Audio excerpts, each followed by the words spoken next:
Hello, everybody. Welcome to the second day of the NFL Draft. Nick Farwell, to my left, Morgan Carr, along with Harley, Will McDonald, and Donovan and Morgan. We had a little bit of technical difficulties of mine. I had a lot of technical difficulties, but we got everything up and running. We look good. The Niners are on the clock, and I'm going to just kick it over to Donovan and talk about how he fixed the first day since he was sitting, or he was standing live with everybody. How was it? Well, the crowd was electric. I lost a little bit of my voice. I'm surprised I had this much of it left. But it's great to be in the crowd with all the other fans. It was great to be in the crowd with Steelers fans specifically, when as an Eagles fan, we traded up and stole their pick in 5-11, which if you didn't see anything in that story, you need to check it out. It is crazy what went down. But I think that almost confirms that A.J. Brown is likely gone for the Eagles. We won't focus on that now. We'll focus on winners and losers of the draft, which we get into before this draft. I picked out 3 winners and I picked out 3 losers, so did Nick. Nick, did you want to start, or do you want me to go with one of mine? Start with yours. All right. Well, my first winner, and I'm going to do it out of order, so I'm sorry, Nick, is the New York Jets. They had 3 picks, 2 originally after the Sauce Gardner trade at the trade deadline, which worked out more in their favor. They got David Bailey at the second overall pick. They're adding experienced and productive pass rusher to their desperately help-needed defensive line. He had 14.5 sacks in college football last year, which led the entire country at that level, the FBS level. I would have thought they would have went Arbery, who's going to add some more versatility to that defense with Aaron Glenn, which was much needed. Trust me, it's the first team in a while that went the entire season without a single interception. But nonetheless, David Bailey should be a big addition to that defense, because they also lost Jermaine Johnson in that trade with the Titans, where they added Devontae Sweat, the defensive tackle. Secondly, they had a 16th pick from the Colts. They selected Kenyon Sadiq. I thought this threw me a little bit off guard, but it's not something that completely was unexpected. They're bringing in a versatile tight end on top of Mason Taylor, who can block, he can be a threat in the receiving game, and really do anything you need him to from that position, which is what you need when you have a quarterback who's Geno Smith. No shade to him, but he's just not the greatest quarterback in the world. We saw that with the Raiders last year. And then they traded from the second pick of the second round into the first round again and selected Omar Cooper Jr. He had 13 touchdowns this year at Indiana. That's 3rd in the country. They needed a receiver to pair alongside Garrett Wilson. I think Cooper does that perfectly, being a big-time scoring threat from the slot, whereas Garrett Wilson is going to be more of your X receiver on the outside. Secondly, and as much as I hate to say it, I think the Dallas Cowboys had a very good first night of the NFL draft. Originally, so they traded up from the 12th pick to the 11th pick with the Dolphins and selected Caleb Downs, who I thought was the 4th best player in the entire class. They got him at 11, just due to, positional value. Teams aren't willing to take a safety that high. But one of the best prospects in the class, and Dallas really needed help on defense. They had one of the best offenses in the league last year. So Caleb Downs is going to do that from day one. And you only had to move up one spot. You didn't give up much to get there. And then at 23, which is the Packers pick from the Micah Parsons trade. No, sorry. It was originally 20 from the Micah Parsons trade, and 23 after they traded back with the Eagles, which I was surprised to see them do. They took Malachi Lawrence, the defensive end, out of UCF. Now, I wasn't high on this move when it happened. I really do like Malachi Lawrence. I thought it was a little bit early. I had him at 53 on my big board, which is about a mid-round second. So I thought it was a little bit of a stretch, but you traded for Rashawn Gary, and I think you need help on the other side of him. So you're bringing a speedy, deep pass rush attack to complement Gary. And that's as much as I can talk about the Cowboys in a positive light. And my last winner for the day was, and the biggest winner, I think, was the Kansas City Chiefs, which also pains me to say, not as much as Dallas, but Kansas City. First, they started off with the 9th pick, moved up to number 6 with the Browns, and selected Mansour Delane. He was essentially the number 1 consensus corner across this class, and they lost 3 this offseason, including Trent McDuffie, who was an All-Pro 2 years ago. And you really didn't, again, have to give up much to get there. The Browns were panicking after losing Carnell Tate, which we'll get more into a little bit later. And then at the 29th pick, which you got from the Rams when you traded Trent McDuffie, they took Peter Woods, who was one of, if not, a lot of people thought, the best defensive tackle in the class. That successor to Chris Jones. He's going to win one-on-one every time he's there. Great pass rush, solid run defender, and just is going to win with ease in these one-on-one situations. So those are my winners for the draft. The Jets, the Cowboys, the Chiefs, I think all had a good first day. Well, I love that, especially with the Chiefs pick, because I think it really puts into perspective how much you and me and pretty much I think everyone has looked at how much of a stud that people like Peter Woods is, and not just that, but the aggressiveness of the Chiefs to not just sit on their hands after what has been, a really disappointing year, I would say. Right. But we're getting ready to announce the first pick of the night. I think you might see I don't know. The Niners could really go everywhere. My prediction is Cassius Howell, so we'll see.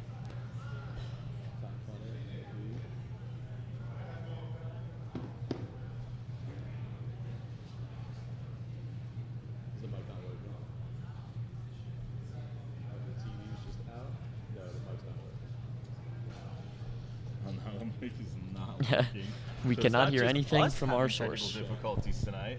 Yeah, we can't hear like anything. I love it. The technical difficulties are spreading throughout the entirety of the NFL. Well, they made the pick. I'm not sure who it was. Deshaun Stribling. Whoa. Dribbling, wide receiver. Wow. That's a way to Quick. That's a way to get us going on day two. Oh my goodness. He was a little bit about Deshaun Stribling. Well, yeah. Let me.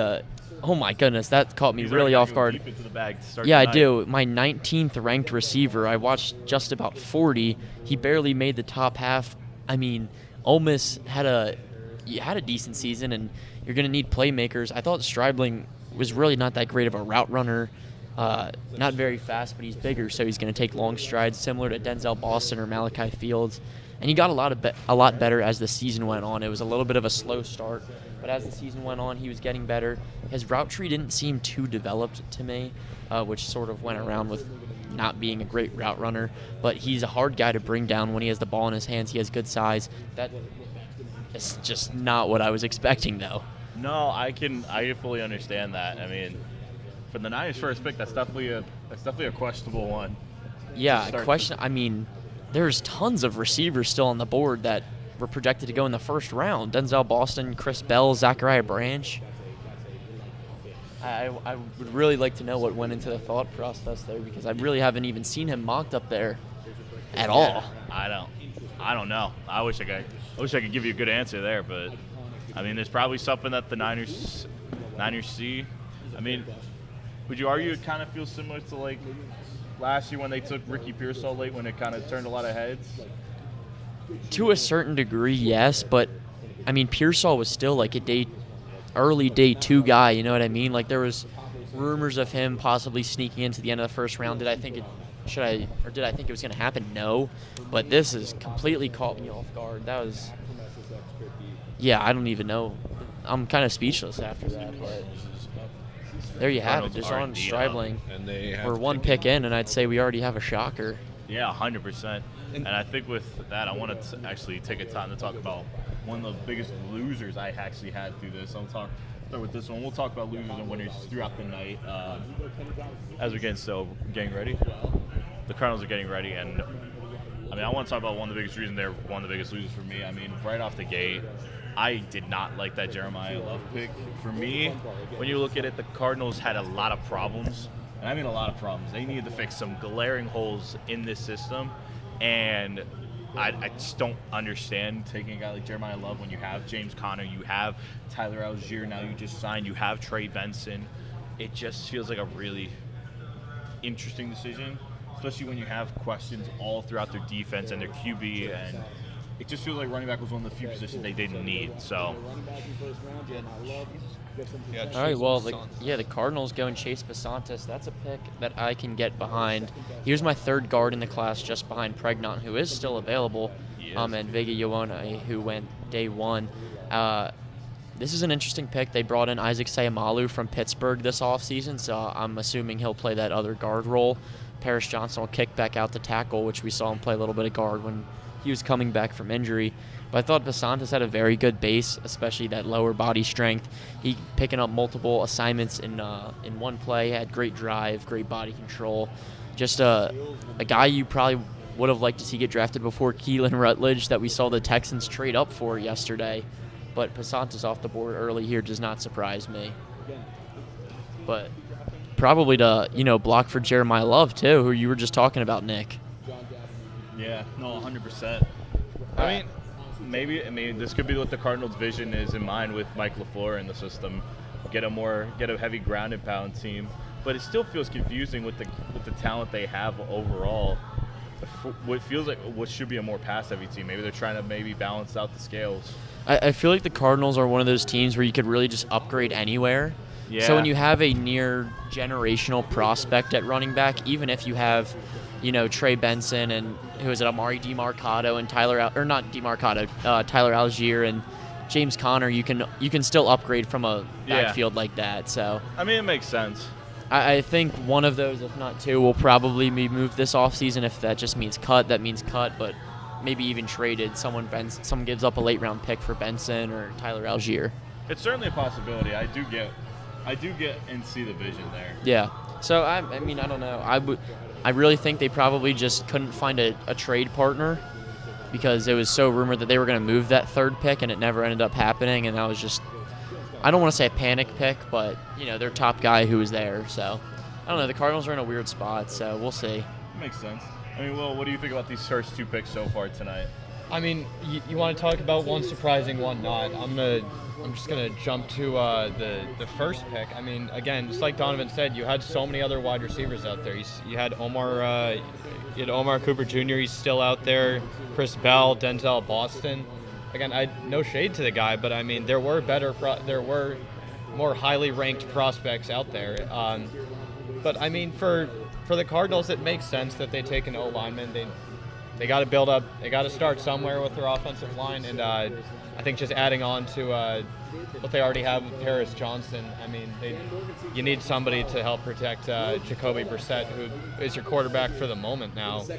At least with the next pick for the Bills, I'd expect them to go wide receiver here. It's definitely a good call. I mean, what do you think, Donovan? Yeah, they'll finally make a pick here. I had them taking Colton Hood in the first round, which obviously they traded out, and he's still available, so I think it's a possibility there. But really, they brought in a lot of additions, including DJ Moore, so we'll see here. We'll see indeed as they're getting ready to announce the pick.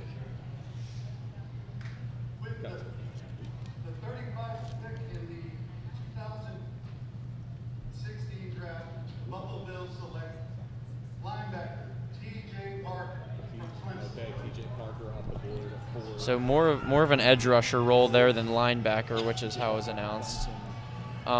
He's going to be a project. I think the Bills are a team that's set to win now, so that's an interesting pick. I think he's super raw. He's super athletic, but really hasn't put all those things to use yet.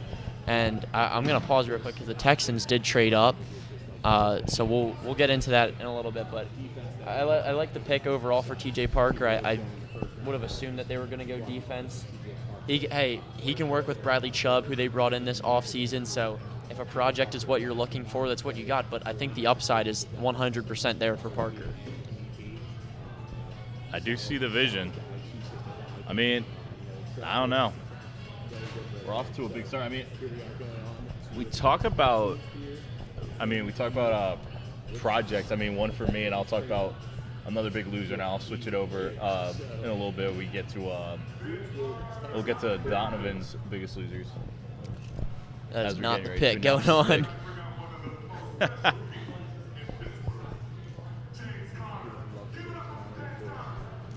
We have James Conner, little Pitt legend. After he got replaced, he had to announce his team's pick. It's kind of messed up.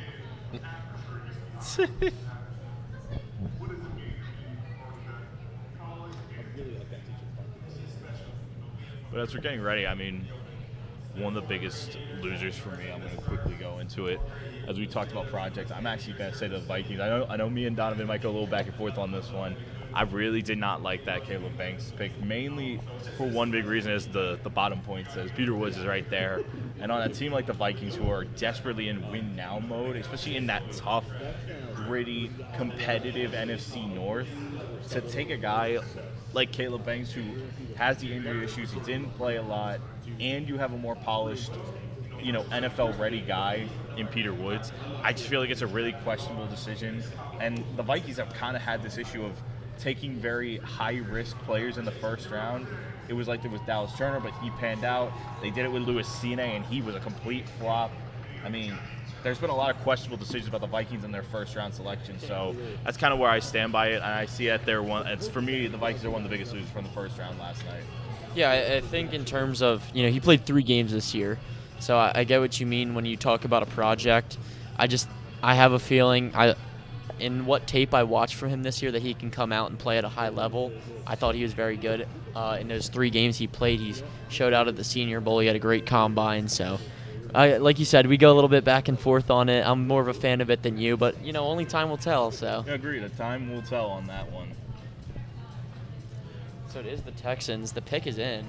They only moved up a few spots, but to jump, they moved up 1 or 2 spots, I guess, to jump the Giants. So I wonder who all they thought. I guess the Giants were going to take. Trying to make a Super Bowl run, obviously.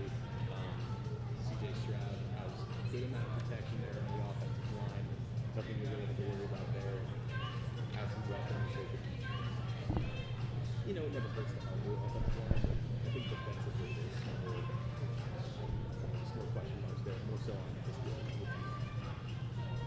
And when you look at the guys still available, I'd still say there's 7 guys that I had a first-round grade on, which we'll get into a little bit later, that are still available here. So you wonder if the Giants are trading up to get one of them. Of course, or the Texans, in the first round they selected Keelan Rutledge, who I didn't even think would be a first, maybe even not a second-round pick. Yeah, I think we could talk about this. It was a good time for you to mention how much. You were definitely not a fan of this one. Yeah, so you talk about they were one of my bigger draft losers in the first round. Obviously, we talked about the winners, and we'll get into the other losers later, but as the Texans are on the clock, they took Keelan Rutledge, the guard out of Georgia Tech, but they also traded up for him. So you don't give up too much to move 2 spots up, but you're still giving up something. If that was their guy, it might need a new scouting department. I thought Emmanuel Pregnon and Chase Pasantis getting passed on for him, that really baffled me. And the fact that they traded up for him baffled me even more. I was expecting a guard. I had Pregnon in my mock draft, so I got the guard part right. After those playoff games, I think it was pretty clear and obvious that they needed an offensive lineman or a complete reset on the offensive line, which they've done. But I don't know if Keelan Rutledge was the right answer there, so I have them as one of my losers. It definitely is a fair complaint, because I think there is a lot of questionable decisions that have been made with the Texans' offensive line personnel. This is a team that badly needs. We talk about the offensive line, but I actually think this pick has a high possibility of being specifically a defensive tackle. Caden McDonald, maybe. It's certainly possible. It feels like it's right there. Yeah.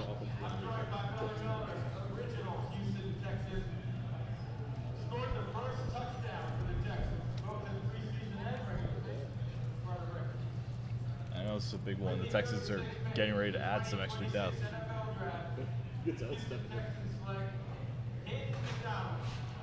So it is Caden McDonald, the defensive tackle out of Ohio State. Goes Caden McDonald, one of the 2 guys who are still here in Pittsburgh. Him and Colton Hood have finally been selected to go to the Houston Texans.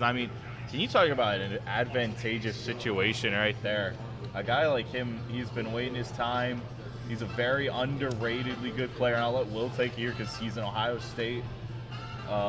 He's a former Ohio State player now in the NFL. Tell me a little bit about him. Well, this guy's exactly what you want. This guy's just exactly what you want in a defensive tackle. You look at his size, 6'3", 326. I had 65 tackles, 9 TFLs, and 3 sacks last year. I was honestly talking with you before the second round started. He was my number 1 player. How I was surprised with how far he has slid down in this draft, and I think it's an absolute steal for the Texans at this position.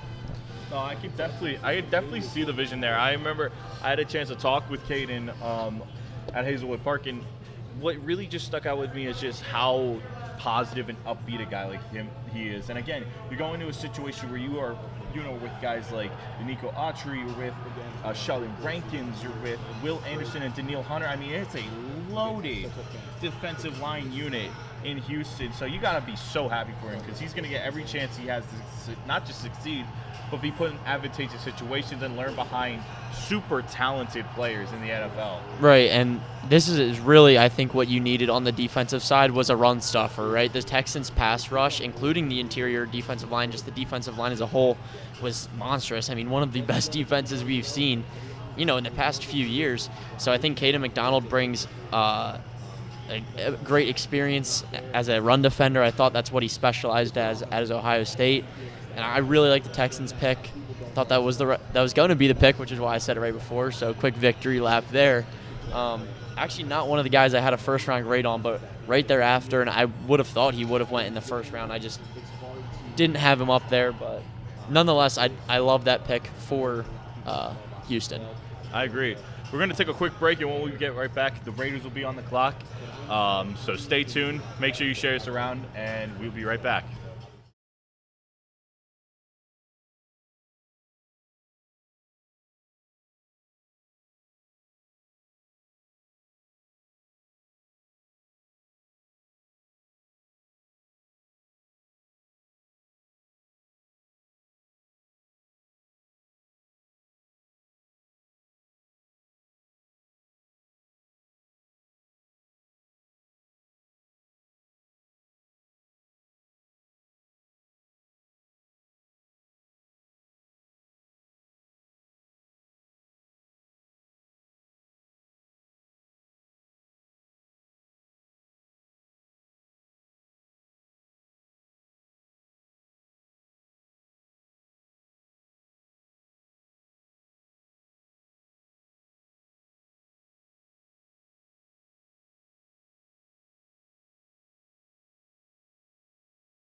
Well, the Giants are set to pick here with the 5th pick of the second round, but we're going to take a quick look at my first-round players that players that have first-round grade on that are still available, and we'll take a quick pause after the first. But Jermod McCoy, the corner out of Tennessee, missed this season due to a torn ACL.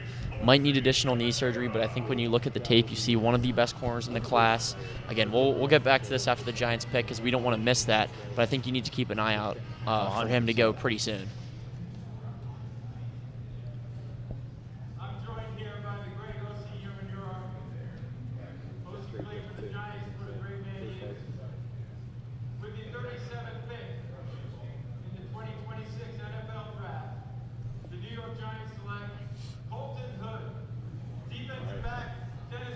Colton Hood was another one of those big names again. You look at Well, Colton That Hood. wasn't on the card. And Colton Hood, the first player graphic we get to show for the night. What do you think? I mean, because this was one you and me were having a little talk about Donovan earlier in the day. You had some choice thoughts on the Colton Hood. Yeah, I'm a Colton Hood doubter. I'll put it like that. He wasn't one of my guys in my first round grade. I thought McCoy was the better corner coming out of Tennessee, although McCoy didn't play this year. Colton Hood, good corner, just a deep class, quick instincts, gonna make plays on the ball. I thought he was just quick in everything, breaks on routes, good in the run game, good tackler, stuff like that. Sometimes he's a little too quick to bite. Can get beaten on routes. That was one of my red flags for him. But he seemed pretty comfortable in both types of coverage. I just thought other guys such as McCoy, Pons, Abney, who else is still here? Brandon Cisse. I just thought they maybe excelled in something a lot more than Colton Hood did. So.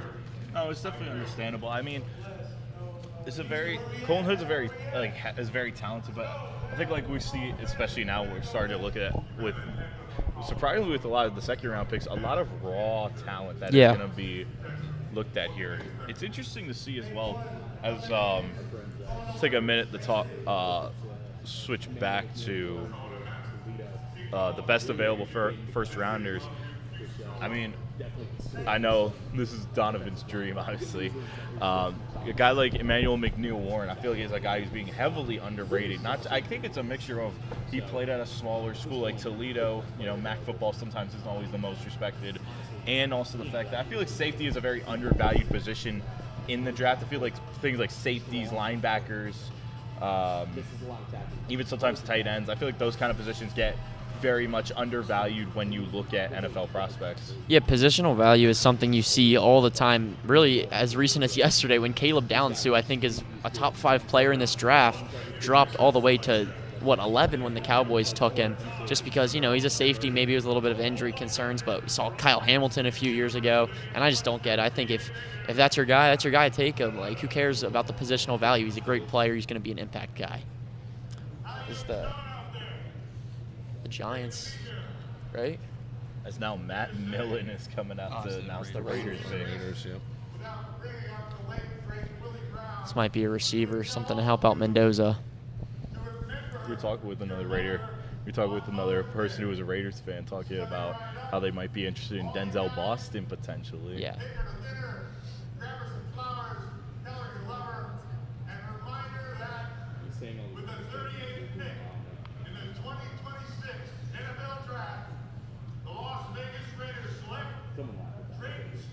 Oh, love that. That's a good one. This is one of those guys that I thought shined a little brighter than Colton Hood out of Arizona, not Arizona State. Sorry, there's guys from each school. Some people think he might play safety. No, am I getting it mixed up? No, Traden Stukes out of Arizona. Sorry, my mind's everywhere right now. But out of Arizona, some people thinking he might play safety. I thought he was excellent as a corner. His game speed really showed. Great instincts, great game IQ, ball skills. I thought he just really shined in man coverage. His hips were fluid. His footwork was, another excellent trait of his. I could go on about him. And this is a guy that, for the Raiders, you need. That corner room is filling up a little bit after the offseason, but is still empty, still missing someone that can be that corner one for years to come, and I think that could be Traden Stukes. I definitely see that. I mean, and it's an interesting one, especially because when you pair him with Eric Stokes, who they just brought in. Yeah. It's definitely going to add some depth to a team that is – they were having a lot of secondary issues throughout the year. I mean, the Raiders, like we talked about, the Cardinals are a team where it's like you could pretty much go almost anywhere on their team, and going in the draft and what they're bringing in is most likely an upgrade. Right. So again, Arizona, one of those programs that's just on the come up, especially now with their. So that's 4 straight defensive players here in the second round out of 6 picks, 2 offense, 4 straight defense, which is kind of what I expected to see. But all 7 of those guys that I thought had a chance or should have gone in the first round still there, including Jermon McCoy, who we already talked about, Emmanuel McNeil Warren, who you were just talking on, and I was going to talk about. I hate the small school, whatever you want to call it, too, because you saw Quinyon Mitchell come from the same school. First team All-Pro this past season with the Philadelphia Eagles. So especially when it's Toledo, which is still, not Stephen F. Austin, who there's a corner coming out of this year. I don't get it. I don't like the small school. I don't like the positional value. I think if you think that player is, worthy of starting in the NFL, take him. 100%. I always think, like, my always go-to example right now is a guy like Christian Bedford for the Bills out of Villanova in the FCS, and he is just an unbelievable talent. I mean, it's been shown. I mean, with how solid he has been able to be on a Bills team that needed secondary help when certain guys just haven't panned out or still are in the process of like learning it, like Maxwell Harrison. Right. So I think sometimes the small schools get underappreciated enough. I agree. I'm with you there. But yeah, let's talk. We want to talk a little Browns football because they had 2 picks last night, and their pick is in. We're waiting on it right now. Traded back. I think that was a little bit of a panic after Carnell Tate went because I think that was their guy to help out Shadur or Deshaun Watson, whoever it's going to be. And then you went with Spencer Fano, which, as we'll see in just a second, I was not the biggest fan of when it comes to my rankings of the you tackles. really weren't. I was You were not high on Spencer Fano. I thought I was kind of high. I liked Spencer Fano as a prospect, but I know it was a little. I'm curious to see what your take was on someone like Spencer Fano. Yeah, well, he was my tackle 4, which is not at all bad in a tackle class that I thought had 5 first-rounders. He was still 21st on my big board. I just think Francis Mauigoa was far and away the best tackle in the class, and he was sitting right there. I thought Monroe Freeling was better. I thought Blake Miller, oh my gosh, his feet are so fast, man. I thought everything that goes into him was better than Spencer Fano. Now, Fano is very versatile. The Browns brought in a lot of offensive linemen, so maybe if you want to try moving him around, you can. Experimenting a little bit because they're probably not going to win anytime soon. Yeah. But I just thought maybe it was a panic pick. We saw a few of those. And then Casey Concepcion at 24, I think it was. I actually really liked that pick. You did get your quarterback some help. I think Concepcion plays bigger than he is. He's got a huge catch radius. But overall, the Fano pick, really, I was not a fan of, and they ended up being one of my losers of the first round last night. I mean, but let's see if they can redeem themselves. I mean, I do agree with you there on the Concepcion pick. I mean, this is a guy that I was high on pretty much the first or second game of the season. I forget which game it was, but I've been a huge fan of him for a while, and I stood by the fact that I thought he was a first-round talent. I mean, it's kind of cool to see a correct pick last night, which I got to be honest, I was not too accurate on my picks last night. No, I feel like I was not. I had a few hits, but I definitely had a lot more misses than hits. Don't be surprised if they go defense here with 2 offensive picks in the first round. It feels like, I feel like their offense is so bad that they have to keep going offense. We got Joe Hayden, former. Wow. Oh, wow. So another receiver. I stand corrected. Denzel Boston, one of those guys I had a first-round grade on. He was my wide receiver 5, I believe, 24th on my big board, and my 5th best available heading in today. He is off the board. I mean, dude, he is huge, as you can see on the graphic. 6'4", only 200 pounds. He's a deep ball threat. He doesn't have the greatest speed, but with his length comes long strides. A normal step for me is half the size for him, I would say. And his hands, his ball tracking, and I really even thought his route running at 6'4" really stood out. I thought he would have went in the first round. Maybe the Steelers took him. Maybe the Eagles took him. Some team traded up. I mean, I don't know. It didn't happen. But here he goes off the board to the Browns, their second receiver, which we just talked about the exact opposite of what you're getting out of Casey Concepcion. And I think they pair really well together. I think as well. Me and Donovan again had talked about this. I think I'm a lot lower on Boston than most. I think one of my biggest issues is I've seen on film his separation skills just really leave a lot to be desired. And I think for someone as big as him, if you struggle with separation, I think that's one of those skills that's really going to kill you when you got it. When you're bigger, you need to be able to use your body and your size to your advantage. I don't think Boston does that all that well. I actually had him behind guys like Jeremy Bernard, actually.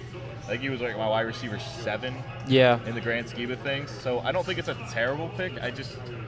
I'm a little lower on him than I would say a lot of people are. And I'm actually just going to disagree with you on that pick. I mean, I personally love the pick. Obviously, there's some stuff that needs to be adjusted with Denzel Boston, but I mean, this is just a guy I've been high on, him coming out of Washington, so I think this is a great pick for the Browns.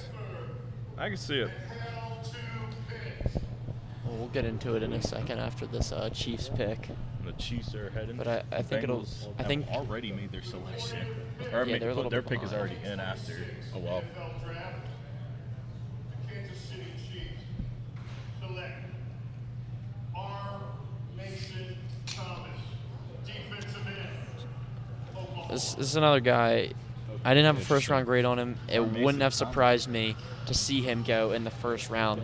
Really an athletic freak. Now, I was not the biggest fan of him, but at the end of the day, he's going to be explosive. Off the line, he was playing edge rusher. He was playing off ball. I don't know if he'll be doing that in the league. I think he'll be strictly an edge rusher. But similar to T.J. Parker, I think he might be a little bit of a project. He's very good athletically, but not the most polished defensive end. No, I can 100% see that. I mean, when you get with a lot of like the day 2 DNs, you're definitely going to have, I would say, some skills flash really high, and then one element of their game is very raw and going to have to be developed. Right. Honestly, where I kind of look at it, like with how raw he is, I mean, it's ironic with the team he's up right now, Bengals. He kind of gives me that feeling of like Shamar Stewart a little bit with his ability, but I think as a whole, there's a lot to like there for Thomas. Right. And I just wanted to go back to that Boston pick real quick because I just wanted to say I do agree with you in the fact that while his tape in college impressed me a lot, receivers like that don't always translate well into the league. We've seen it before. So going into the Browns organization, I wish him the best, but we know they don't always develop guys to their full potential. So we'll see how he does. No, we have seen it, and unfortunately, there's a long list. And I think of actually guys who are currently there. I don't know how Jamari Thrash is doing, or He Isaiah sucks. Bond. It's Jerry Jeudy. I mean, he's their one, and Jerry Cedric Judy's their one, Tillman and is there Cedric Tillman too. So I mean, you're gonna see Casey and Boston probably get immediate reps. Right. Oh yeah. I mean, they're- that'll be their, probably 2 and 3 going into the year. With I would say Conception being there too. Yeah.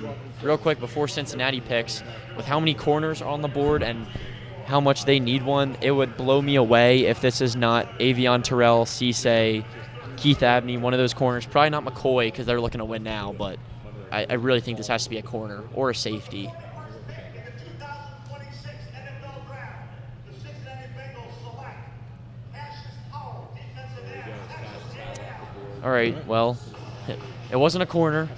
It was still a highly rated defensive player, which they just need to continue to upgrade on.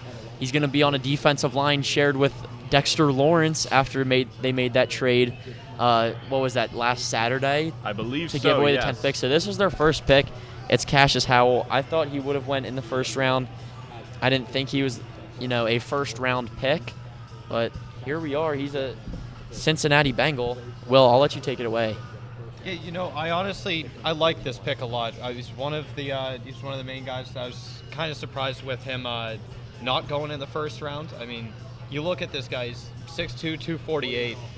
He had a couple of years at Bowling Green and finished off his career in college, at least at Texas A&M. I mean, 31 total tackles, 14 TFLs, and 11.5 sacks. You pair him with a guy like Dexter Lawrence in Cincinnati. I mean, I'd say quarterbacks beware in that conference, especially you're already dealing with a conference that's just known for their pass rushers. I mean, you have T.J. Watt, obviously on the Steelers. Now you're adding Myles Garrett. You got Myles Garrett on the Browns. Now you got the scary defensive duo between Cassius Howell and Dexter Lawrence in Cincinnati. I mean, that's a recipe for disaster, and not in a good way for any offense that has to go up against them. And an underrated thing with the Bengals right now is that they've done such a good job beefing up their D-line. They brought in Jonathan Allen. They brought in Boya Mafe. Miles Murphy had a really good second half of the year for them, a guy who was badly needed to develop. You bring in Dexter Lawrence. You also now have Cassius Howell in the room. The Bengals are building a really solid D-line that could really help them out going forward. I think it's something they've been lacking last season, too, especially with their defensive line.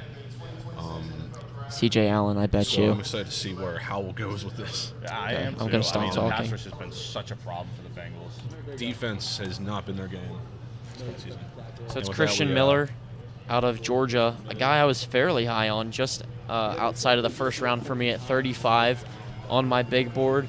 I actually had him graded higher than I did Caden McDonald, so I think that's a fantastic selection. That was, I'm assuming, lower than 35th at this point. That was the 10th pick, so yeah, that was the 42nd pick.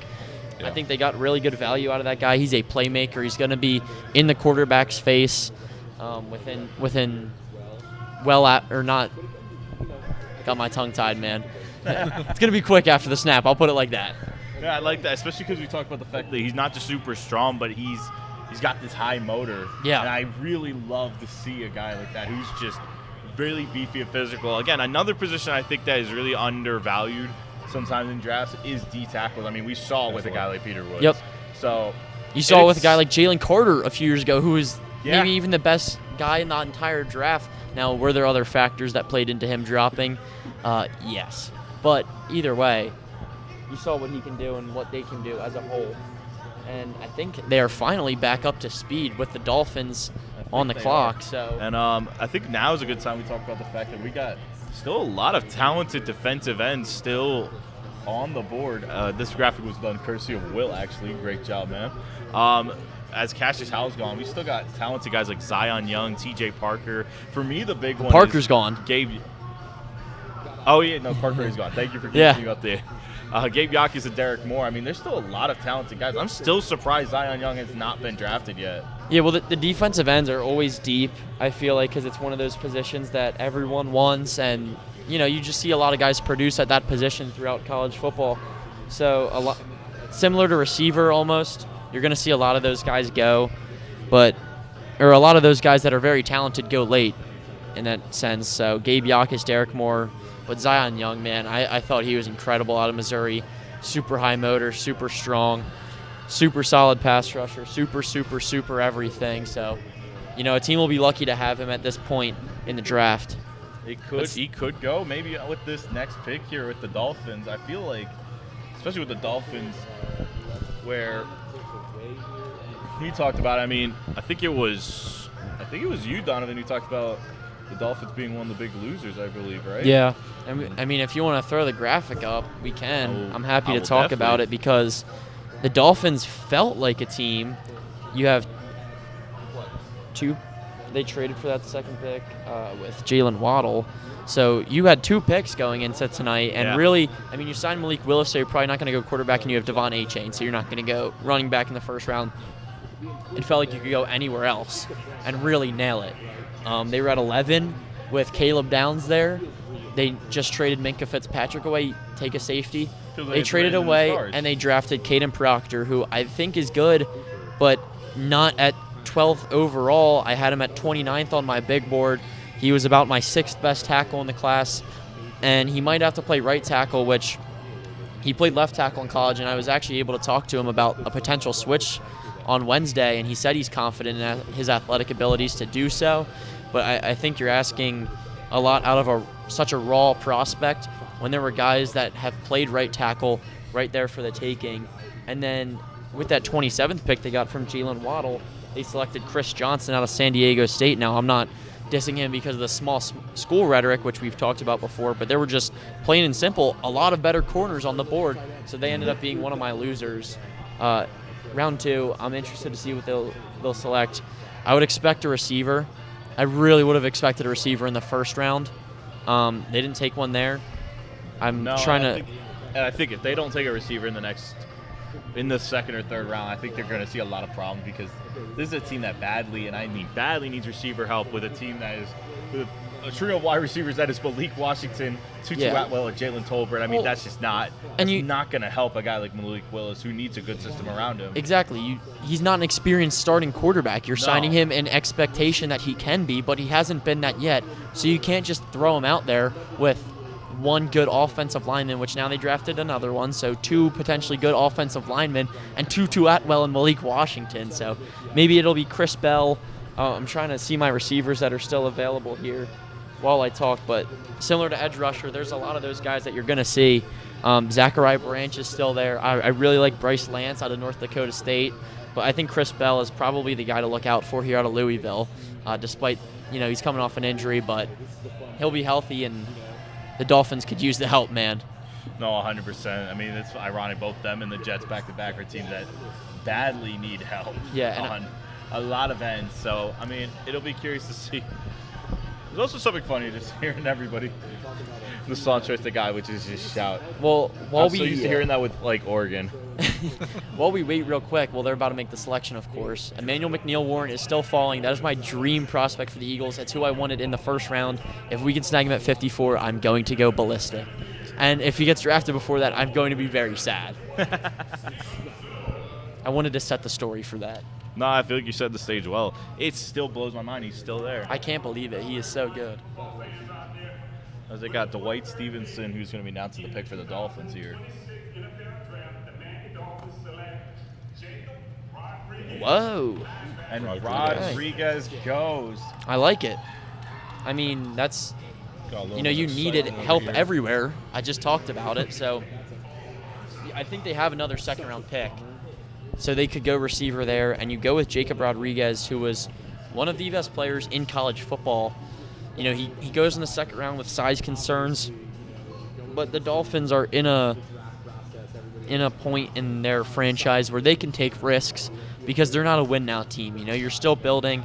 So a guy like Jacob Rodriguez, I think, can be an immediate impact player for you. And if he's not, you have time to help develop him or maybe trade him while he still has value, which, we'll see. But an absolute playmaker out of Texas Tech, and I do like the pick here for Miami.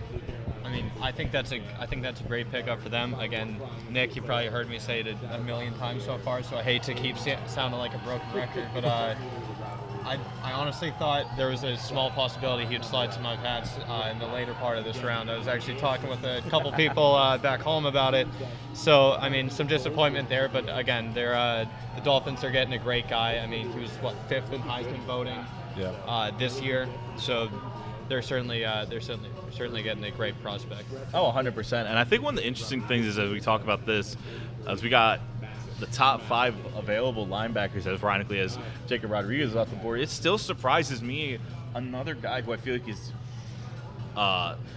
like McNeil-Warren, who's sliding. I'm surprised C.J. Allen is still there now. I'd really like to figure out why. I don't know. I haven't seen any injury reports of him. I don't think it's character concerns. Now, we know what comes with those boys from Georgia. We've seen it, so maybe there's something there that the public isn't familiar with. But I'm still at a loss on why he's still there. He's my second highest available player. Yeah, and I believe Josiah Trotter is still out.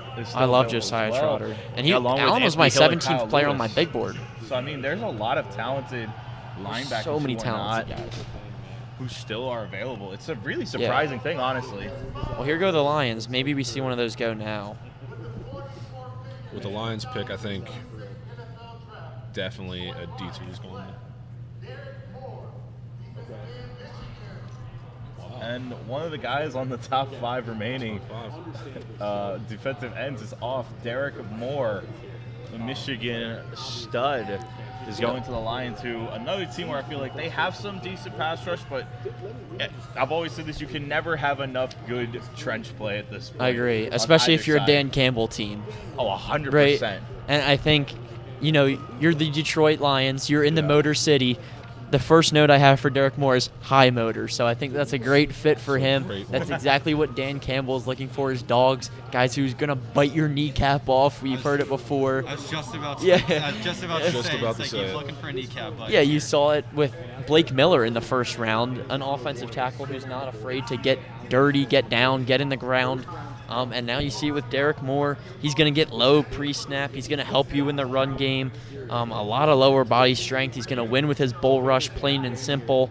I don't know. I think he's a absolute game record and high motor in the Motor City. So. No, 100%. And one of the things I really love about the Lions, it feels like they get all their guys like all their coordinators along with their coach involved with the picks. Like this feels like a pick specifically hand picked out by Kelvin Shepard for the Lions. Yeah. I really, really like this decision. You bring a guy from Michigan into the Motor City. I'm really excited to see what they do with this. Like I said, I really feel like this is one of those ones where Kelvin Shepard was talking with the general manager on that one. Well, I can just imagine Dan Campbell just falling in love with this guy's tape. It just reminds me of someone that he would absolutely have a draft crush on.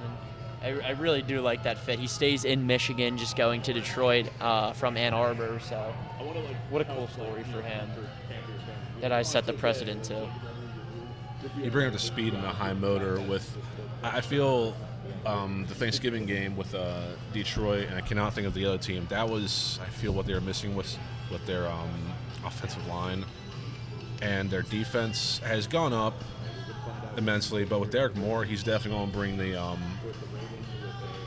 bring the punch to the game. So I think that's what they were missing last season, especially. Yeah. I mean, getting into the Detroit Lions because of Jack White, I've noticed a lot more of determination for speed and defense is needed. So this would be a great opportunity for Detroit to go further in the season.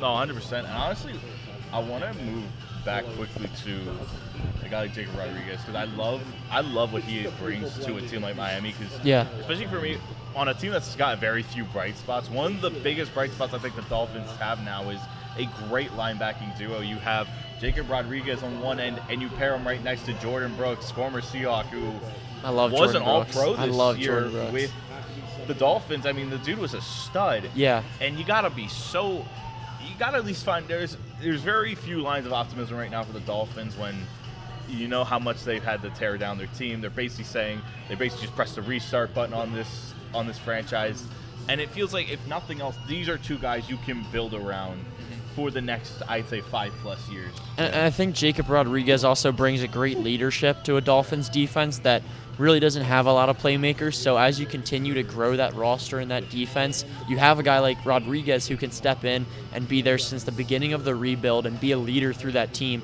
because he's a super smart player. And I really 100%. can't imagine, I haven't heard a bad comment about him, about his character, about his play. It's really just the size concerns, which, I mean, this guy balled out in one of the biggest conferences in college football. He had the most forced fumbles in the country. This guy can ball, and as a Miami fan, I think that's your best pick of the draft. Oh, 100%. And it really felt like this duo was like a big reason they were able to like put themselves in a top 4 spot and had that chance to reach for reach for the college football playoffs, and not just that, but have that chance to make it to the Natty. I mean, we all know what happened with that game against Oregon, but as a whole, I mean, I'm just super excited to see what he does on Miami. I feel like, especially because the first year, I mean, again, a team like that, you're not going to be asked to do much besides, don't learn the playbook. yourself. Yeah. So, go through growing pains and just learn. Right. Well, as we have some time here, I want to bring it up again. I can't sit here and not think about how the Eagles are up in, 9 picks, and there's still, 6 guys that I have a first-round grade on, but really, 12 guys that I would be over the moon to have. But I just keep looking at McNeil Warren, man. He's staring me right in the face. I keep looking at the 3 graphics I made from, the first night that are still there, and Jermod McCoy, C.J. Allen, and Emmanuel McNeil Warren. I'm genuinely so surprised that these 3 are still there. Especially, I will stand by you. You've been talking about McNeil Warren. Mine is Allen. I still cannot believe he is still here right now. I think him and my other biggest is Emmanuel Pregnon, the guard out of Oregon. Yeah, Pregnon's another one. He was an absolute monster for one of the best offenses in the country. And we've seen 3 guards now go before him, one of them being Vega Ioane, who was projected to go before him. But Rutledge and Basantis, it was surprising, but we'll see. We'll get into the Ravens pick here. They lost 2 tight ends this season. Maybe we see Eli Stowers here to be that successor to Mark Andrews. I think that would be the perfect fit for a team like them. Yeah. And a former Saint, a Heisman Trophy winner, and a former Raven, Mark Ingram. It feels weird saying that because it's not the team you would normally attribute Mark Ingram to. You would think either Alabama or New Orleans Right. Saints.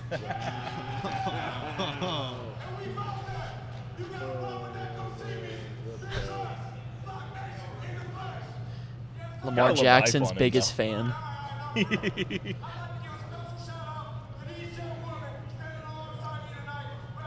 I love the energy of someone like Mark Ingram. He's proud of his team, and he just lets everyone know it. Oh, yeah. I can applaud that.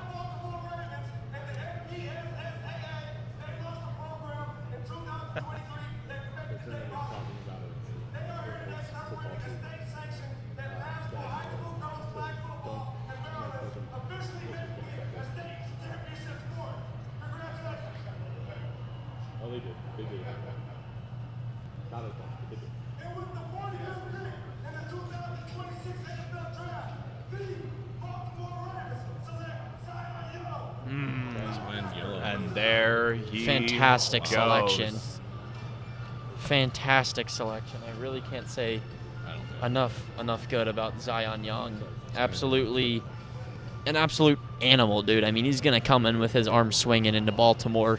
The pass rush moves, the bull rush, his burst, his rip move, all impressed me.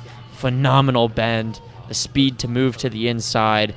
It was all there for Zion Young. I was very high on him. Let me look real quick. I think he was my 4th defensive end overall, yeah. And we talked about him earlier, one of my top 5 remaining, but one of my top 5 in general. So I think if you're Baltimore, you're getting an animal on the edge there to add on the defense alongside Trey Hendrickson, who's on that defensive line too. And if he's healthy, Justin Matabuke, who, I mean, we know is an absolute animal. I'm so glad to see that he is going to be able to play football Right. again. Like, it would have been one of those really sad cases if he wasn't able to, because, again, him playing just makes football better. He is one of the most electric defensive Yeah, he tackles is. in all of football. Like I said, it made me feel like I was watching the second coming of Haloti Nada on that D-line. So it's always a good thing to see. And I actually want to take a second to talk about the fact that I really thought of the Ravens as one of the biggest winners from day one. I mean, some of the biggest things I've said is if you're able to just stay where you are and get one of the best player to fill your need, I mean, you're an automatic winner in my eyes. If you don't have to leverage anything and you still get a stud like Ione, I mean, it immediately fills their biggest issue, which is their interior line, in which you had 2 of the worst guards in football and you lost your center. This immediately fixes a hole for a team that has badly needed it. Absolutely. Well, as we look to the Bucs pick, I had C.J. Allen mocked them in the first round. He's still available. He is still available. The replacement of Levante David, potentially? Exactly.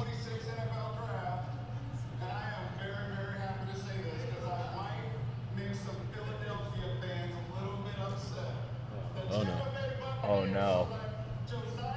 Oh. Oh, okay. Scared you for a second. Not what I there. thought. When I tell Gave a you, little emotional roller coaster. my there. heart stopped beating. The Eagles do not need an off-ball linebacker, but I love Josiah Trotter. I was very high on him. He was my 4th linebacker in the class, and similar to Zion Young. Yeah, they both went to Missouri, right? I believe I'm not losing my mind. Yeah, Yeah, you went- both you are absolute correct. animals for that Missouri defense, and it's been a while since I've really dug into him. He was one of the first guys I watched, but I mean, it's similar traits to his dad. You know, you look at Jeremiah Trotter Jr. for the Eagles. He's a good linebacker. I think Josiah Trotter has potential to be better than his brother. Maybe not as good as his dad, but great bend, big hitter, great tackler, and that tackling was probably his best trait. He was making plays. He's mainly on the field on rushing downs. He wasn't much of a pass rusher, but a huge impact as a run defender. Really wasn't in coverage too much. I could probably see him being a full-time edge rusher. Maybe not on the Bucs because they just took Reuben Bain, but they definitely need the help. But he's going to be a big-time run defender for the Bucs. It does look like we have a potential trade here as the Steelers are on the clock with. Yeah, they are. Originally the Falcons pick, I believe. So maybe a pick I swap believe there. so. I mean, like, considering the Steelers got stolen by the Eagles, thank you very much. No problem. and Anytime. yesterday. All back and forth actually. Could this happen again? I mean, Steelers are already kind of in the rut as is. I say so because they here came it out is. of the. I found the news.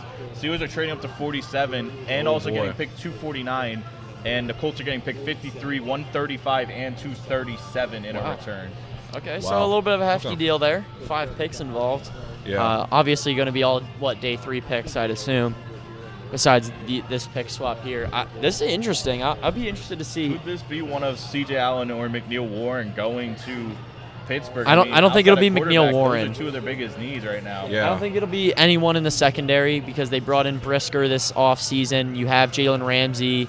You have Joey Porter Jr. I really think that the secondary is well off. I'd be more interested to see maybe it's Chris Bell, a receiver. It could be.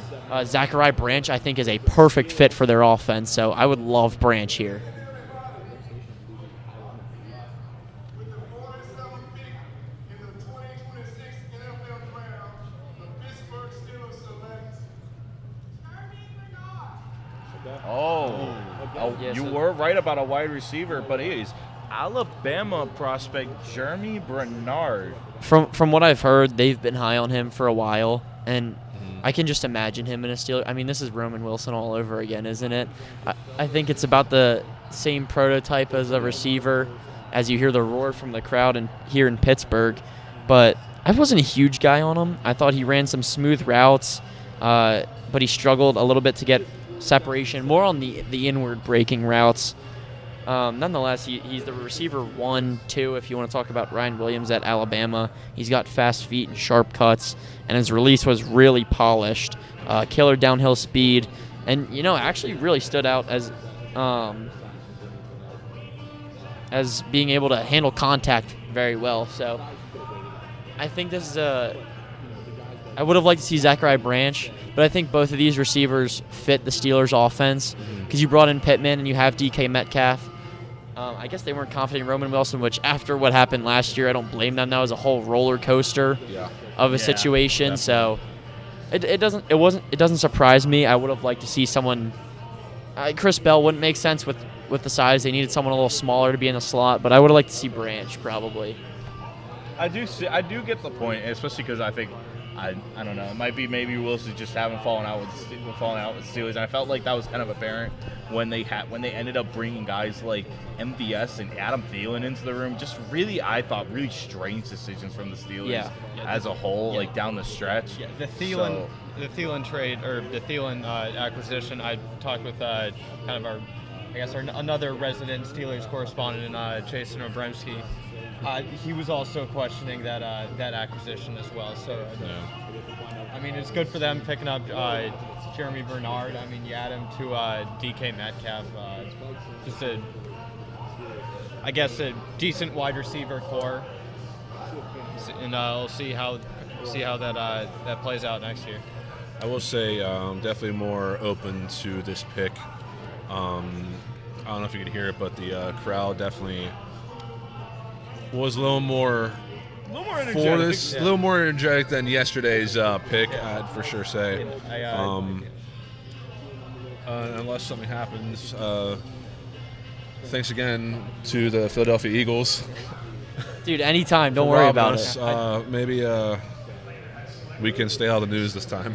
I do want to point out, just circling back to Jason, I did get live reporting from him that he is, quote, jumping for joy with this pick by the Steelers. So I think the folks in Pittsburgh are going to be very happy with this pick.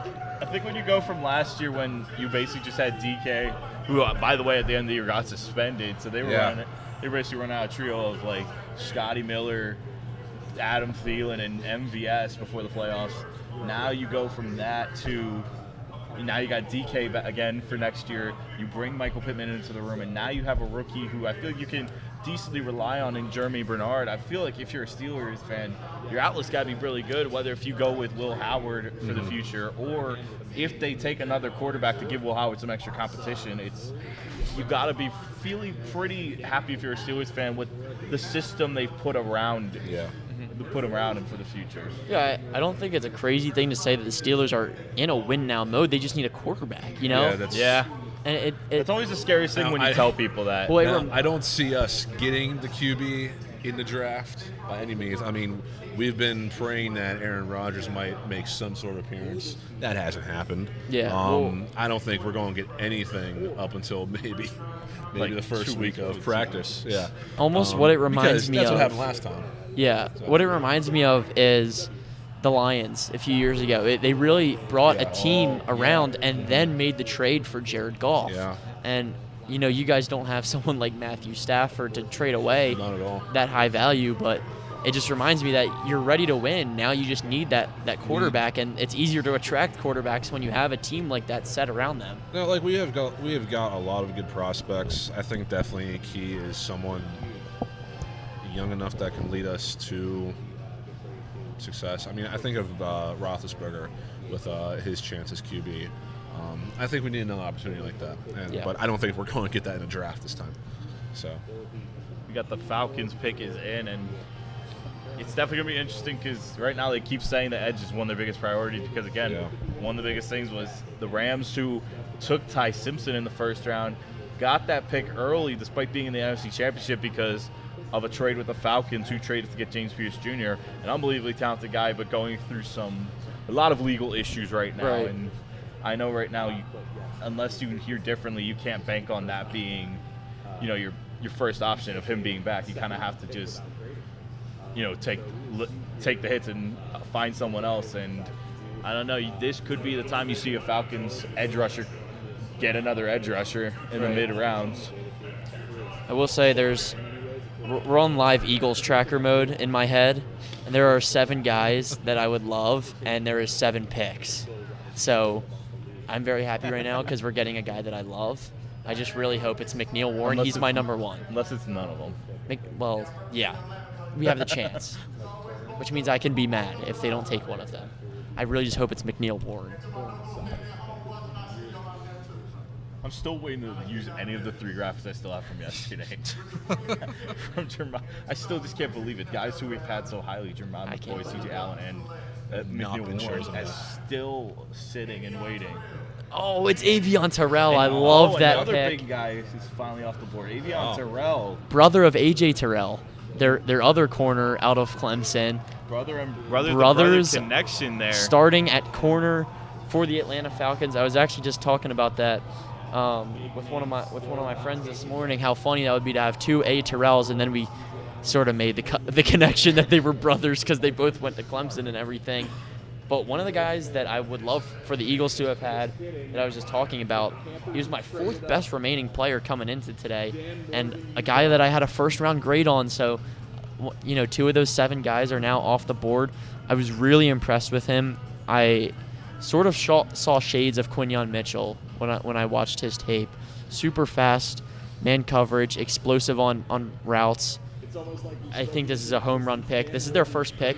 If they took this in the first round, I would have said it's a home run pick, which makes it a grand Even slam better. pick, Like, honestly, and it's funny to have now. You got brother to brother connection here with Terrell, and I'm very excited to see it because, again, not the biggest guy, but what I love to see with him is, again, from what I've seen, he's a great tackler. He is almost phenomenal. got that ability that you see with guys like Joey Porter Jr. And even for me, he kind of reminded me a little bit of Spoon in some regards, with the ability to get after, like, be aggressive, not just in pass coverage, but being maybe even a slot nickel corner who can blitz after guys and get after not just the quarterback, but guys in the backfield.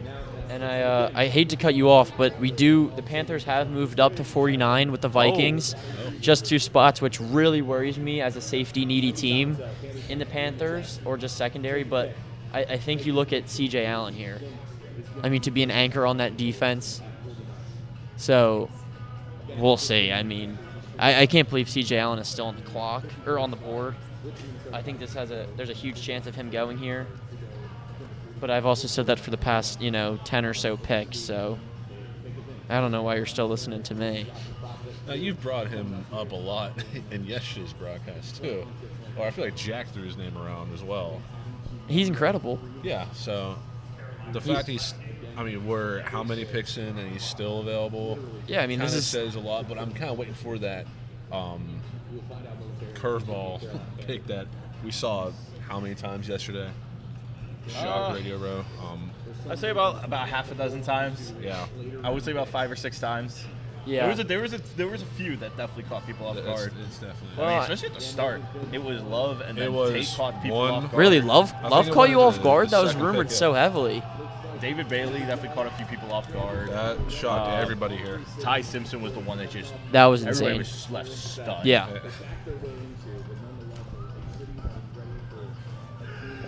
And it's interesting to see as the Panthers get ready to make their selection.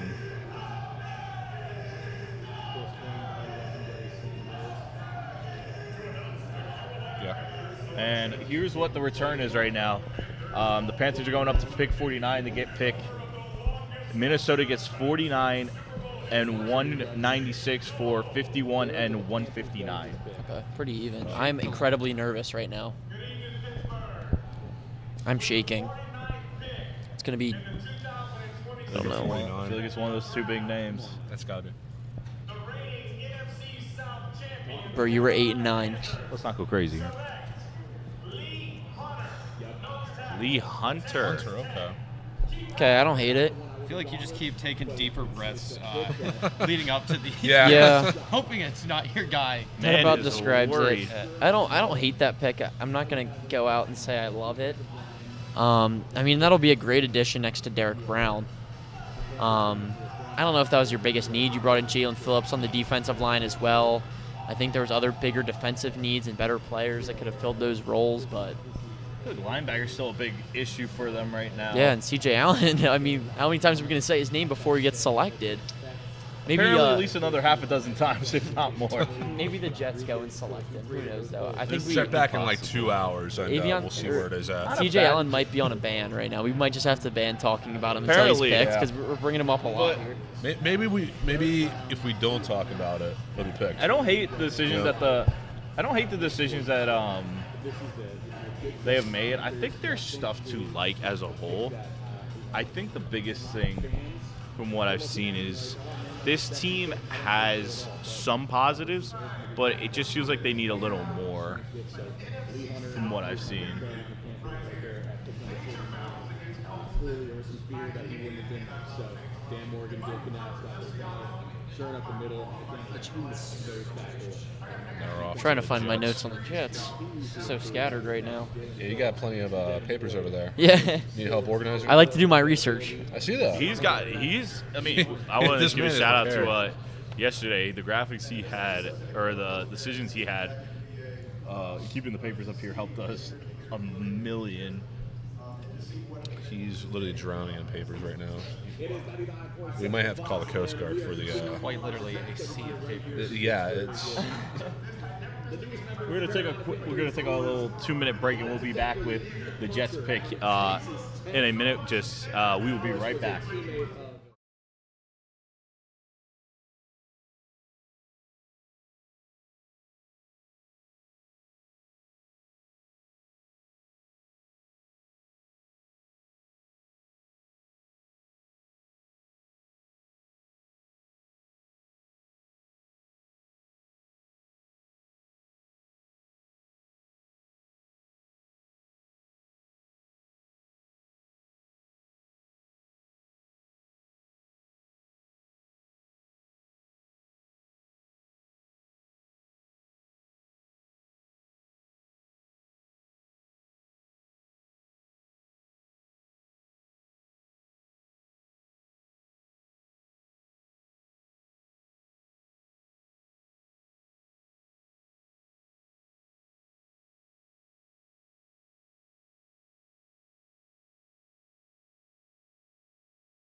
Welcome back, everybody.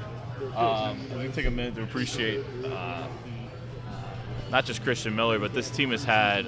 There's been a lot of talented guys who have been going so far today through the second round. I mean, and it shows.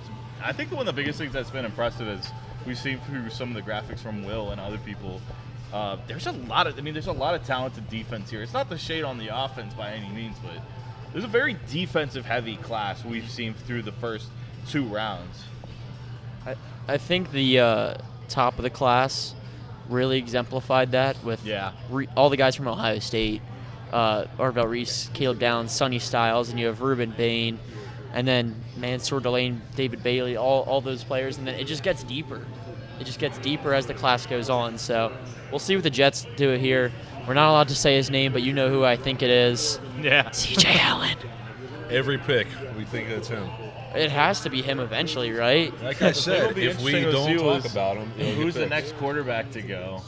Nussmeier, Drew Aller, I would Carson think Beck. it's Nussmeier, maybe. He's also a Patriots legend, by the way. Curtis Martin. Patriots legend.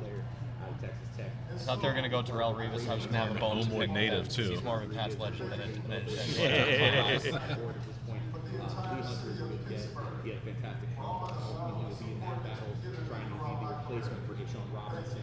Now that line with Derek Brown, Nick Sworton, you got potential big strengths here. Lee Hunter coming in at number 49, newest member of the Carolina Panthers. 2026 NFL Draft. New York Jets select D'Angelo Ponds. Oh. I like that. Interesting. I like that a lot.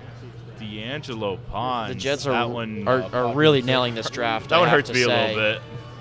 I think the Jets are nailing this draft. That's 4 picks that I've liked: David Bailey, Kenyon Sadiq, Omar Cooper Jr., and their second guy now out of Indiana, D'Angelo Ponds. Now, it'll be interesting. He plays bigger than his size, but at the end of the day, he is 5'9", 173 pounds. So size concerns are going to be a real issue. Now, I think he'll play better than that. You can bet every money or every form, currency of money, whatever you have, that he will be playing in the slots. What he did at Indiana, I can't imagine he'll do anything but that at the next level. But overall, a solid pick for the Jets that I really like, has true upside. I mean, you want to talk about how well he played in Indiana. I mean, 61 tackles, 44 solo, 11 pass deflections. He led the Big Ten in pass deflections, also 2 INTs. So, I mean, like, as much as I hate to say this as a New England Patriots fan, the Jets got a solid pick here. Yeah, definitely. 100%. I think one of the biggest things I like about this is we've talked about so much, and I'll bring up Donovan's winning graphic in a minute, but one of the biggest things I love about this pick is one of the biggest issues that we've seen with the Jets is that, this is a team that has been mired in misery, losing, and just a lot of disappointment. And I think when you bring a guy like D'Angelo Ponds in, it's almost like trying to change the culture. You're bringing in a winner. You're bringing in a guy who's confident in his ability. Yeah, 100%. Almost like someone like Sauce. It's nice to have someone like that because that sort of guy can turn the trajectory of your franchise around like that when you have a confident, upbeat, and proven winner like D'Angelo Ponds. He summed up Indiana's underdog story in a nutshell. Now, he's not the biggest guy, of course. 5'9", 173 pounds. But you can't deny the stats. Speed wins, You can't deny the stats. I mean, this guy can flat out ball, and he showed it. 44 tackles by himself. That's impressive for being a smaller guy. Speed wins it all. He's quick too. Yeah, I feel like a quicker, tiny projectile coming at you will do more damage than a slower, big item. So I'm no physics major, but I'm no. Neither am I. But I know when I see something running towards me at 100 miles an hour, I'm kind of scared, The Minnesota Vikings select Jake Golden. Linebacker, Cincinnati. Welcome, brother. Unreal. Another linebacker taken. We're getting popular Isn't linebackers. Anthony Hill? not even Anthony Hill, still not C.J. Allen. Yeah. I can't say that I'm the biggest fan of that pick. Yeah, Whether very C.J. Allen was on the interesting board or decision. not, Oh, I'd say now that C.J. Allen last pick. Okay. I would Apparently. say that only makes it worse. This is pretty relevant. I really am not a C.J. Allen guy. I think that only makes this pick worse because I don't like Jake Golday whatsoever. He was my 9th inside linebacker in this Yeesh. class. Now I know I was a lot lower on him than such, but I'm not going to get behind that pick. What I will get behind is the fact that we are 2 picks away, the Packers and the Colts, and there are still 6 guys that I would love to see on the Eagles, which, if you guys don't mind, I'd break it down for you right now. Who was the one who left out of the 7? Was it Bonds? No, it was So you had 7. Avion Terrell. Oh, it's Terrell. Okay. Yeah. I think, That's fair. well, my number 1 is obviously Emmanuel McNeil-Warren, the safety out of Toledo. 100%. My number 2 is Jermada McCoy, the corner out of Tennessee. Number 3 is Cisse, the corner out of South Carolina. Arizona State corner Keith Abney is on the list. A.J. Halsey, safety out of LSU. And Jennings Dunker, the tackle out of Iowa. Ooh, I am like in that love with him. I think he'd be a perfect replacement for Lane Johnson when his time is over. But secondary would be my main concern. We brought in Reek Wallen. It's a 1-year deal, and we have to extend a lot of guys next year, so I don't think we'll be bringing him back. And obviously safety is a huge concern when Marcus Epps and Andrew Makuba are your 2 starters. And now I think Makuba's good. I don't think Marcus Epps is your long-term guy or your guy now. I mean, you're in a win-now mode. Get a guy like McNeil-Warren that can come be a playmaker. Yeah, I do 100% agree with that. I'm also just so disappointed with that Vikings pick. I'm gonna go rehash on this one. I'm gonna add on to this, as I've talked about it earlier with the losers. I mean, the Vikings now are really one of my biggest losers through the draft so far because they've made really, I would say, 2 very questionable decisions with guys who are just better ahead of them. This is the 2nd time now. Caleb Banks was the first, and now you did it again with Jake Golday. I mean, it's shown when we've seen it with guys. I mean, with guys like C.J. Allen, who's still there. Anthony Hill is still there. Kyle Lewis is still there. Pitt legend. I mean, it's really. I'm really having a hard time understanding what the Vikings' vision is here as we're getting through these first 2 rounds. It's just, I don't know. I really don't at this point. Neither do I. Sorry, that was a lot better a than bit of yesterday's. delayed reaction, but I don't either. God, Sweet Caroline just makes me smile. The Packers pick scares me here because they really need secondary. They haven't made a pick yet. Secondary is a huge need for them, both safety and corner. So in terms of the bird watch going on at 54, I am very nervous. I will just throw that out there. And I mean, But their pick is in, so. I mean, especially with the cornerback position, they're really struggling. I mean, Yeah. Keyshawn Nixon is currently registered as their cornerback number 1, and that's just not good. Carrington Valentine is their cornerback 2. And they have to add to their room with something. I'd be really shocked if this first pick is not a cornerback at this point, especially with the amount of talented names still left on the board, like Cisse, like McCoy, among others. I mean, Yeah. at least with safety, you still have Xavier McKinney, so it's not as pressing. But if they don't take a corner here, I'm really concerned with what I the did Packers forget. are going to do with secondary going forward. I did forget to add Eli Stowers. I would also be happy with as a successor to Dallas Goedert after this year. Sorry, I just had to throw that one in there for the record, so no one can go and clip that because I want Eli Stowers too. I think that's a real possibility. The crazy part is I don't even know what I want my team to get at this point. I mean, maybe a cornerback at this point. Probably just maybe Brandon. I mean, Cisse if Cisse he's was still my there. round 1 mock, and he's still there. He is. I would be really happy if Cisse came into the room to pair with Job and Witherspoon. I'd be really happy with that. If they don't trade out of it and just take 4 picks and the top 2 is Jadarian Price and Brandon Cisse, I'm honestly pretty happy because I would actually probably have reversed that order. Eagles are on the clock, but here Eagles comes are going to be on the clock. We're on the clock right now. But As the Packers here comes the pick is Packers in. I think I'm selection. most excited to hear what Jack's going to say in the comments of the stream. Is he on here? Yeah. Jack. He was at one point. Hi, Jack. I'm really nervous. EMW to the Birds Trust. Agreed. Emmanuel McNeil's a little. No, more I'm to the nervous. Here we go with the Packers pick. And if you all are enjoying this, make sure you like, you comment, you subscribe to DSTV. Me and Harley, this will be actually our last stream ever on DSTV. But down there with Will and Donovan, they will be manning the helm for the next 3 years, doing unbelievable work, along with people like Jason, Brendan, among others. Well, thank you for the shout-out, Nick. Brandon Cisse was selected to the Packers as you were making that shout-out. So Pain. it's not McNeil Warren, but definitely a guy that I had my eye on and that we were just talking about for the Seahawks. That's pain. I'm surprised That he hurts. fell this far, to be honest. He is so versatile. He's going to play in the slot. He's going to play outside. He can drop back and play safety. He can really do it all, which is exactly what the Packers need in that secondary right now. So I really love that pick. And we are on the clock after the Colts selection. But a home run really there for the Packers. You don't have to – you make it in that second-round pick after the, of course, Micah Parsons trade. And another team in the Colts now making their first pick of the draft. I want to take a minute to just appreciate a guy like Brandon Cisse. This dude is so talented. I mean, he's got really good size, and he's really young. I think the other thing that's really impressive is this cornerback room is not just really talented, but very young.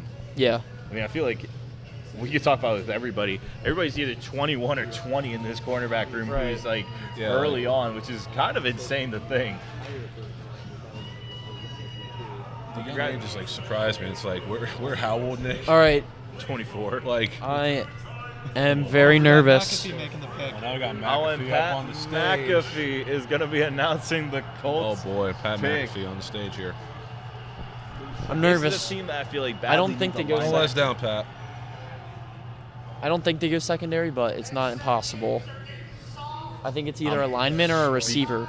I think it's a linebacker because they just lost a lot. It could be a of talent linebacker. there. It's- TJ Allen. I'm speaking it into existence. The linebacker trend has been high.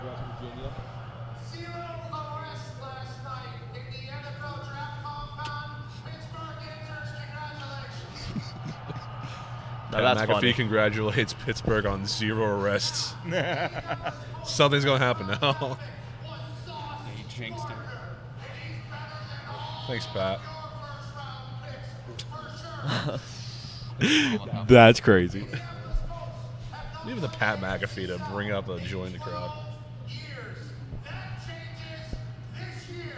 USA, from the football heavens, sure, Daniel Jones's Achilles. Michael Pittman got sent to the Steelers, and in return, we got football gone. Oh my God. 53rd pick in the 2026 NFL draft. For the Michael Pittman Jr. pick. AFC South Kings, Indianapolis Colts select C.J. Allen. No way. I called it. Finally! And finally, one of the 3 names from guys I made graphics for last night comes off the board. Guys who have really slid, but C.J. Allen is finally coming. Let me tell you, Off the board. That's a big man right there. He is a big man. 6'1", 235. That is a dude who is going to yeah. come. 6'1", Who's going to come into the room? 21 years old. Lord. 100%, and he is a big guy. He's coming into the room, and he's going to start immediately. I love this pick for them. They lost Zaire Franklin. This linebacking room is Akeem Davis-Gaither, Austin Ajaike, and John Bullock. That's just not a good room. The Patriots just trade up to 55, so they'll select after the Eagles. Oh, wow. Sorry to cut you off. Going quickly with it. I'd hate But to get C.J. tackled by, Allen is such CJ. a I great would guy. hate that. He hits hard when he gets chances. He can make plays. He is a bit of a project, but his tackling ability is so good. And when you watch what happened with the Colts last season, where their downfall kind of was, their defense kind of fell apart. In specific, the tackling was just not there at times. Their linebackers really failed them when they really needed it. So Well, I think this is safe to is say. a automatic win for the Colts, in my opinion. I think it's All safe right. to say that the tackler's back. Yeah. It's my The time. bird's up. My time has come. My time has come. Do we need to hold you still? Ready? Here's my And breakdown. he put the jersey on. Here, You want me to I had a put the same wardrobe dude? change while the CJ Allen graphic was up. You want me to be 2 for 2 and try to speak this into McNeil existence? Warren is my number one want, Warren. but if not, it's McCoy, Abney, Halsey, Dunker, or Eli Stowers' dad. No matter how much I try to convince you that the guy we select is good, if it's not one of them, don't believe me if it's not one of these guys. Even though I'll love them either way. Like a 6th-round talent. Nah, it's not. I'll try to convince you he's good either way. Don't believe me if it's not one of the guys I just named because I'm secretly mad. All right, here we go. And Brian Westbrook is going to be announcing the pick. Ooh. Brian Westbrook can announce it. Emmanuel McNeil Warren.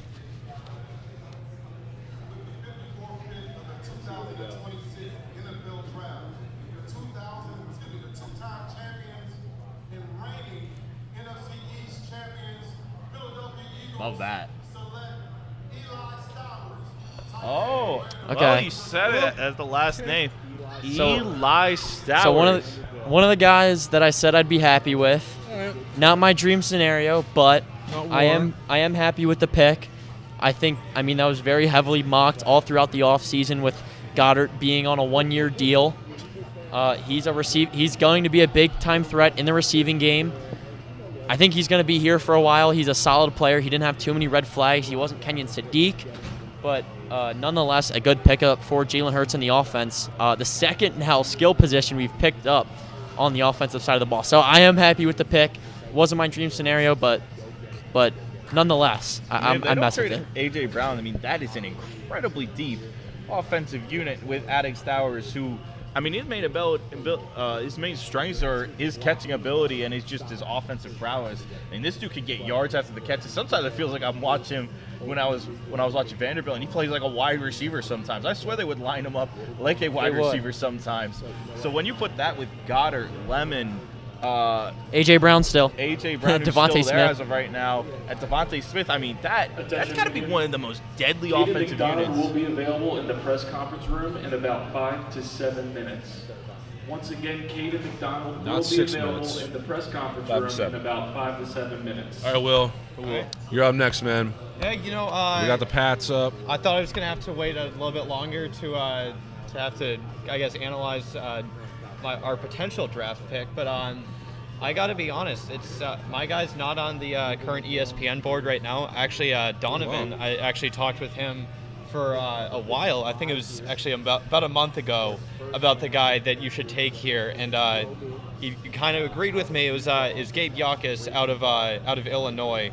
I mean, we need a strong defensive tackle, defensive end, and I got to be honest. I like what I saw out of him. So, hopefully he's the guy that my Pats decide to go with. But I mean, Donovan, you're obviously the draft experts. Who I think you're correct in the fact that pass rush is probably the number one priority, and I would have said that going into last night.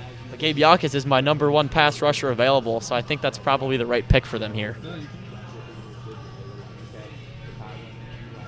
Oh, man.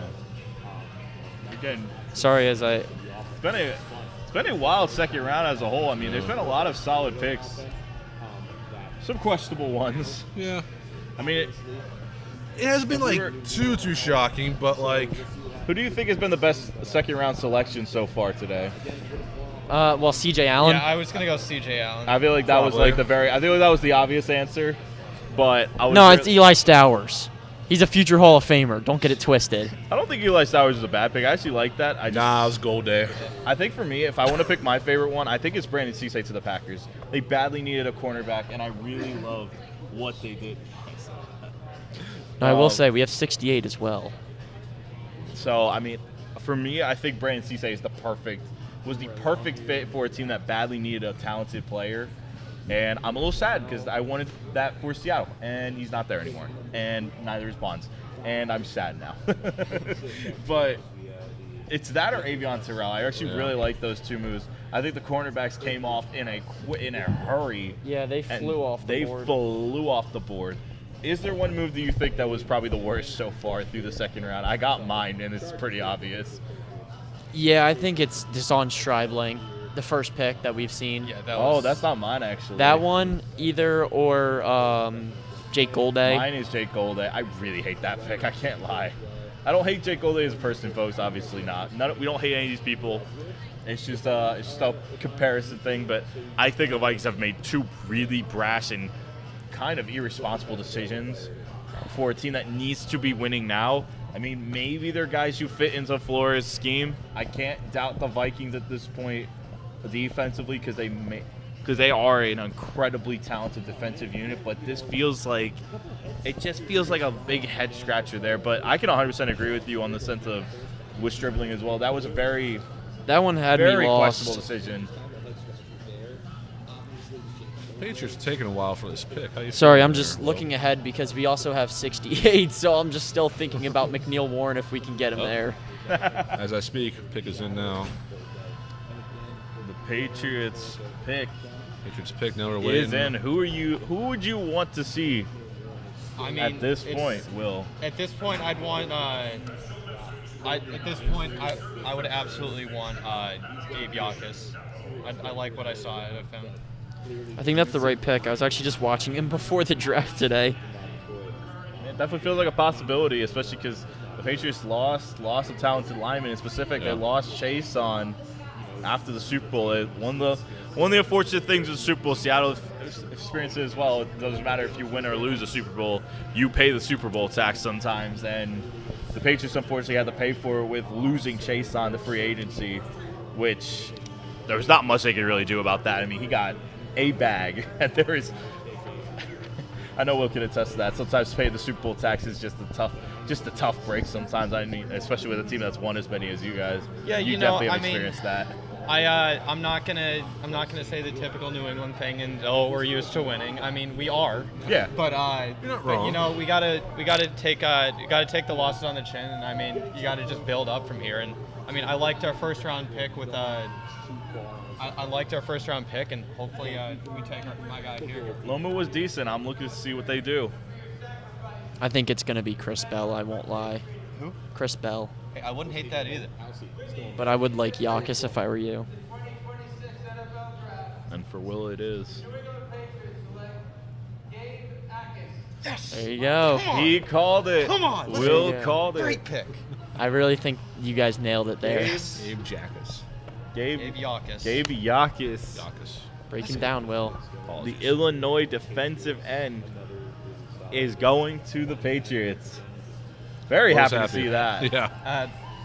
I'm not gonna lie, that felt really good to get that pick He there. called it. To get the pick, it feels Ooh, I'm wonderful. happy. I am happy there. That is. Congratulations. Yeah, thank you very much. There you go, man. I'll switch to a more formal attire now. I guess I really shouldn't be showing bias on it. I won't. I'm National- staying in this till after You keep it in the 68. jersey, man. It's good luck. I have the Super Bowl patch on. I wanna take a moment to talk about actually another pick that I was a really big fan of. And I'm so glad he got taken, Katie McDonald. Yeah. We got a quote from Morgan Carr, who is at Katie McDonald's presser right now, and Katie McDonald said, talking about his experience from Ohio State, that it's not a drop-off competition at all. I'm ready to be put to challenge and start the work. I've always been an underdog my whole life. This doesn't faze me now because I'm here. I love that. I love that mentality. Good quote, yeah. And again, I talked about earlier, Katie McDonald is someone who, I think the Texans jumped from big losers to, I would say, decent winners through the first two rounds now, getting a decent offensive lineman, maybe definitely a reach, but a decent offensive lineman, and you get that stud in Katie McDonald to pair on a nasty defensive unit. I think the Texans are starting to get a little momentum here through the draft now, which is something they desperately needed. I think it would have made more sense to flip the picks and I take agree. McDonald at 26 and Rutledge at 35 or whatever they had. But you get to your destination, just maybe not the same way in some senses. Am I delusional for still holding out hope at 68 for McNeil Warren, guys? No. Let me know.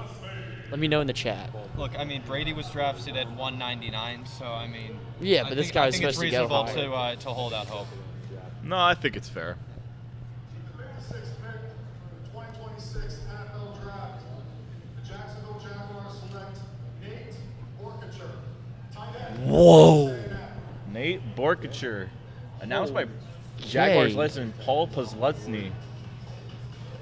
Oh my! I know you guys are waiting for me to pull out my notes on him. Don't worry, I got him. This is a big one for me. I have not Yeah. Okay. heard of this guy. Well, I could have told you right away that he's going to be known more as a run blocking tight Texas end, A&M tight which is end. what I have. He's mostly a downfield blocker instead of like a pass blocker. Not really much of a route runner, and I didn't think he had much of an identity as a receiver in general. Some decent speed, but my 12th tight end, and he's the 3rd off the board. Now this tight end class was up in the air on who was, after Stowers, who was the 3. I think Sam Roush, Oscar Delp, Michael Trigg, Justin Jolly, you were going to hear those names. Nate Borkercher, however they said his last name. That's a stretch. I am really not a fan of that pick whatsoever. Yeah, that's an interesting one there for me. I think the biggest one, that's probably going to be one of the bigger head scratchers through the 2nd round. I don't think it's a terrible pick, but the issue I have with it is for a blocking tight end, and you already have, I'd say, a decent blocking tight end in Quentin Morris, along with obviously Bretton Strange, who is your receiving tight end. It doesn't feel like a big position of need that you would want your 2nd round pick, a guy who you would probably want to come in and start. You usually want your top 3, your 1st, 2nd, and 3rd round picks to come in and make, I would say, a pretty immediate impact, like Right. within the start of the year. And I just don't think you're going to get that with Borkacher. Right, and I'll say that's the lowest graded player I've had go so far. 192. He was my 192nd ranked player. A 6th rounder is what that equivalates to. So, He was taken in with pick 56. Right, and considering that was the Jags' first pick, I think they probably have the worst draft so far in my head. Yeah, I can't argue with that one. That's a tough one there. That baffles me. I cannot believe that. Now the Chicago Bears is going to be making a pick. The Bears. Bears already made I would say a pretty solid start to this draft with the selection Dylan of Thieneman. Dylan Thieneman. Yeah. I like that pick. I liked it as well. I thought it was a pretty solid pick. I thought they should have taken McNeil Warren, but I think Thieneman is also Well, they did it. a very talented player. And it'll be interesting to see where they go from here. I mean, I feel like right now has to be in some way. Right, and We talked about earlier about the issues of D-line, and I think this is where they got to strike while the iron's hot. This is the time to try to pick up someone on the defensive line to bolster what is, I'd say, a pretty weak pass rush unit right now outside of Montez Sweat. right. And I'll just go back to what you were saying about Thieneman. They lost Byard, Brisker, and Nashawn Wright. That's 3 guys in the secondary, specifically your 2 starting safeties. So I think that had to be a priority going into it. And, I mean, we saw them address it. You said it could have been McNeil Warren. I'm very glad it wasn't, because I can guarantee you Dylan Thieneman wouldn't still be available right now. Yeah, I think I have D-line as my number 1 need for them on my team profile sheet over here. Now, there aren't that many great defensive linemen available in my eyes. Joshua Josephs maybe, Grayson Halton, Chris McClellan maybe we could see. But I think they might tread more towards a receiver, maybe a big-bodied receiver. Chris Bell, I mean, I've said his name a good amount of times, I think is in play for a selection here. You got rid of DJ Moore. That leaves you with Luther Burden, who's going to come out of the slot, and Odunze, who can play probably not an X receiver role, but definitely an outside receiver 1, that Y position, if you will. So I think you're looking for maybe a big physical receiver, which I've talked about for so long that this class is full of them. And I think Could potentially a Surratt be on the table? It could be. I think Chris Bell. Now, teams are going to be hesitant with Bell. He's coming off a torn ACL. He's still recovering from it. So I think that's likely why teams are hesitant on him.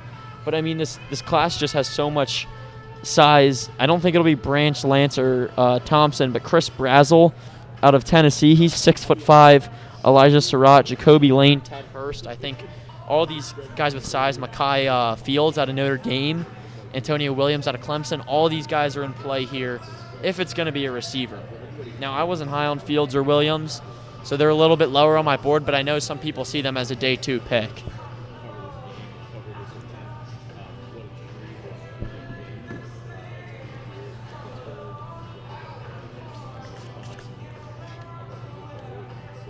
As long as it's not another safety and one who went to Toledo, I'm okay. And I think we actually had a trade when we were last looking with the Eagles trade. as Cleveland Browns are going to be taking the Niners pick here. Yeah. So the Browns are back in play here in the second round. We've got I know we've kind of like split hairs here, but I feel like the Browns actually had a decent draft. I know we've, like I said, I know me and you've kind of had disagreement on this one, but it's really that I think Concepcion was a very good pick, and I like Boston. I like how they doubled at receiver. I just wasn't a fan of Fano. I mean, think it's fair. I just didn't think he was all that to go at 9. Yeah. I thought more in the 20s, and that would have been good value for him. But taking a guy like Fano in the top 10, I just really wasn't a fan of. Yeah. As we'll get a quick update here, the Browns are sending pick 70 and pick 107 to the 49ers. In exchange, they get pick 58 and 152. Okay. All right. I just want to point out with this 57 pick, I did hear so apparently Hines partnered with this numbered pick. Yes, to they give out number free 57. catch-up Yep. to anyone who gets drafted at this number for life. A free ketchup and a tailored jacket. That's not bad. Sick. That's a good free deal. ketchup for life, I believe. Mm-hmm. And it is being announced by Hall of Famer legend Devin Hester. One of my favorite players growing up as a kid. I don't know if that's Devin Hester, Nick. I do not think that's 57th pick in 2026 NFL Draft. The Chicago Bears select Logan Jones, center. Interesting. Now, they definitely needed a center after Drew Dahlman retired very unexpectedly, Very I'll say, unexpected, too, yeah. this past offseason. The center class, the top of, was highly debated. Logan Jones was talked about as the center one. I had him as my 2. But anyone coming from Iowa is going to be probably pretty impactful on the defensive line. I thought he was very polished as a pass protector. He's got long arms, strong base. He's going to contain the guy that he's on. He doesn't allow those pass rush moves you see, and he's just a very good hand fighter. A little slow off the line. Didn't impress me as a run blocker. But overall, I mean, this is a guy that is going to come in and start immediately with well, maybe not immediately, but I would assume so. With Drew Dahlman and that absent position at center for the Bears. So I like this pick. And now we get ready as the Browns are about to make their pick. And we're on the we're very close to being out of the second round We're here. about to be at the halfway point of the stream here. Yeah. Six picks left in the second round. Yes. It's still a It's lot been- of it's been phenomenal fast. names available. Yeah, a lot of great names available. It's been a fast night, to be honest with you. Yeah. Definitely Yesterday moving. kind of dragged on a little bit with it being first night and everything. So much excitement. Surprised to think. I mean, with the second round, we've seen some bigger reaches than we did in the first round. yeah, The first round felt definitely. like there was a wide variety, but there wasn't like a crazy reach. This There's been some big time reaches in the second round. I think that's usually the case, though. Yeah. Definitely with a focus with the linebackers as well. Oh wow.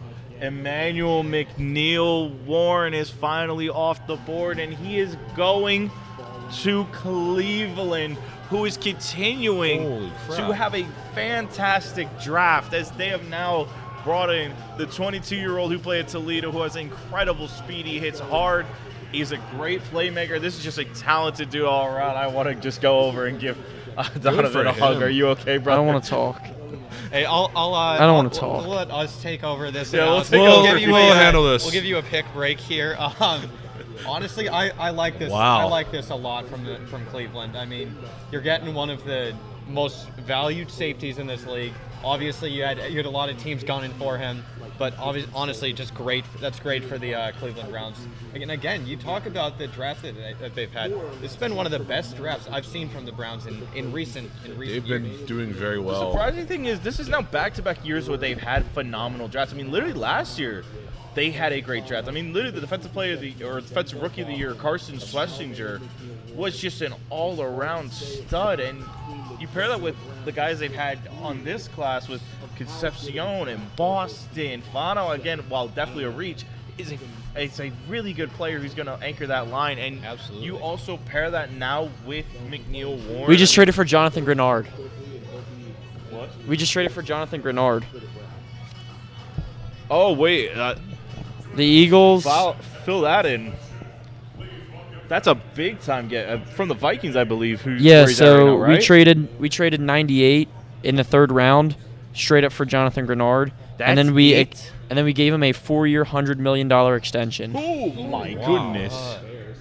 Oh, and we gave a 3rd round next year. Sorry. Even still, All right, I love that. Jonathan Grenard was in. I mean, I know he got hurt and missed a lot of time this year, but this is a dude who was a very talented player. That's a head scratcher right there. A 3rd round is all you can get for Jonathan Grenard. 2/3. I mean, even still, 3rd next year too. For next year, that's a head scratcher for me. I mean, the Vikings have continued to make head scratching decision after head scratching decision through this draft. I know there's a lot of talk because they fired their GM and they're moving on, and try to make a new decision. But I don't get it. Who was it? Tight end out of Michigan? Marlon Klein? Marlon Klein. Yeah. The tight end out of Michigan. If it's the my Texans. understanding, and we'll get back to Grenard in a second, I needed to collect my thoughts after that whirlwind of McNeil Warren, but now I'm back up because we traded for Grenard, and we needed a pass rusher. But I think it's Marlon Klein, who really hasn't been playing football. Yeah, he's only started 12 games of football in his life. That's crazy. Born in Germany, but great vertical speed, especially after the catch. Really wasn't much of a blocker, but I think that comes with, experience and playing the game. Maybe the Dalton Schultz replacement there for Houston. Yeah, probably. Gonna play through the whistle, though, and he's got surprisingly good footwork, which, again, he's new to the game, so it's surprising, and just good with the ball in the air. But I think we need to get back to that breaking news, because that's a big move. That's not just a big move for the Eagles. That's a big move across the league. Makes you feel a little bit better for losing Jalen Phillips. Yes. Well, that's a lot of money to give out, especially when you have to extend guys like Mitchell and DeJean and Carter next year. Oh, wow, that's a lot of guys. Yeah. But Grenard, I need to check his age because I think he's like 29. 28, I think. 28? Maybe 28, 29. He's 28, yeah. So I like that move. I think he's going to play a similar role to Hassan Reddick a few years ago. Oh, yeah, I And a forgot you guys similar- had him. In terms of productive, just above that double-digit sack mark, maybe a little bit below it. But I do like the move. We moved 98, so we still have 68 at the beginning of the 3rd round. And you give up a 3rd next year, which will win the Super Bowl, so it'd be basically a 4th-round pick anyway. I'm very much a fan of that move. As we get ready, the Bears have their pick, and the Rams are currently, or actually no, the Bears traded with the Titans. Guys, The my Titans mind is have their pick in. spinning. Sorry, that I was would really... assume it's going a million miles an hour. It's right going 4 million miles per hour right now. They're sending Who's even on the clock right now? the Tennessee sent their 69th and 144th pick to Chicago for the 60th pick. So the Bears get an early 3rd and I think a 5th round pick. Yeah, I won't lie to you. I saw that when I went onto Twitter to check the Grenard trade, and I completely just didn't even realize that until you just said that. I was like, wait, I saw that. Yeah, I know that caught me completely off guard. I was like ready to talk about the Bears, and all of a sudden the Titans swoop in. The Titans have been making a lot of trades so far. Yeah, they've been tonight. active. They traded back into the 1st round at the very end, moving with the trading down with the Bills in the Patriots spot to get Kendrick Falk, and now they're coming back into the 2nd round to get somebody. I'm not sure. I would think maybe a linebacker. I believe. Maybe Anthony Hill or, forgive me on this, I have to pull this up, maybe Kyle Lewis. This could be a time where maybe Kyle Lewis heads on his way out to the Titans. It definitely feels like a possibility here, especially because the Titans, their defense left quite a lot to be desired as well. With their main linebacker being Cody Barton, as a Seahawks fan, let me tell you something. Watching him was not fun. Jerome Baker isn't even there anymore. So I mean, like, they badly need linebacker help. When it's Cordell Flott, James Williams, or actually no, that's cornerback. Cedric Gray, my apologies. Cody Barton and James Williams are the 3 linebackers. You definitely can go better than that. So I would hope so. this could be the time you see Anthony Hill or Kyle Lewis taken off the board.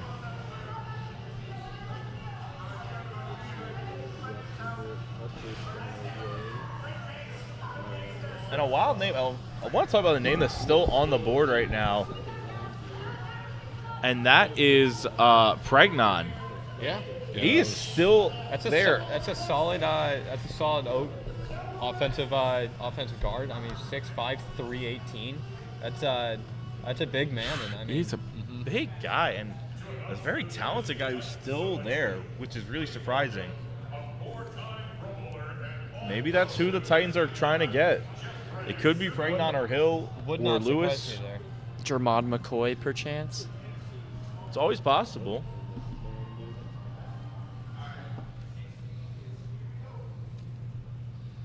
It's dead silent here. Tennessee Titans select Anthony Hill Jr. Oh, Anthony Hill Jr. I think I wasn't high on him, but I was surprised he lasted as long as he did. I mean, I'd say there was a point about a month ago maybe 2 months ago, where he was being looked at as a potential first-round pick, and he slides all the way towards the end of the second, but the Titans go up and move up for him, trading up for him, but, I mean, that's, again, when Cody Barton's your linebacker, really anything is an upgrade, so I think he'll be a day one guy for the Titans, day one 100%. impact guy. And again, I wasn't the highest on him, but I do like this selection as a whole. I think this is a good move for a team that badly needs help. So Yeah. I'm happy to see that. And our press conference correspondent Morgan Carr is here. We're gonna do our best to get him. Get in the shot. It's a bit of a tight setup here tonight. But talk to me through how the press conferences have been so far. So there was only 2 people left in the room, and Colton had actually went home. I had a He feeling, did yeah. not return. So Katie McDaniel was the only one left, and he actually said that the commissioner asked him to stay. Really? Yeah, the commissioner talked to him yesterday and kind of basically like asked him to come back today, and he did, and he was super excited. He kind of talked about that moment. He had a moment with the fans after he got his stuff on the stage, and he was like, you know what, it's meant to be. And he was not at all upset that he didn't go in the first round, even as all his Ohio State teammates did. He was just happy because he was like, he wants to be in Houston. He was born there. He wasn't raised there, so he is ecstatic to go back. That's awesome. He can't wait, and he loves their team, their coaches. He talked on and on about the coaches, and he's just looking to fit right in with the team, and he wants to. I love that. Thank you again to Morgan. She's been essential for getting extra content for us. She has done an awesome job picking up quotes and basically powering through being at the every single press conference through the first round and through Katie McDonald's. And a tight end was now taking Max Clare, I believe, for the Rams, right? yeah, another tight end, another sort of mid-range tight end. He was my 8th ranked tight end out of, the ones that I watched. And I'm all over the place right now, which is why I'm switching over to my computer while you guys were talking. But he was one of the first ones I watched.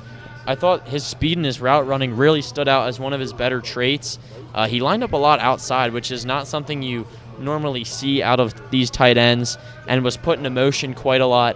He wasn't much of a blocker, and that's really being generous. I thought he was a little clumsy, like tripping, dropping balls, just not being aware that the ball's coming.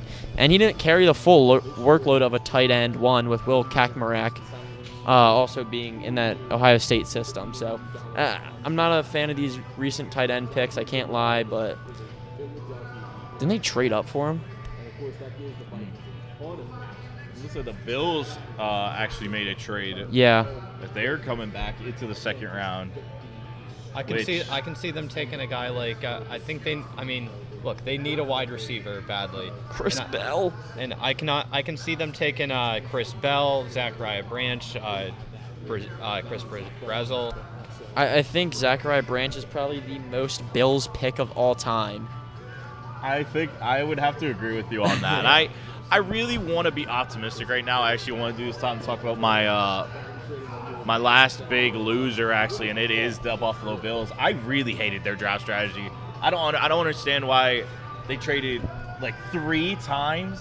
Yeah. And eventually just trade out of the first round. And on a team, I mean, this is a team that's done it repeatedly. And I know it drives their fans crazy. And because especially when we talk about it, I mean, one of the biggest dramas through this offseason was kind of their handling of Keon Coleman, who was essentially their first-round draft pick from 2 years ago. Right. And they essentially kind of the ownership kind of threw him under the bus. I really did not understand that when they promoted Joe Brady, and it just kind of felt like everybody was getting up on him. And I feel like this is a team that needed a spark with the moving on of Sean McDermott, this in-house promoting of Joe Brady, and they just respond by going back.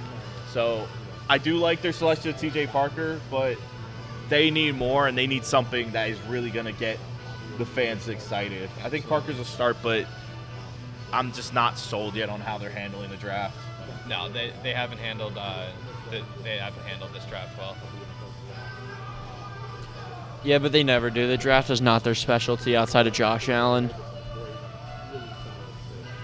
I think I'll be interested to see when the next quarterback comes off the board. You know, we've heard names like Nussmeier and Drew Aller, even Carson Beck, Taylor Green maybe. I'll be interested to see when one of those guys comes off the board. Here we go with the Bills. They traded pick 62, and they sent 66 and 182 for the Broncos for a four-spot jump. So a 6th rounder and a 3rd rounder to jump up a pick swap to jump up 4 spots. Yeah. So not too expensive. So I'll be curious to see who Buffalo is trying to target here in this moment as the Chargers are on the clock, and we've got only 2 picks left in the 2nd round, as I hope everybody has been enjoying this so far, as we still got another half to go. We'll probably take a quick 2-minute break once the Seahawks make their selection, as we get ready to kind of reset and start for the 3rd round with Arizona, who kicks off the 3rd round.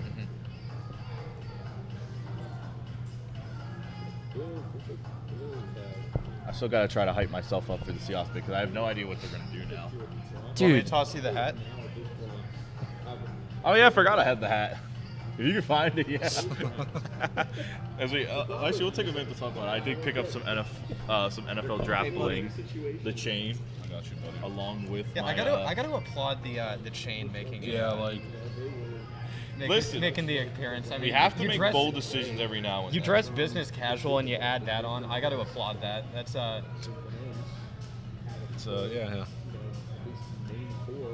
Here we go. There we go. It's like I've never left. Using this to get hyped up early. I love it so much. They got the NFL. I'm so bad at this because I got to do reverse on the camera. The NFL draft pin. You guys can't really see it, but on there, and I love it. Harley, I love your Pittsburgh. Yeah, I went with a kind of neutral hat. One, because this is the only hat in my size. Yeah, I feel it. You and me got massive heads. Oh my god. So it went quiet. As the Bills pick is in.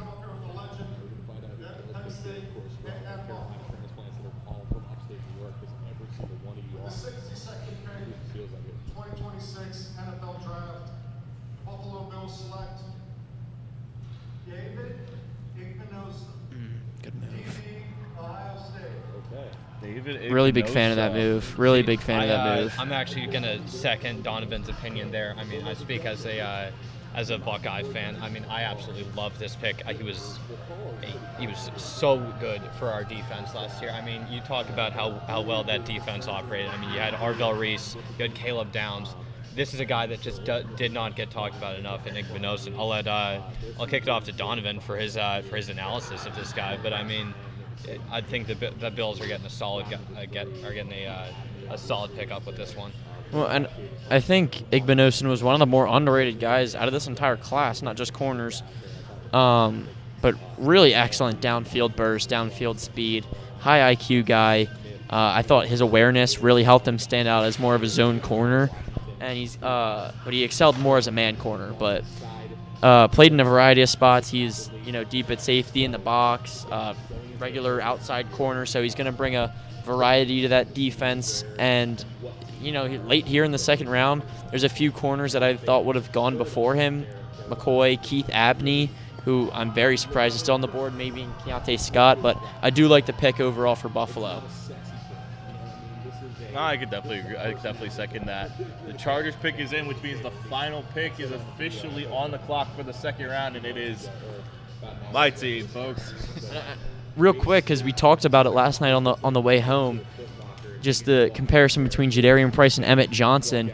Emmett Johnson is still on the board. Yeah. Now, I don't think you guys are going to take him, but the fact that he is still there really baffles It's me. still really surprising to see that only 2 backs have gone. There's been no running back taken in the entirety of the second round. And you got guys like Emmett Johnson. I mean, Mike Washington is an unbelievably underrated player. Katron Allen. I mean, yeah, I'd like to see Allen. even guys like I wasn't as high on, like Jonah Coleman, I would have thought we maybe see go. Maybe we'll see him in round 3. Le'Veon Moss, Nick Singleton, Seth McGowan. Like, there's a lot of guys. Jamari Taylor I love that I would have at least thought we'd see a few of them. But there's a lot of guys that I'm surprised we really haven't seen go. And since we have time, I mean, we've talked about McCoy, Chris Bell, but A.J. Halsey, the safety out of LSU. Now, I know there is a little bit of character concerns there, but I'm still surprised he's a hard-hitting downfield safety. Surprised to not see him go yet. Keontae Scott has not gone. He's a nickel corner out of Miami. Jennings Dunker, Zachariah Branch, Kamari Ramsey, Keith Abney. Pregnon blows me away. That's who I'm most surprised about, because with McCoy you have the injury. Now, if he drops out of the third round, I will be blown away. yeah. But I don't know. I think Halsey is really in play for the Eagles at 68, who I said I would have loved in the second round on my last episode of On the Clock. The Chargers getting ready to select their pick.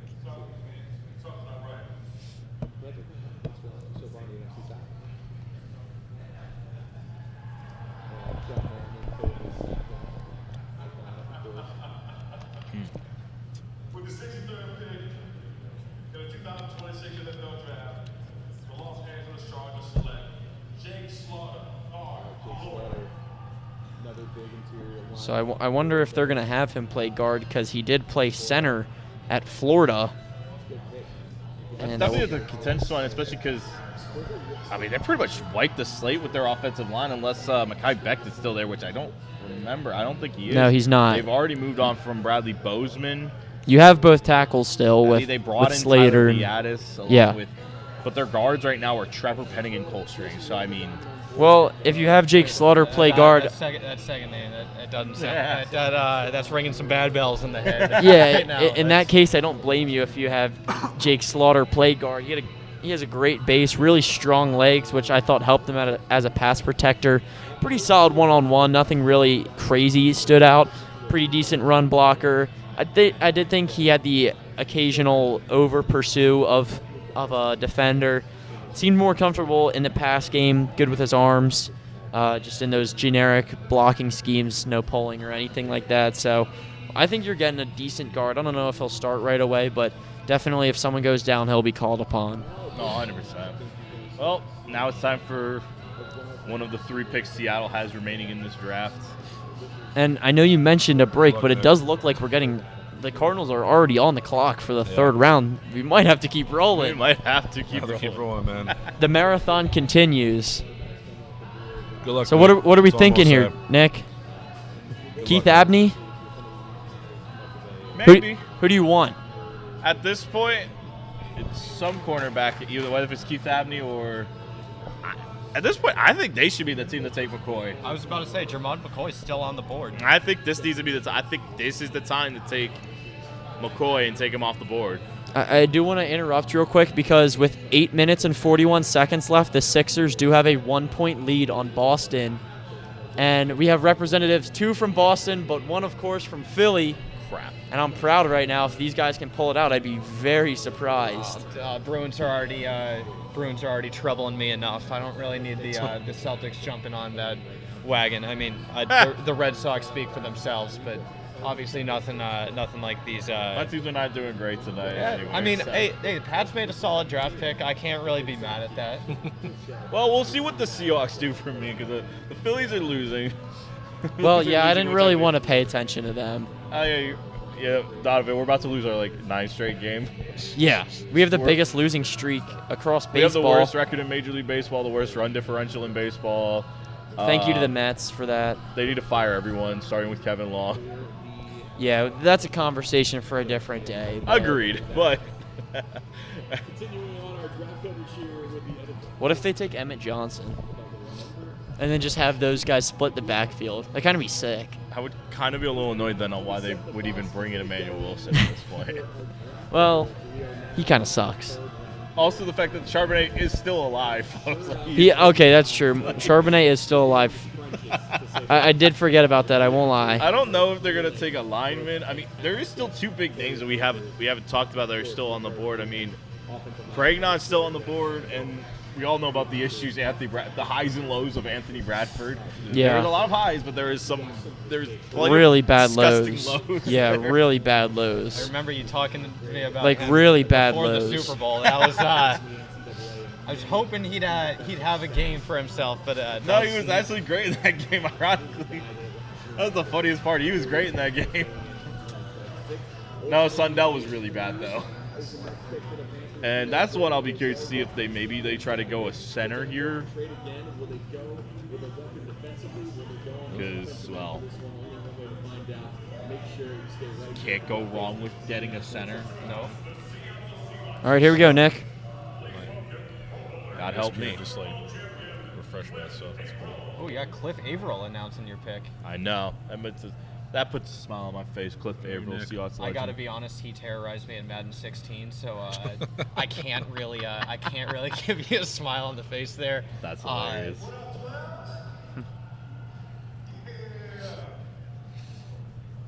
With the 64th pick in the 2026 NFL Draft, the world champs, Seattle Seahawks select Bud Clark, leaving TCU.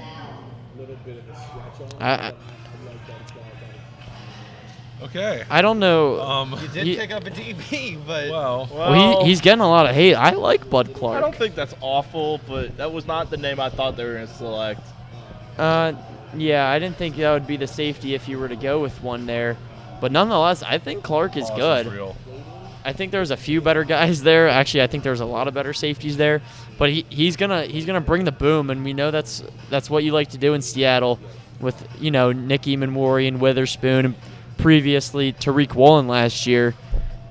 He's a hard-hitting safety. I think he has a lot of upside as a coverage guy. It's not all there yet, but he really played all over in the slot specifically. Yeah. Which is why I'll be interested, because Nick Eamon-Warry, if I'm correct, also Yes. played in the slot this year as a safety. Yeah. He did a really good job at wrapping up. Strong suit is 100% as a run defender, in my opinion. So This is a Mike McDonald decision. I look at it as when I remember Eamon-Warry, I was like, that was a Mike McDonald decision. Yeah. This feels like a Mike McDonald decision, given his versatility. he's gonna have those guys all over the place, because now he has two. Is he as versatile as Brandon Cisse, who you could have in the first round? No. But I do think he's very versatile, and you have Eamon-Warry. I mean, Witherspoon's going to be your outside corner, but you can do a lot with these guys. And I think the best part is there's no real pressure to rush him into to be something that he's not. Again, you just 100%. extended Job. Yeah. You Josh Jobe gives me have nightmares. Witherspoon. You have Eamon-Warry. Yeah. You have guys who can man all sides of the ball, and I think. Again, they're still, I'd say, a bit reeling from the loss of Kobe Bryant, who went to the Bears. But I think when you put Eamon-Warry with Julian Love, that safety duo is nasty, and you don't have to immediately rush out Clark. I would have liked them to take Keontae Scott if they were going to go down the safety department, but he's more of a slot corner. Yeah, and I think that's what Seattle needed more, if anything. Yeah. To have Eamon-Warry play more as a regular safety. Yeah, maybe. To pair him with Julian Love, Yeah. honestly. All right, well, it looks like they are taking a little bit of a pause before the third round begins here. We're going to take a 1 to 2 minute break. We'll be right back as the picks get announced.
Hello, everybody, and welcome back to the draft. As we now hit the third round, Nick Fernball, Harley Verabet, Will McDonald, Donovan Cranage, and Morgan Card. As we had to go a bit of a tight fit, but we got it. First pick in the third round for the Cardinals is Carson Beck. Oh my goodness, the Cardinals selected a quarterback, and it wasn't either of the top two guys above him. Wow. Well, I know the Steelers. The Steelers were very high on Carson Beck. Yeah. For so what they might reason, be a though? little disappointed, but I did not expect that over Nussmeier or Aller. Oh, man. Now, probably the more experienced guy out of the three, given that Aller was injured this year and is young, and Nussmeier was also injured this year. But I'd say probably the worst out of the three. That was really questionable, especially because he's going to a really bad, like a really Horrible bad situation. foundation Yeah. in Arizona, and considering there's not much competition, it's no shade on Jacoby Brissett, but we all know what Jacoby He wants an Brissett is. extension. Patriots legend. Like, there's nothing else besides those two. So Wow. I really, this gives me John Beck vibes. To be all over fair, again. I don't think any of the three quarterbacks would have succeeded there. So No. I'm almost glad Aller and Nussmeier didn't go there because I really am rooting for those two, especially Drew Aller. I felt like Nussmeier could We find are. a way to succeed, even if Arizona's system's not great, because he's a guy you can believe and build around for a while. Yeah. Carson Beck, you select if you want to just slot him in and play right now. Well, and he's the most experienced guy out of those Yeah. two, so it doesn't surprise me in that matter. He's the most experienced. He That is true. He started 3 years. Yes. He went that's to a national championship this year, had 2 deep playoff runs, so he's the more experienced guy. Is he the most talented? No. I think he's a bridge, and the Eagles are now on the clock. We're a few picks away still, but I'm already looking at the board. Abney and McCoy, Jennings Dunker's still there, AJ Halsey, the safety. I don't know. It's going to be hard. I don't want to get too mad at this point because McNeil Warren's off the board. I actually was really sad about that. I almost cried. I feel like the Browns went from. I feel like they had to have gone from one of the bigger losers to probably one of the biggest winners of tonight. Who was that? The Browns. Yeah. I've liked their picks so far. Yeah. A wild start for tonight as the Broncos are making their selection.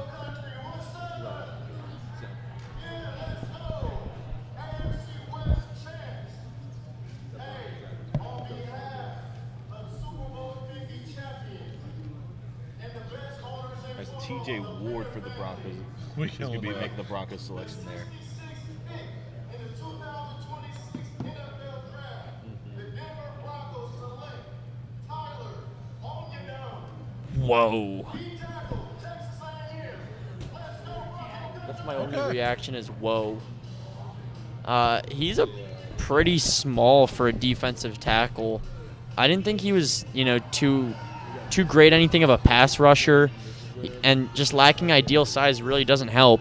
He can move a little bit faster without that speed, but he also doesn't have the strength that you would want.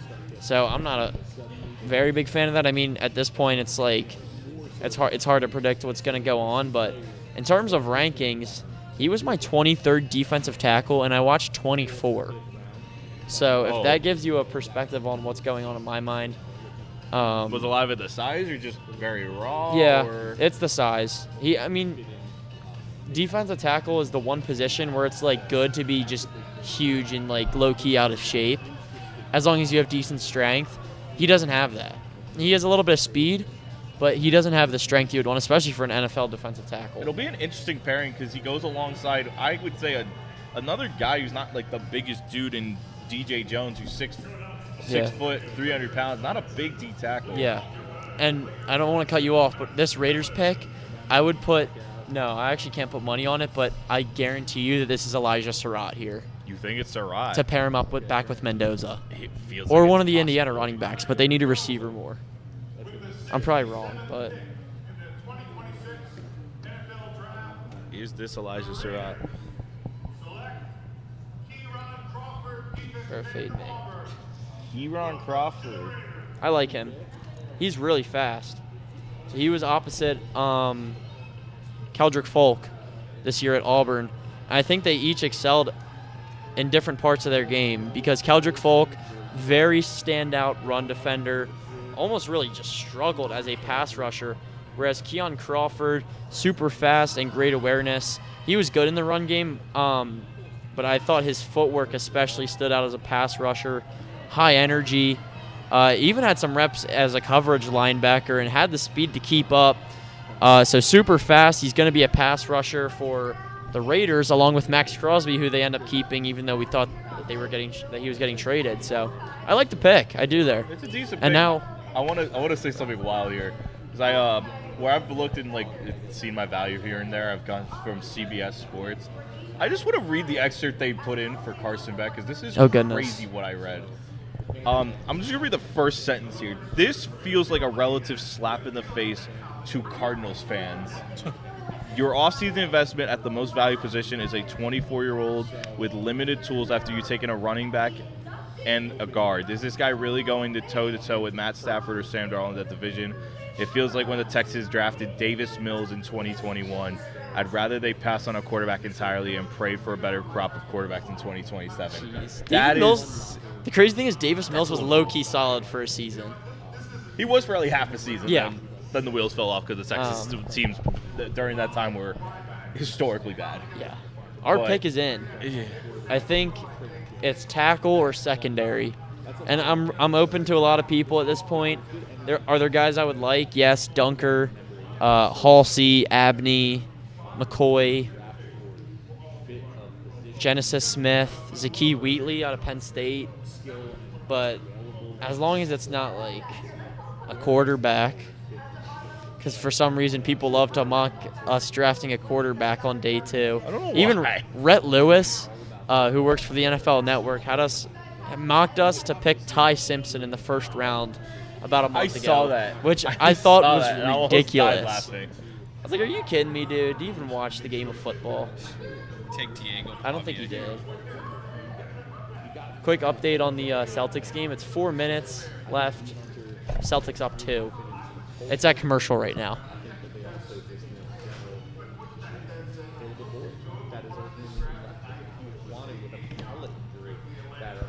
I'm excited for this pick, though. I'm not as nervous as last time because McNeil Warren's off the board. I've never. Oh, thanks, dude. I meant to grab it out earlier. Just been holding it for hours. I don't think it I meant to grab fits. it out before the stream, but yeah, I had a lot of technical difficulties, so certain things just ended up not happening. So we, yeah. I was going to take us through a break, dude. I was like, let me just grab it now. Just do it now. That's Yeah.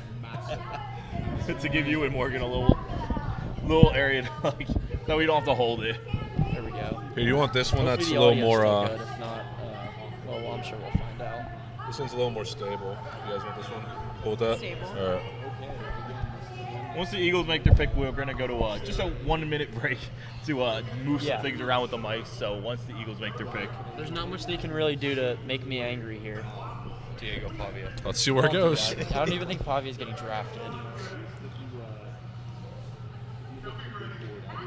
I'm still in shock. Like, I'm still in shock after reading that CBS thing about Carson Beck. That's maybe the craziest thing I've ever seen. I've been reading CBS sports picks for like the past 7 years.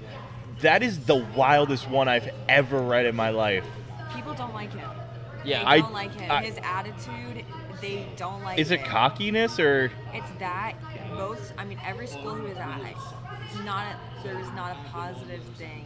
Oh, jeez. And I've seen a lot of TikToks about it. When you compare him to a guy like Mendoza, the attitude when you went to the Natty was like a lot different between the two. So I do get it. Yeah, it's a wild one. As we're getting ready for the Eagles pick, and All right, Westbrook's here we go. making another announcement. Nice. I'm nervous, even though I said I wasn't going to be mad. I don't think he should be. No, I'm nervous. There's a lot of guys I Alrighty. want. I really want Halsey. I was huge on him early in the draft process. With the 68th pick of the 2026 NFL Draft, the Philadelphia Eagles select Markel Bell. I like that. Markel Bell. He was one of my guys, a guy I was super high on. He was my tackle 7 in the class, I think. No, okay, tackle 8. I had him about top 40 on my big board, and he's still here. I'm a huge fan of that. He is absolutely massive. I believe he's 6'9", 245. My goodness. So, huge size. He A plays little left lean tackle. for a tackle. What? A little lean for a tackle. He He- said 245. Saying on ESPN, he's 6'9", 346. Oh, Yeah, 340. okay, so I heard 246. My bad. Yeah. Even bigger, which it was big. That's a big man. So that is a really big yeah, man. 350 pounds, 6'9". He's absolutely massive. Now he played left tackle at Miami. My guess is he's going to be the eventual replacement for Lane Johnson, which that gives him time to work on playing right tackle. But either way, he's super raw. I think he uses his size very well. It can be a little more polished, but I'm very excited for that pick. I was super high on him going into the draft, and I thought he'd be available now, and I'm very happy with that. It's pick. interesting to see with a guy like him because, again, I looked at some size and it looks similar to that of Jordan Mailata, who is 6'8", 365. I like that selection a lot for the Eagles. I love it.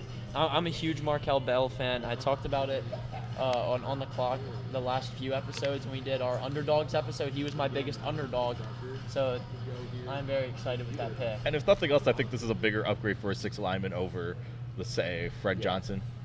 Yeah. Yeah, Lane's health is always a question too. So This is true. I have some special guests to help me make the Bears pick. Please welcome Tyler and Timothy. They're representing Friends of the Children, an incredible organization that focuses on the importance of mentorship and empowering youth. The NFL of the Bears works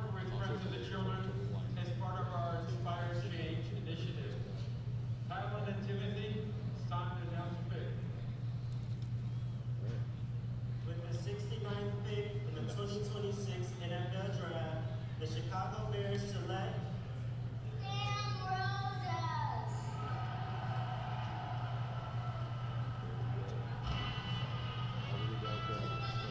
Oh, Sam Roush. I was going to say, I thought they stumped me for a second because I didn't know who they said. He was my tight end 3. I was very high on him. The Bears kind of confuses me with Colston Loveland and Cole Kmet on that roster. I don't really understand the tight end pick there over a receiver, but I do like Sam Roush. He's hard to bring down with the ball in his hands, but he really did impress me a lot as a run blocker. So, they're not taking him to be a receiving threat, which makes more sense on the selection there. But I still think receiver might have been the bigger need there, and especially with a lot of guys still available, I'm a little surprised with that pick. It's a possibility they might be wanting to go to maybe run a lot more 13 personnel. Yeah. Especially with the addition of him now. I mean, you already have 2 really good tight ends who I think are very versatile and have a very wide variety of skills. So I feel like you could see the addition of that. I'm never one to doubt Ben Johnson after what he did this year. I'm just going to see and respect the vision that he's got. I mean, there's a solid foundation we've got so far. Or that the Bears have so far. I'm not gonna lie, the third round has definitely shocked me a lot more. It's been maybe it's just because the Beck pick is just still sitting square in my mind, but definitely some interesting decisions to start off. The 2026 NFL Draft, the San Francisco 49ers select Romello Height, defensive end, Texas Tech. And it is I think Romello Height. I think that's about the right time for him to go. I had him just as a what pick number was that? Okay, never mind. I believe that is number 70. I think that's actually a little early for him. But a part of that stacked Texas Tech defense, I thought he kind of was overshadowed by his teammates and Rodriguez, David Bailey, and Lee Hunter. So yeah, now he's at a point where he can possibly. I don't know if he's really going to stand it on that 49ers defensive line either, but he'll certainly get the chance. So I think it's a high upside pick nonetheless, but probably not who I would have went with. I mean, I could definitely attest to that, especially because the Niners D line was bad, really bad. I mean, Nick for Bosa as much was as injured. Yeah, Nick Bosa was hurt, so I will give it that. But the rest of their D line, I mean, nobody showed up. Right. I mean, I look at the prime example when we did the 48-hour live stream on DSTV. I remember we watched that game, and all I kept thinking was they were getting almost no pressure. And I remember watching through a lot of games this season, they just got absolutely no pressure. Yeah. I mean, they weren't getting anything. CJ West was a disappointment, and they just weren't getting anything. So maybe Height's an improvement, but I don't know. The Niners have, honestly, I would say they're another team that I would say through day 2 are pretty big losers. Thinking it up, yeah. Deshaun Stribling was actually insane. I cannot believe he went. I cannot believe Emmanuel Pregnon is still on the board. I can't either. I Fall to cannot Seattle believe it. on the last pick of the third round. He's one of 2 guys that I had a first-round grade on, and the other one's McCoy. I didn't think he dropped this far with the injury, but it makes sense. Pregnon is healthy, unless I'm forgetting something, but I can't believe he's still on the board. Could it be the age that he's 24 years old? Pregnon is? Yeah. It could be, but I still think you're getting a day 1 starter at guard. And I feel, it is a fair point. I mean, it's interesting to think if sometimes age is something that teams sometimes overthink. Yeah. I mean, I'm not saying we've seen it because, honestly, one of the biggest ones that surprised me was the fact I was ready to see Mesidor slide out of the first round because of the fact he was 25. Yeah. But the Chargers were smart and took him. So, I don't know. It's an interesting thing to see. And as for McCoy, surely he doesn't fall to day 3, right? I didn't think he'd fall to round 3, so I have no idea. He could. I'd be really surprised for a guy that talented. I would be super surprised. Dang. I'm looking at it right now. The Eagles don't pick again until 178. So over 100 picks until we're up again. So you're going to... I'm taking this jersey off. Yeah, it's going to be a while. I think it's time. I'm going to take off my hat as my team won't be available till the pick 96, which I actually thought was the last pick. It is not. There's 5 picks after. Comp picks. What? Yeah, the comp picks. I always We forget. traded ours. Because I'm really struggling to get this jersey off with this polo on under here. As which, after Seattle ironically said that, the next 2 picks are the Vikings. Wow. With the Steelers, and then the final pick of the night will be the Jacksonville Jaguars. Unless it's moved. Yeah, unless something happens. We haven't seen enough trades. There's only been like 40 so far. We need more. Disappointed. The Bengals are going to be on the clock. The Commanders pick is in.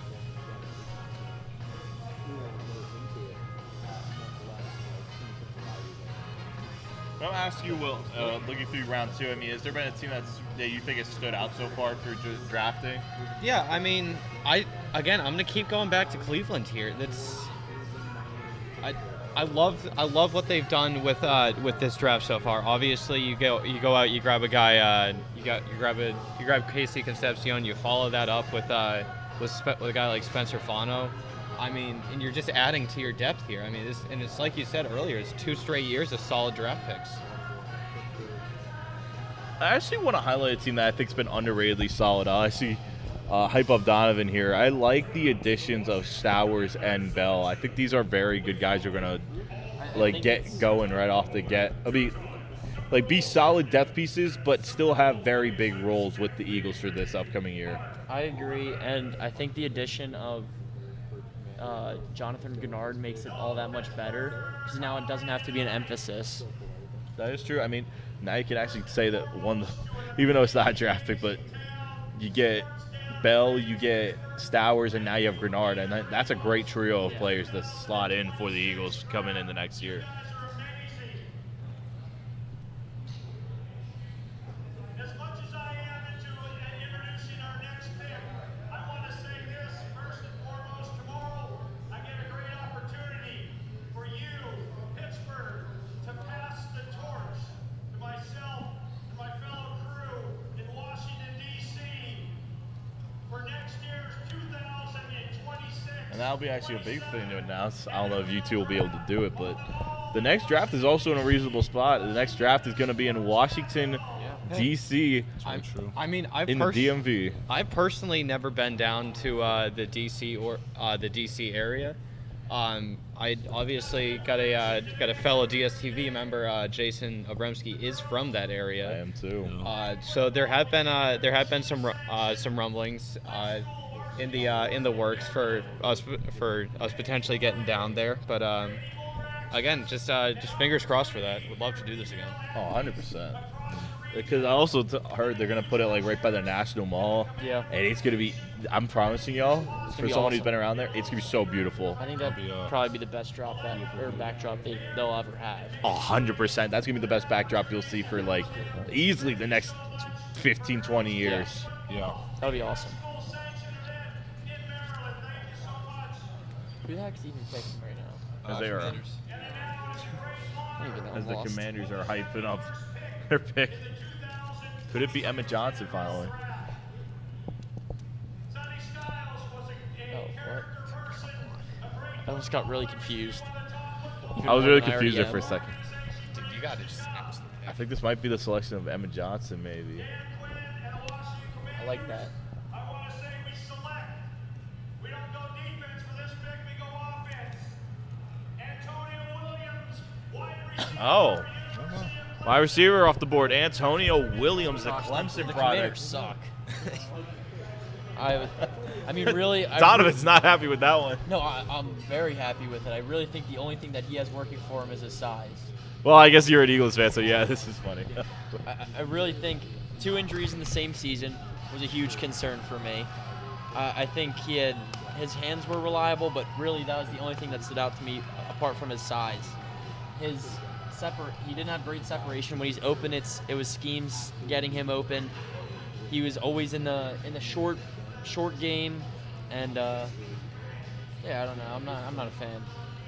But I also have to hate on it because it's I mean, I could understand that. I could understand that. I think actually it's not a bad idea because with the way Washington's offensive scheme was fixed, they loved a lot of short game, a lot of short passing situations. So this could be maybe the situation that Antonio Williams might need.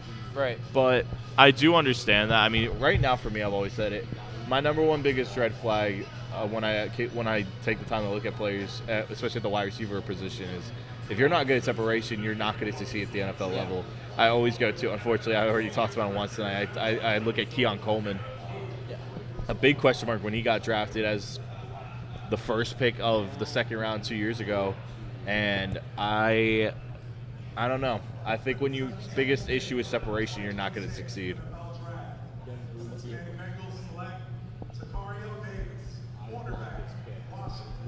I like it.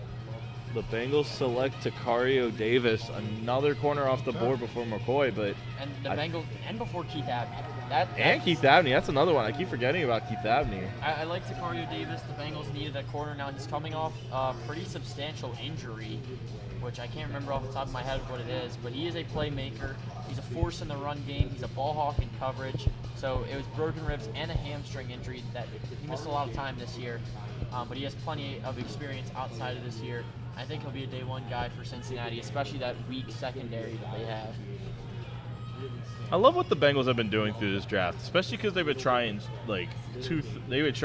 hell to get upgrades on their defense, and you get in a Cassius Howell and you bring him in as well. I mean, they're getting they're making quick turnarounds to try to build their defense up in one offseason. I got to give them a lot of props.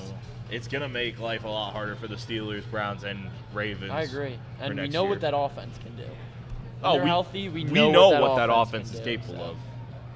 I'll be interested to see with Pittsburgh coming up here at 76 if Kyle Lewis is in play. It feels like it could be. I couldn't imagine he's not. Keep him in the city. Exactly. Wallet's here too. And linebackers in need too. It's not like it's just. It is a need. It's not like they're just going and taking him because they're in the city. It's a real need for them, and he's right there. He's not dropping much further. If he's there, of course. If we don't trade up and steal him. With the 73rd pick in the 2026 NFL Draft, the New Orleans Saints select Oscar Delp, tight end. Oscar Delp, I the like Georgia it. product. Kellen Moore is going to have a field day with him. It seems like his receiving upside is more of anyone than in this class. He's extremely athletic. His speed really stood out. I think he can be a top vertical threat as a tight end in the league. Yards after catch guy, you're going to see it sort of similar to Dallas Goedert, but I'd say with even more upside than Goddard has at that specific spot. And we saw what Goddard did with Kellen Moore. He had one of his best career years, so I'm very excited for this. I see no reason why Delp can't go in there and be the tight end one from week one. It'll be interesting to see because now the Saints now have 3 receiving tight ends in the room with Oscar Delp, Noah Fant, and Jawan Johnson, who they extended on a 3-year deal. It's a very interesting tight end room now, to say the least. And you want to look at just who Georgia's been able to develop at tight end over the past couple of years. They had Brock Bowers a couple of years ago, and now you got Oscar Delp. I'm not saying that Oscar Delp is going to be the next Brock Bowers, but I think it's just still incredibly unique to see the work that Georgia has done at the tight end position in the past couple of years. Oh yeah, 100%. I'm gonna call my dad after that one. I know he's gotta be feeling pretty good about that one. I'd be excited too. I think Noah Fant is honestly a cut candidate when it comes down to 53-man rosters. He's made his way around the league recently, and I don't think he's much better. Jawan Johnson's been there for a while. He's been productive for They're them. not going to move on from him with his contract as well. I mean, Fant, it really wouldn't surprise me to see him cut, or for Delp to just get more reps than him and be that tight end too instead of him. That'd be possible. I will be right back. I'm gonna let y'all roll. We have who is it next? I believe we got the Giants on the clock. Giants, Dolphins, Steelers, the next 3. I hate how much I really like the Giants draft so far. Oh, well, here's the pick. Here go the Dolphins. Not gonna let me talk. New Giants select Malachi Fields, wide receiver, Notre Dame. Again, another wide receiver off the board, but it's not the guys that you would have expected. I mean, you got Zachariah Branch still on the board. You got Chris Brazel. I mean, what's your thoughts on this pick? I think he's very similar to Antonio Williams, and I think that he'll work very well in the Giants system and with what they need, because they need another receiver, but we know what Malik Neighbors can do. He's going to be an outside receiver, but he's going to be more intermediate, short routes, and take it after the catch. Now, can he be a deep threat? Sure, but is he going to be a big physical, go-get-it kind of guy? No. Malachi Fields is. I believe he's 6'4". Yeah, that's literally my first note is that he's 6'4". Now, he doesn't have the top speed, but that's why you have a guy like Malik Neighbors. I thought his hands, okay, that lady cut me off. Her hands really projects him to be a top threat as a deep ball receiver. He wasn't a consistent target for Notre Dame, but I don't think he'll have to be a consistent target in the league with an offense that has Malik Neighbors, Cam Scadaboo, Jackson Dart's rushing upside, Isaiah Likely, who they brought in this offseason. So I do like the pick there, even if I wasn't the biggest fan of Malachi Fields.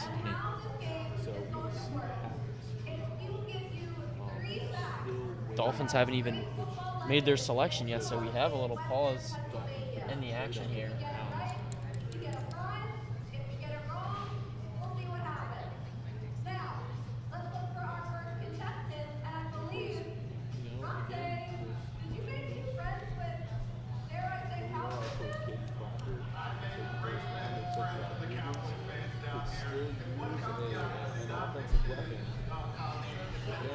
Now, Harley, you're obviously our main Steelers correspondent, at least, or I guess you and Morgan are both Steelers correspondents, so I'll get both of your opinions on this. Go with that.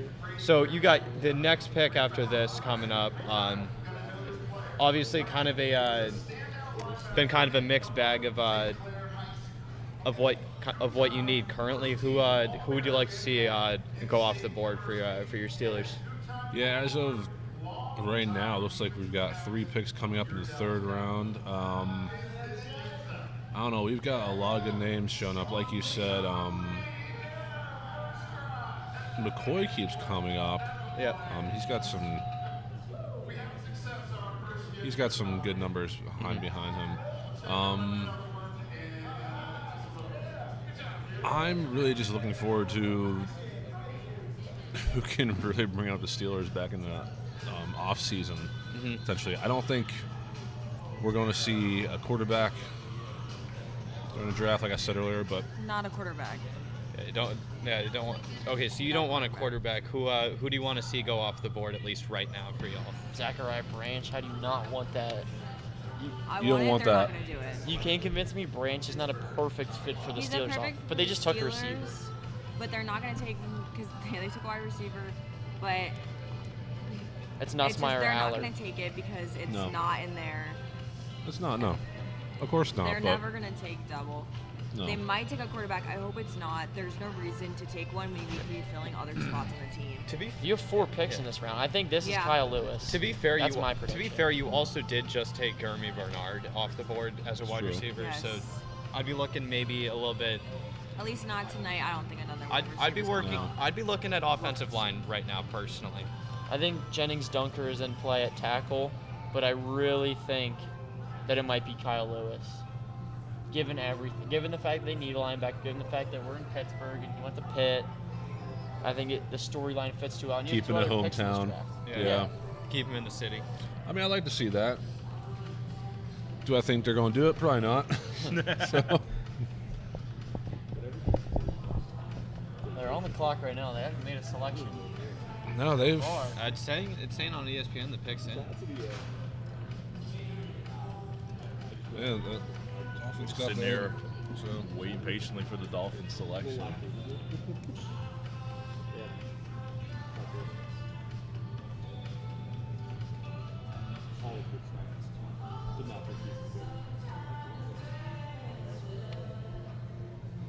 Is it just me or we have heard this song like 6 times today?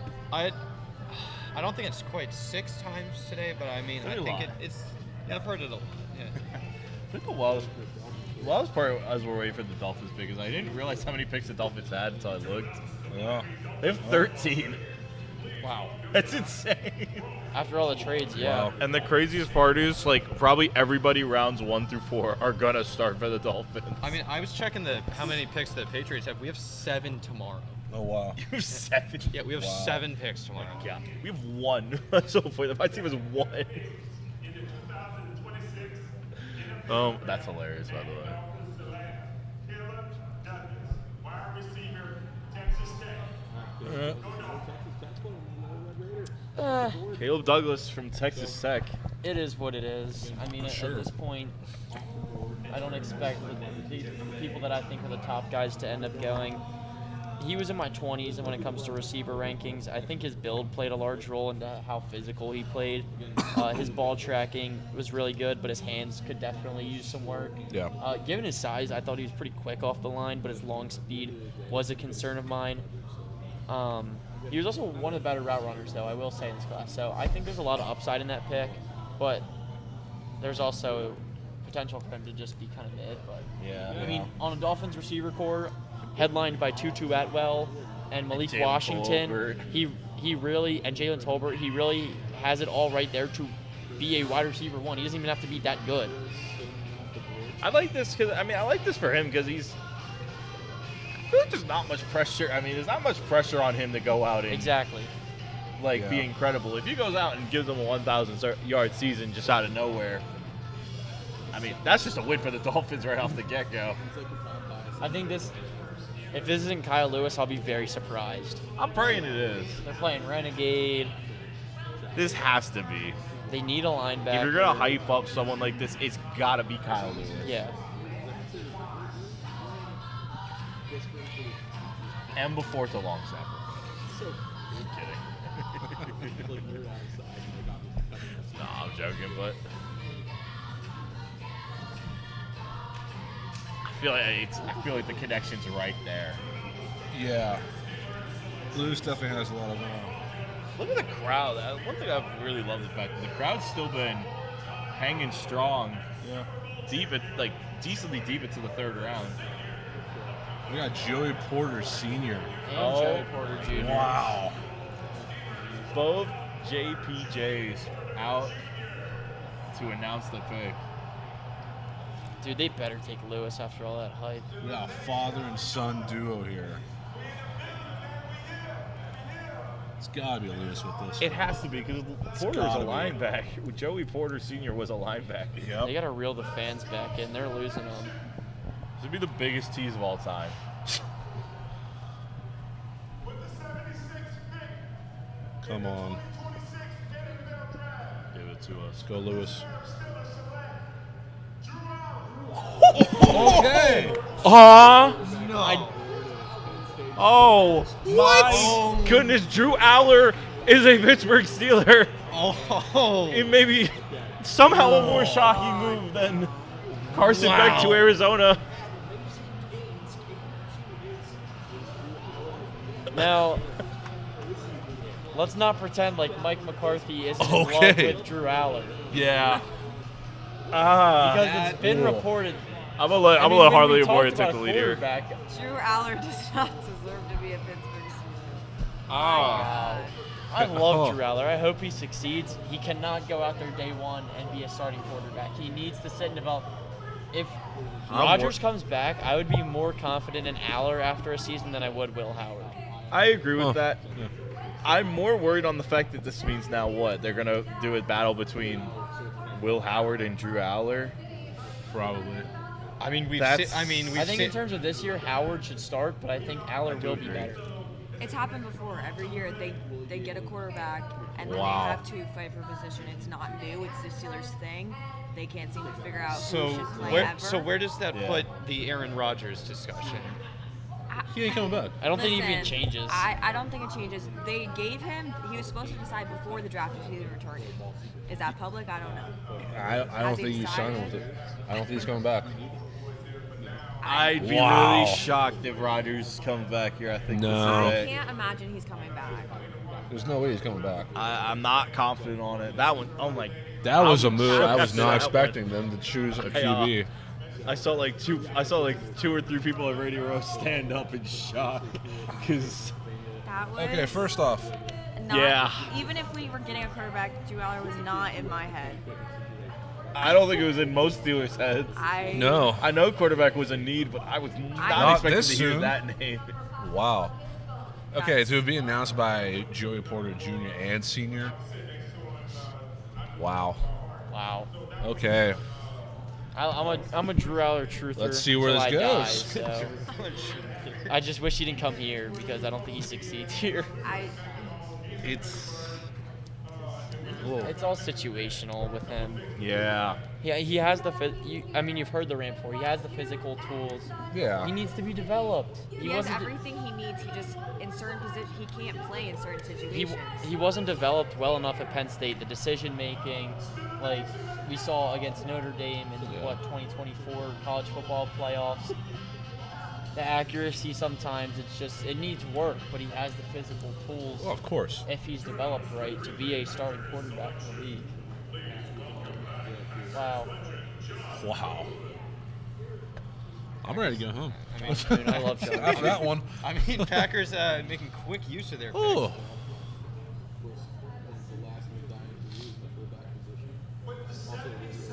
Wow. I was not ready for any of that. As Packers are getting ready to announce their pick. Okay. Okay. As another Missouri player. We've heard a lot of Missouri Missouri's players go got a through lot this. of Specifically players on the out. defensive side. Yeah. Specifically on the. I lost my We train heard of thought, dude. emphatic "Let's go" on Radio Row. People are excited man. for Mizzou. Yeah. Well, specifically on the defensive side for Mizzou, but I liked Chris McClellan. He was super athletic, and believe it or not, being 324 pounds, he was still somewhat lean. Had super long arms. He had super precise footwork. Not anything crazy with his hands, but he's a college football veteran. He played significant snaps the past 3 years, and is pretty even as a run defender and a pass rusher. So you're getting overall a solid guy here. I can see it. I mean, the Packers are another team that's deeply struggled with. Yeah, I mean they just need Pass help rush. everywhere on defense. Especially after, I know with them when, not just Micah Parsons, but when Devontae Wyatt went down for them, they really struggled to generate pass rush. It's kind of the reason Rashawn Gary ended up just going out the door because I just don't think they believed in him long term. I saw they just brought in Javon Hargrave. You're gonna get Devontae Wyatt back. I see really like this pick of Chris McClellan to kind of slot in as like that third rotational tackle there. And help him develop. Who knows? I think he has a lot of upside. I agree.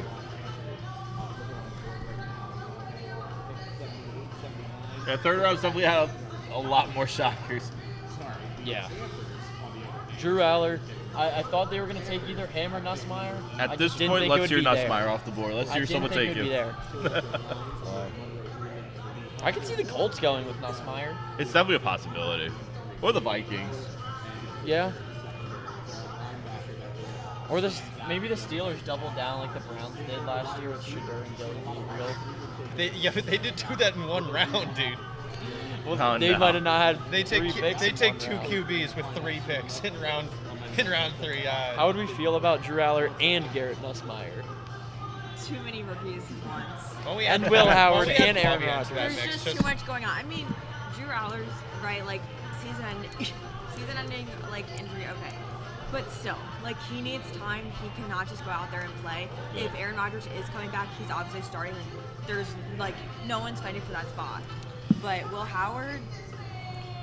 Pittsburgh. I mean, at that point, Pittsburgh like loves Will Howard. That's what I figured out. Pittsburgh loves him. They love Jack Sawyer. They like the duo they have there. They're friends. They like seeing them in Pittsburgh, and they want him to stay. But at this point, it almost seems like Pittsburgh wants to trade him. Like they don't want him. No, I get it. And we've seen that. I mean, the past 3 years, they've had so many quarterbacks, and they keep screwing it up and doing whatever. Training camp's going to be interesting. I'll say that at least. It's going to be a fun training. It's going to be Pittsburgh. It's fun gonna be camp. Insane camp in Pittsburgh there. Not only do you have see where it goes. Not only do you have 2 QBs going against each other, you got Ohio State versus Penn State. I in know. Your training Yeah, camp. that's a great. As if that there's is- not That is, already existing Those two don't mix well rivalry. together. Well, Yeah, Howard might. I mean, his girlfriend goes to Ohio State. Ooh. That is fun. That's just adding. That's just adding to it. A lot of adding mix there. to I'd it be a already. little more happy in that room than most people would be. Actually, I'm gonna fire off one more shot because I want to take a guess here. As they are on the clock, I am actually gonna make a bold prediction here. I think I'm probably gonna be way off base. I think the Falcons might be the team that takes Nussmeier. Really? There is. I mean, think about it. They just moved on both their front office and their head coach. They have no ties to Michael Penix. Yeah, I get they brought in Tua, but Tua is not the long-term answer if we're being honest. I think with Penix, it's a difficult situation because obviously we don't know when he's going to be available with that injury. But you spent very premium draft capital on him just 2 years ago. I mean, That was now- a different front office. This is a different true. front office. They have no ties to him. That's true, and I know Nussmeier being a third rounder wouldn't automatically start, but I feel like if they take a quarterback, it might be a little later on. And it might be a little later on It's to possible. be a I guy do that see fits it. more of that style that Tua and Penix play, McAfee announcing another. which isn't gunslinger. Some noise for the Bachelor Boys, the band that's been crushing it. No noise will be made. As a fellow band member, I got to applaud them. Never practiced once. Same. Played trombone 1 year. What is he Harley doing? with the trumpet. We hear the trumpet, so. Is he doing a magic Brass trick? boys right here. Guys, you're missing McAfee's magic trick.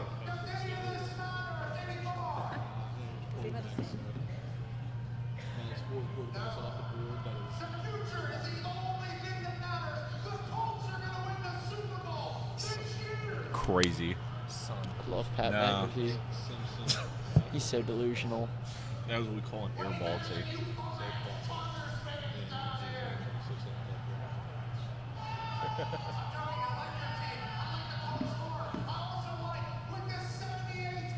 Here we go.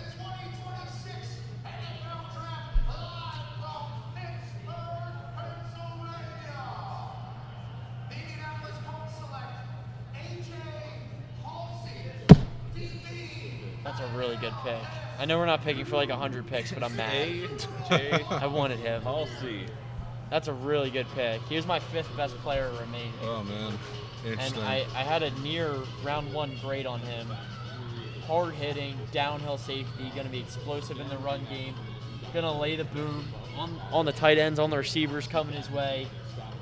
Reminds me a lot of C.J. Gardner-Johnson, which is why I thought he would be a good fit for the That's Eagles. a really good comparison. I like that. Yeah. I like that. I think the fact that you got him at 79 is great value for him. I had him in the 40s. So I'd be excited, Chargers fans.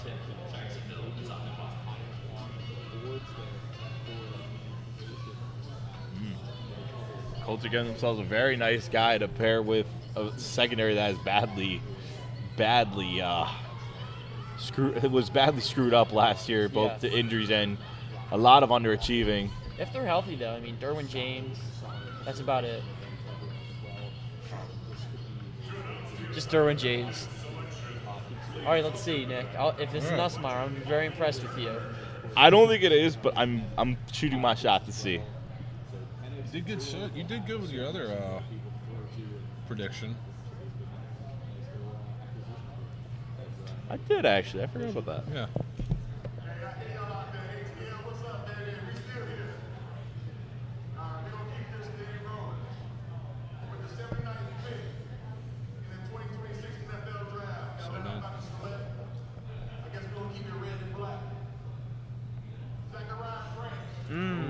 Good move. Rand. That's a solid pick. All right, up for them. I like teams are that. coming to their senses now. All right, yeah, it's getting interesting here now. Teams are coming to their senses now. The top Stayed guys are within their own state. Yeah. I like that move a lot for them. I think he'll fit the offense well. He'll be someone underneath for Tua Tagovailoa, who doesn't exactly have the biggest arm No. in the league. He's going to be that slot guy. You brought in Dotson, who can play the outside if he has to, and you also have Drake London, who can, do that as well. So I think that's a solid receiver for the three of those, and I know I am forgetting someone that's also there, but I guess he'll remain forgotten. Unless I someone mean, wants to find it. it's a decent wide receiver room now. Since they brought in Jahan Dotson, they brought back Olamide Zaccheaus, but it felt like they really didn't have like this standout number 2. Yeah. I feel like Branch is gonna be that to take some of the pressure off of London. I mean, London's an unbelievable receiver, but this man was he is. coming He's under so constant underrated. pressure because, I mean, they were running Darnell Mooney as wide receiver number 2 for a while, and he just was not working there. And outside the few games where Kirk Cousins and him just connected all the time, but this is going to be a more consistent wide receiver too, and I love this for the Falcons, who are desperately trying to keep up in what I think is a very weak NFC South right now. It seems like the Steelers' Drew Aller pick kind of sent like a reset wave over to the rest of the teams, and now they're taking the guys that are actually at the top of the board. I can You know what see I mean? it. I Like, get what you mean. It just kind of sent a shockwave. It was like, Let's see okay, if the Ravens keep it going, because there's a lot of guys that are still good. I mean, McCoy's there, Pregnon is there, Chris Bell, Keith Abney, Emmett Johnson, Kamari Ramsey, Jennings Dunker, Keontae Scott, Genesis Smith, Kyle Lewis, Connor Lewis, Akee Wheatley, Joshua Joseph.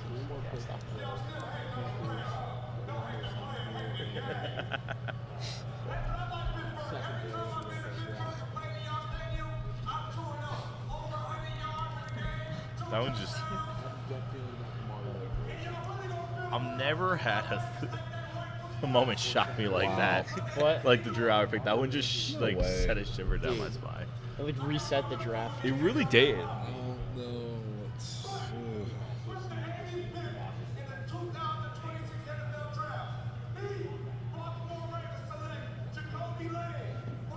And we're back. Jacoby Lane, a wide receiver from USC, and I can see Donovan shaking his head. And it was actually funny.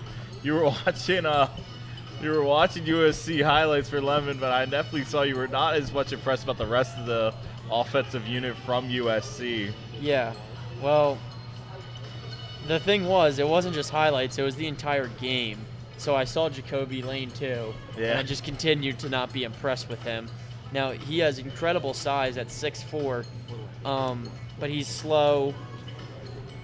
For how big he is, I didn't think he was that great of a run blocker, and he has good ball tracking, good outside release. I did think he could get open outside of structure, but his hands were mediocre. His separation, along with these guys that are huge and not fast, was just not that good. So I thought he was obviously the second best USC receiver. Go Birds. I hate to say this feels like another kind of Ravens pick, and I've never understood this It for as is. long as I've watched the It Ravens. is. This is the being replacement around for the state. DeAndre Hopkins. They're so good at almost every single position in the draft, except wide receiver. Right. If is Denzel Perryman 1 year, it's Denzel Rashad Bateman. Perryman. He was a linebacker. Zay Flowers? No, oh my goodness, I'm Boston College legend. great. Ignore me on that one, but like Rashad We'll Bateman, get back on Devontae track. Walker, there was Tez Walker. just a bunch of I know guys what you who mean. have It's all these like mediocre receivers. and it just feels like they haven't hit. James Prochet, Oh my gosh. to name a few, they just haven't hit on a guy that's like really gonna turn their wide receiver room around. Devin That's why Duvernay. Devin Duvernay, yes, like that's a great example. I know what you mean. And Jacoby Lane is literally, he fits that prototype to a T. So, congrats, Ravens fan. You have another mid receiver that'll have 400 receiving yards in his career with the Ravens. Rashad Perryman was the name I was trying to remember. I Oh, apologize okay, yeah, for that that. makes That a was lot a more really sense. big bust that the Ravens Yeah. had back in 2013. I mean, listen to some of these names. Rashad Perryman, Rashad Bateman, Tylen Wallace, Miles Boykin, Chris Moore, Devin Duvernay, James Prochet. I mean, they have not hit on wide receivers. I just don't get it. I'm a little confused on this one. Wow. I would have thought they went corner, especially with Keith Abney still on the board. The Jaguars are having the worst draft. Nate Borkerker and Albert Regis. Another A&M defensive tackle. Did not impress me one-on-one. Pass rushing is definitely not his specialty. He's too slow off the line to get to the quarterback, before the ball's out of his hands. He has an impact in the run game, but I'm telling you, it's just because of how big he is that, he's difficult to block one-on-one with a guy running right at him. So, I mean, that's really the only impact that I thought he had. I'll look at it right now. In terms of rankings, he was 22 out of 24 defensive tackles that I watched. Not a fan of him. Not a fan of this Jags draft whatsoever. Yeah, I can't say I blame you there because it's been just kind of a weird. James Gladstone's made some really kind of confusing situational drafting, especially with, again, their cornerback room is not good. It's not, and there's Christian two Braswell and very Montre Brown are the guys backing up Hunter, who Hunter himself is coming off of a long-term injury he sustained this year. Yeah. And there's three corners that are really good still on the board, and Scott, Abney, and McCoy. I mean, we keep coming back to them, but it's because, like, how are they slipping? McCoy, I guess I understand why he's slipping. But not this Abney. far. Not this far. Yeah, I don't get it. Unless the additional knee surgery he needs is going to knock him out for an entire season or something. It's possible it could be that. I mean, Pregnon, I know this isn't corner, is still available. That Is another one. has me baffled. What I think, if it is like that, you know what that pick might remind me of? Riley Mills from last year. As a Seahawks fan, Riley Mills was projected to be a second-round draft pick from last year. Right. Until that game against Indiana, where he goes down and he's out for basically the entirety of this past season. His first game he played was the Super Bowl. Wow. It's a good And he first came game in, to had play. a sack, and a TFL. So, I mean, I think McCoy might be in the same boat, and I really hope he doesn't fall like round 5, Well, 4 or 5, but I don't know. I mean, I do, and I just hope we take him. Well, yeah. But I know what you mean. Like, the tape speaks for itself. It Now, does. injuries are one thing, but that's the first injury. I'd have to look. I mean, I can look at my notes again. That's the first injury I'm pretty sure he had his entire collegiate career. It must Like, be it's really not like- serious for it to be that bad. Unless I'm just completely mistaken, it's not something that's reoccurring. Now, it's a big injury. It's about as big as you can get with an ACL tear. But, I mean, I'm speechless almost. Yeah, really, beside it's knee concerns. That's the only injury. The ACL is the only injury he had his entire collegiate career. So it's not like it's reoccurring. And I think but I think the only issue I have is we talked about it off camera with guys like Caleb Farley. Yeah. And I think a lot of teams are always paranoid. They don't want to take a decently stocked draft pick with a corner who, if you lose speed as a corner, I mean, Yeah, that's true. your career is essentially done in the blink of an eye. Well, and I hate saying it like that, but he just had his pro day. He didn't perform at the combine. He was still getting better. He had his pro day. Let me find it for He's you. 'cause pulling it up. It was incredible. He ran like a 4.3. Wow. I mean, I hope for the best that somebody. He ran a within- 4.38 with That's a 30 insane. with a 38-inch vertical and a 10.7 broad jump. Wow. So, What? I mean, in terms of being athletic after the injury, it's there. I'd say he And recovered that- pretty well. Yeah, and that's what surprises me even more is like the fact that he performed like that after the injury. Now, obviously, you don't have pads on. It's not football, but he's still got it. You know, a 4.38 is incredible. Oh, 100%. I have to 100% agree with you on that. Did he have any implants installed? I don't even know if he was that fast before the injury. DSTV is stacking up on dessert over here. Look, look, I got hungry, man. look. If I'm gonna be presented with free food, I'm gonna take advantage of every As you single should. bit. I might take you. Amen. I might take you up on that offer in a minute. I thought it was gonna be. I don't know why I thought it was gonna be him. Dominique. I didn't think he'd slip this far. I Boring. wasn't too high on him. He had a large presence in the run game. He attacks high. He's slow, but I mean that comes with his size. He's a pretty good pass rusher with a few moves that he's like proficient in. His good swim move, bull rush, good inside step. So not bad. I know a few people that were very high on him. This guy I used to work with, I know, he was talking to me about him the other day. And I was just telling him I'm not a big fan of him. I didn't think he'd slip this far, but ends up with was that the Vikings? So a second defensive tackle? It is, yeah. I was about to say that was also kind of the confusing thing for me. They doubled up on defensive tackles, but from what I've seen, Their defense looking game's at the been strong. Vikings roster, Yeah. they only have one present nose tackle on their roster, Taki Tamani. So it could Is, explain the double up. for Not Joseph. Harrison Phillips isn't still there? no. Oh. I really hope the mic didn't pick up on that voice crack, guys. Dominique Orange, off my best available list. He wasn't very high anyway.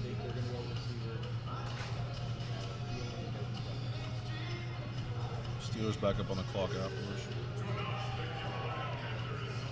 All right, Steelers are on the clock again, and Kyle Lewis is still available. I think we're making another dessert run. Nice. You guys got to give food reviews, right? We might have to go on a break so our grandkids. We're almost done now. There's 15 picks left. Actually, there's 17.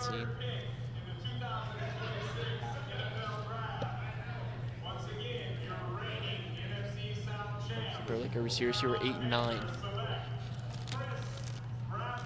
Ooh. I like it. I like it a lot. That's a solid pickup for them. 6'5" ex-receiver. 6'5", and he doesn't have the speed, but he has the stride length to cover it up. His catch radius was incredible. I thought his breaks on routes were impressive. One of the top releases out of this class, which you don't really see much out of guys with this size. The footwork standing out.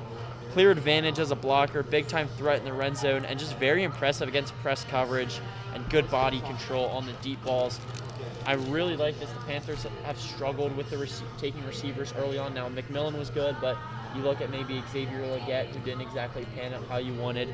Now you have Chris Brazzell, who you take towards the end of the 3rd round. And there's not much risk with that pick, is what I'm getting at. I'd say that's a good pick for where it's at. Yeah. Yeah.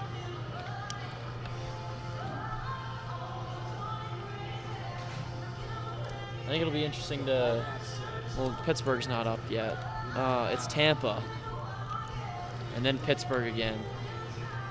Pittsburgh with 2 more picks, the host city. Vikings also with 2 picks, the Jags. We got a few teams repeating here before the end of the night, before we wrap it up for round 3. And just as we continue to go, just still a bunch of good talent on the board.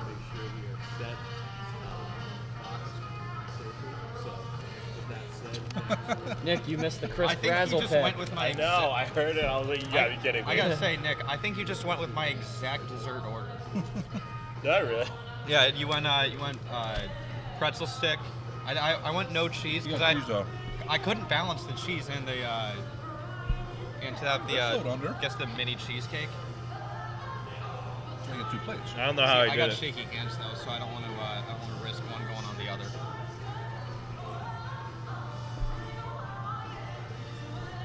Oh God, the Steelers are on the clock. With the next pick, they take Diego Pavia. Breaking news. Guys, breaking news. What do you got? The Phillies lost. Oh, wow. That's earth-shattering news. You That's mean not the least shocking news of all time? It's not breaking news. What world are we living in? The Pirates are good and the Phillies are bad. That was a shock, man. It's New Jersey, I'll tell you. No, I'm totally kidding. Might have to switch my allegiance to the Pirates for a year. Yeah, I mean, you keep the P on your hat. It's just in a different color. Hey Donovan, I think it's fair to say we are cooked. Who, the Phillies? Yes. Yeah. No, I don't even want to get into it. It'll ruin my night.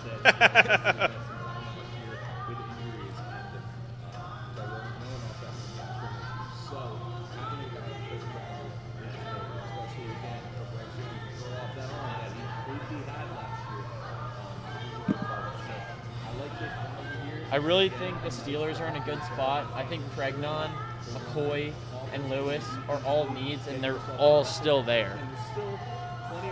That's another guy I'm surprised is still there. Lewis has dropped a lot. Who? Lewis. Yeah. I'm shocked how much McCoy's been showing up, like he's not Feel like a been woman. taken at all. Sorry, I forgot the Second mic ranked over in here, his guys. position. Yeah. I mean, I thought he was going to be a second-round pick personally, but He that's shows up on every ESPN pick. And he's not been taken once. yeah. I mean, the Chargers kind of taking their sweet time with their pick here. It seems like the main concern, I'm looking on Twitter right now, for Pregnon is the fact that he'll be 25 years old by the time the season starts, which Akeem Mesidor is 25 years old, and I really And he won the think first round. I think Pregnon's a better guard than Mesidor is is a defensive end. So if that's the main concern, I'm not a fan of that.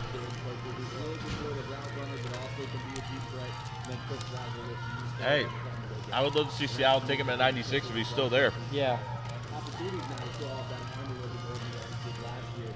So here we are, Monroe Cleveland, Lee Hunter, and Chris Brazzell to start off the draft here for Carolina Panthers. How do you feel? How do you bring it so far? Give me the facts.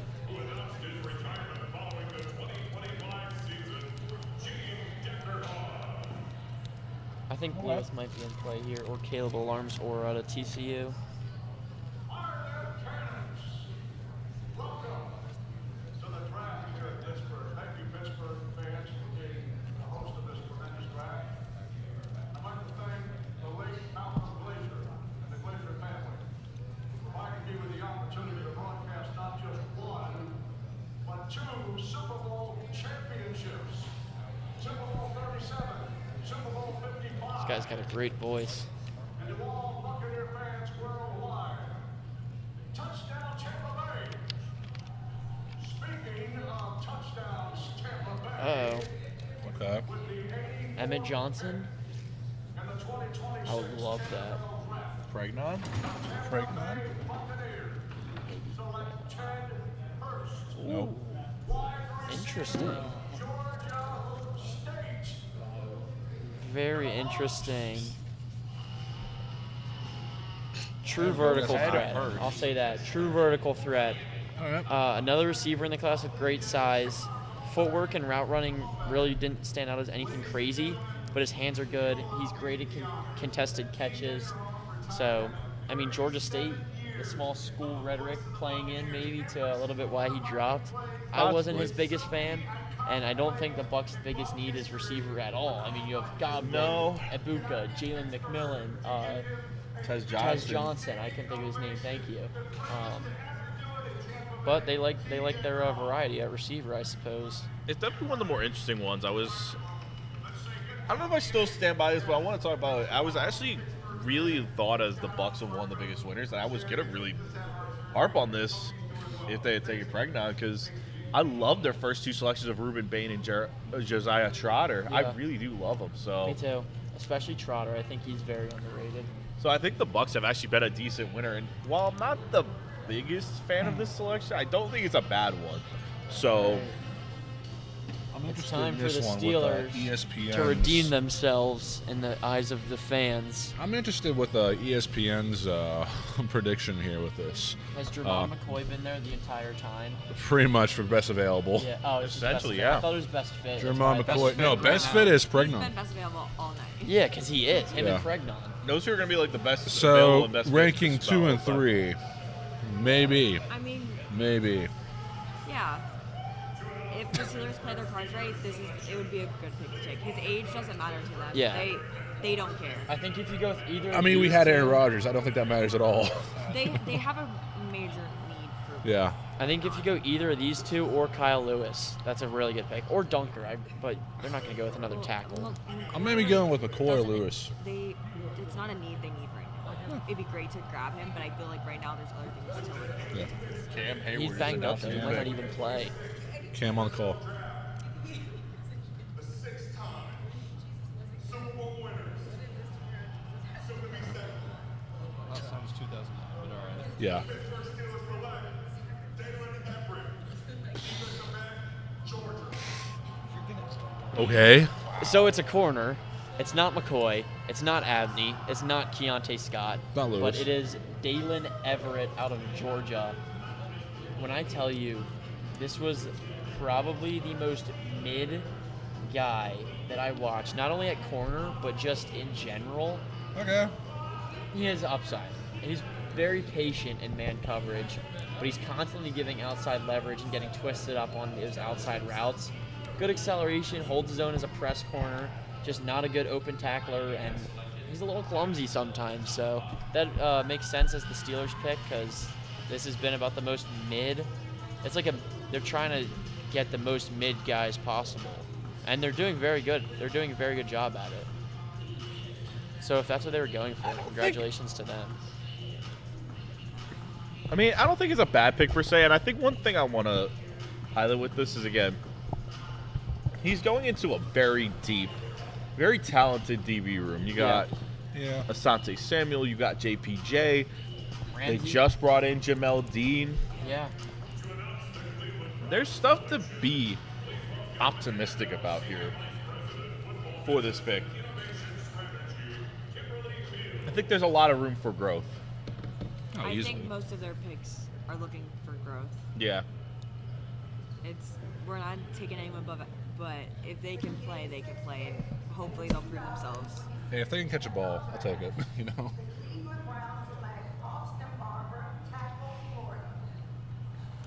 All right, I liked him. That was Cleveland. That was another tackle they went with. Another good pick from Cleveland. It was another good pick from hitting on Cleveland. their I picks, do I'm like telling Barber. He was somewhat high on my tackle rankings. He was 11 out of 23, so fell into that top half. I thought he had very clean footwork. His hands were a plus. Super good technique. Dominant in the run game. Strong base, high motor. Playing through the whistle, and he just has no. If you watch, I'd say his highlights. If you watch his highlights, no problem throwing guys straight into the dirt. And that's what the Browns are looking for, I'm sure. Some hard-nosed football players, and they get their second tackle in the class. I like it because they basically have done a full, tear down and rebuild of their offensive line. Yeah. If you think about it, you go Fano with Zion Johnson, Elton Jenkins in the center, Tevin Jenkins, and now you just brought in my brain's failing. Austin Barber. Austin Barber, thank you. I think something to watch out for is Spencer Fano to get reps at guard. We know he's certainly versatile. possible. We know he's versatile, playing both tackle spots, a little bit of at each guard spot. I think with Tevin Jenkins at right guard, there's a lot of questions. He wasn't very solid in his time in Chicago, and the Browns are up again, I guess, unless she's just announcing all the picks. But I would look for Fano to maybe get guard reps if they were to plan to start Barber. It's definitely a possibility. Yeah. I mean, they did also bring in Titus Howard. Is that how you say his name? Will Kazmarek out of Ohio State. I mean, I liked him this year as an Ohio State guy. I mean, I think we were really loaded at the tight end room. You obviously had Max Clare being drafted earlier. Now you got Kazmarek off the board. I gotta be honest, I like that pick at tight end for the Dolphins. I mean, you need some guys to throw to if you're. I always forget it's Malik Willis that's their quarterback, right? Was that Miami? Yeah. Sorry, Yes. My head's spinning. And yeah, Malik Willis. Yeah, so I mean, you need some targets to throw to, and I like this. I like this guy. I think this. I don't think it's a high upside pick. I don't think it's Very an much, over. yeah. I don't think it's an over the moon pick, but I think it's. I think it's for sure a middle of the road. I think pick, there's we'll call it potential there. Now, similar to Max Clare with Ohio State, he didn't receive that full tight end 1 workload and was really more of a tight end 2. But as a receiving threat, he was very good over the middle. Ball tracking was something that stood out. His hands were good. I thought he was mainly used as a blocking tight end, but he wasn't very good there. And with that receiving upside and just being in Miami's, roster, which isn't very deep, he'll have a lot of chances to prove himself. They'll probably and make give an him identity for himself. They'll probably give him 50-50 reps with Greg Dulcich there. Yeah. One of the few Dolphins who did stay from last year. Right. So I do actually like it. And one of the more underrated things, Ohio State now in just 3 rounds have had 8 guys take it off the board. That's incredible. What a What's even better is the fact that he didn't even win the national championship. that is actually more surprising. What do you mean you have 8 guys in the top 87 picks and you didn't win the national championship? That's one guy every 10 picks. That is true. Well, one guy every 1 point, whatever. And this is what I'm saying. Ohio State knows how to develop guys. I think I saw some since 2000. They have the most amount of just players drafted. I see it. I mean, it's basically a 3-man race between Ohio State, Georgia, and Alabama, essentially, as the main guys throwing people into the league every year. Shout out to Ohio State for picking up the Big Ten slack. Every single guy who went from Ohio State talked about the legacy and the coaches. They could not talk enough about Ryan Day and the coaching staff. They love them. Every time someone asked them, what about the Ohio State legacy? What about it? All of them said the same thing. They work every day to play like they're in the pros. And I mean, you talk about the legacy that they've had. I mean, you've had multiple Ohio State receivers and coaches say you don't come to Ohio State if you're a wide receiver and you don't want to go first or second round. Yeah, every single one of them pretty much said the fact that they are taught, trained to play like an NFL player. Absolutely. I mean, and they're not even a lot of them are not even worried. Yeah. That's what Caden, he said this earlier. He wasn't even worried about going round 2 because he was like, I've been trained for this. I remember you got like a really good quote that I remember reading off about Carnell Tate about that kind of expectation with Ohio State there. Yeah, he said, when you go to Ohio State, you expect to be drafted high. You expect to win. And he's so right. And every other player, like, they echoed the same thing. And I mean, what Ryan Day has done is crazy. I mean, it sucks because, you know, the fans wanted him fired for a minute, and he saved himself with that national championship. He did. And this is what I couldn't stand with Ohio State is the fact that they let this one game get in their head every single year. I get it's the game. The game, yeah. But it's not your season anymore. Like it used to be. If you lose to Michigan, your season's over. But now lose to Michigan, they win. That's not the They case win anymore. elsewhere. Like I'm sick of this saying like, oh no, that's the game. Like that's the season. No, that's not the case anymore. It's actually really surprising as I'm going to look at. We talked about the fact that like one of the surprising things at Ohio State, you know, have all you guys and did make the Natty. One of the most surprising things is Indiana, who, by the way, I don't know what's going on. in which guys. Indiana's only had 3 guys selected. They only had 1 guy selected in day 2, in D'Angelo Pons. That's the club press down there.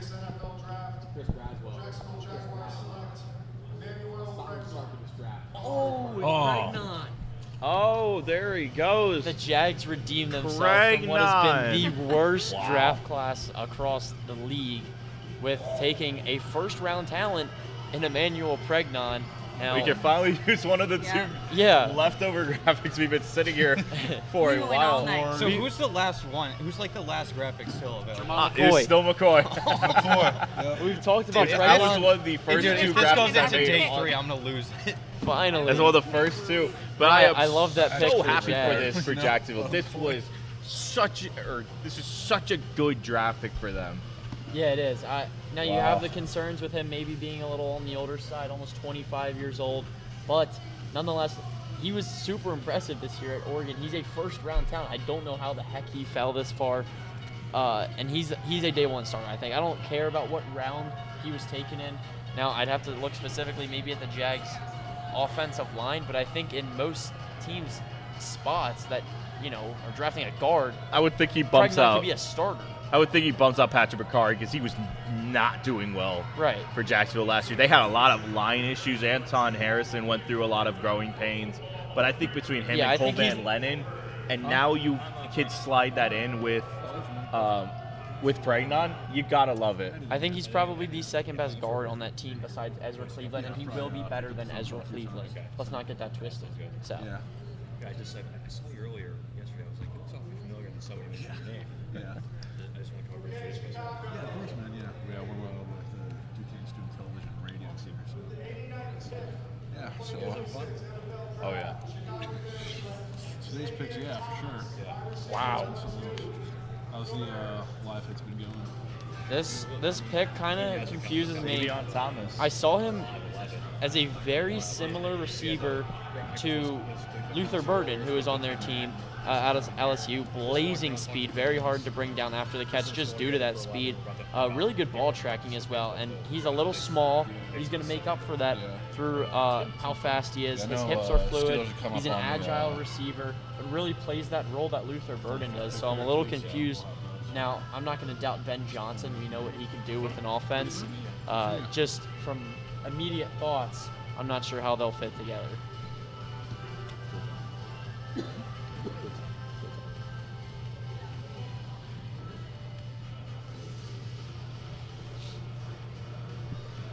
we are quickly heading full speed towards the end of this draft as we are now at pick 90 on the Raiders.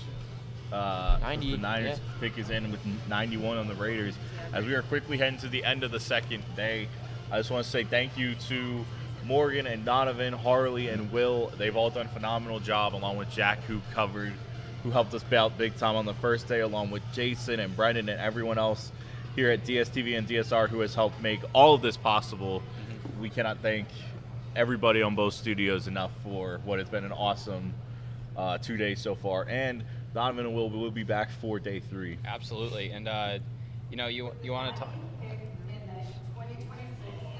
McCoy. Nope. Wow. This point, I just want McCoy to be chosen. I don't hate Elon Black. I'm disgusted. Heads over to the 49ers. I am not a fan of that pick whatsoever. I thought his vision did stand out. His burst is immediate and was very powerful, but he really was not relied on past second down. All right. So he's going to go right into the contact. But then really just standing out, I didn't think he stood out as a pass protector, didn't stand out as a receiving threat, really just like a one-down back. I'm surprised he went before whatever that Hemby is. as well. He went before a lot of literally every running back that's not Love or Price, right? Yeah. He was the third running back off the board. Which is crazy. I cannot believe. Wow. I'm just surprised.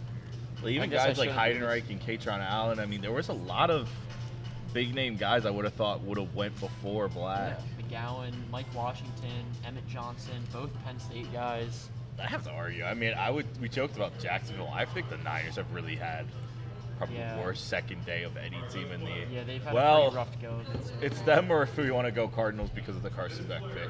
Yeah. Gosh, the Cardinals, bro. Carson Beck. They really took Carson Beck. After they took a running back with their first pick.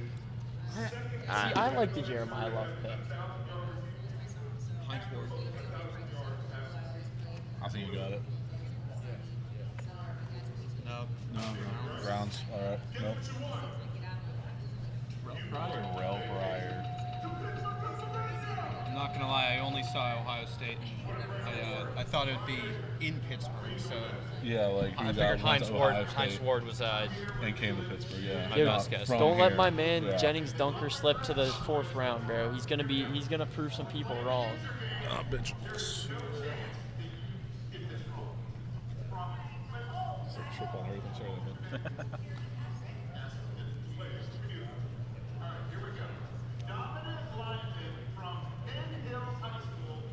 Bro.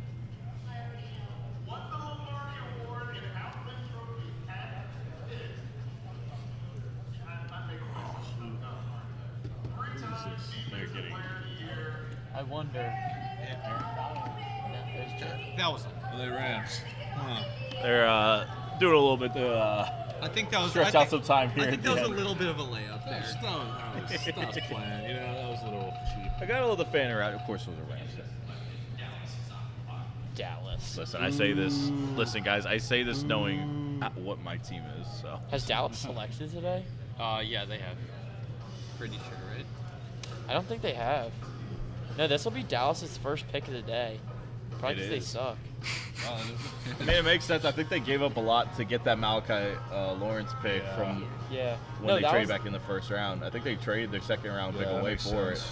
No, because that was to us. Oh, it was to you. So I don't know where their second round pick was. That in the.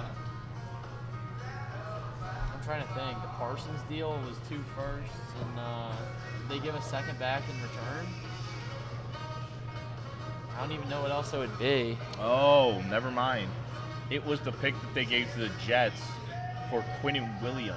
Oh, okay.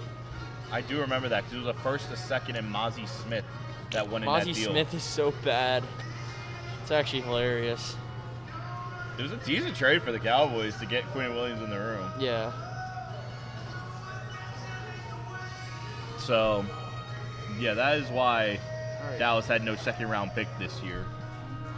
We're within 10 picks now, too. Only 9 to go tonight. 9 to go, and the in Raiders what has been a pick marathon. Is it Surratt? I hope Yeah. it is. Yeah. Want an Indiana connection. I thought it was going to be him earlier. I would be very surprised. Or it could be Roman Hemby. Either way, need an Indiana. He still feels Or like a Riley reach. Malakowski. He's the tight end there. Hemby feels like a reach if it is. So is Caleb Black. That was a disgusting reach. Yeah. From the Niners there.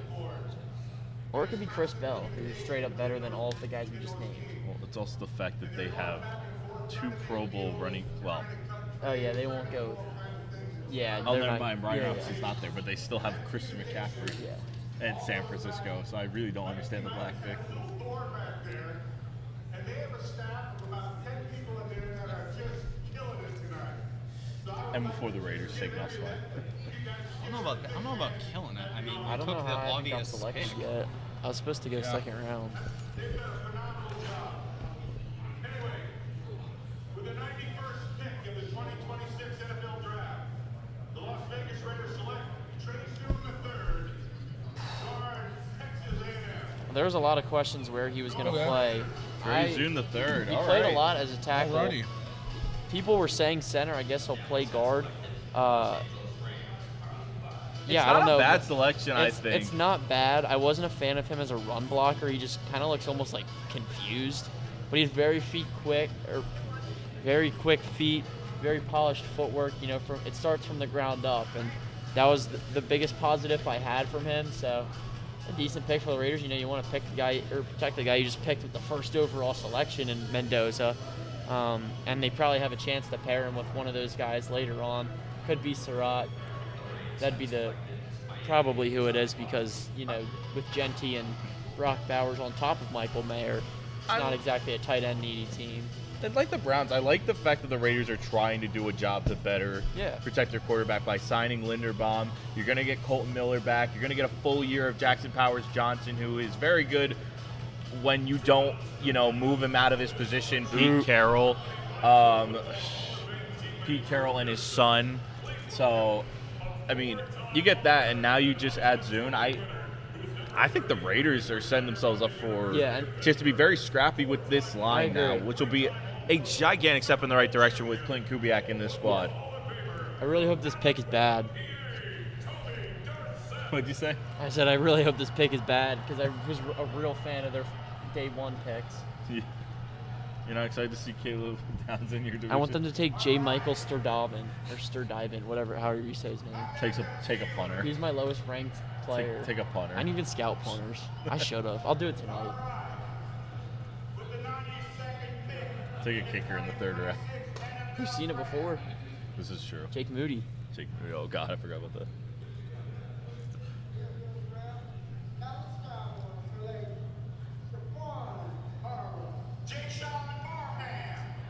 Oh, okay, the defensive end out of Michigan. Oh, dang it. Guys, I'm not liking how much I like the Dallas Cowboys draft class so far. Deshaun Barham.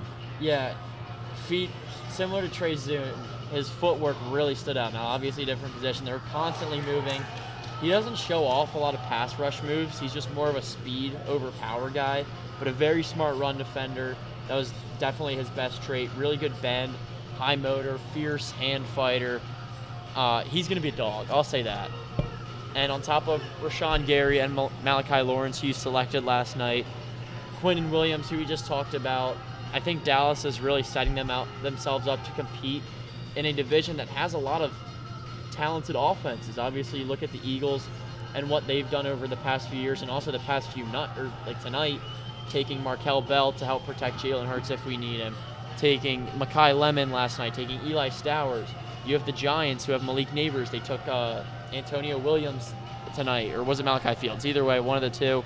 Isaiah Likely, Cam Scatterbo, and you look at the Commanders who have Jaden Daniels. Let's not forget what he did just because he was injured this year. That he's an incredible quarterback. The Washington Commanders can compete, maybe not at that level, but I think they'll be a lot better than they were this year in Dallas. I mean, what were they, 7-9-1, I believe, but had one of the top-ranked offenses in the league, and they have just crushed it on defense through the offseason, I really like Jalen Thompson, who they brought in, and just through the draft, 3 picks that I'm big fans of, as much as I hate to say it. I think they're setting themselves up for a nice bounce back season. Yeah. In the NFC.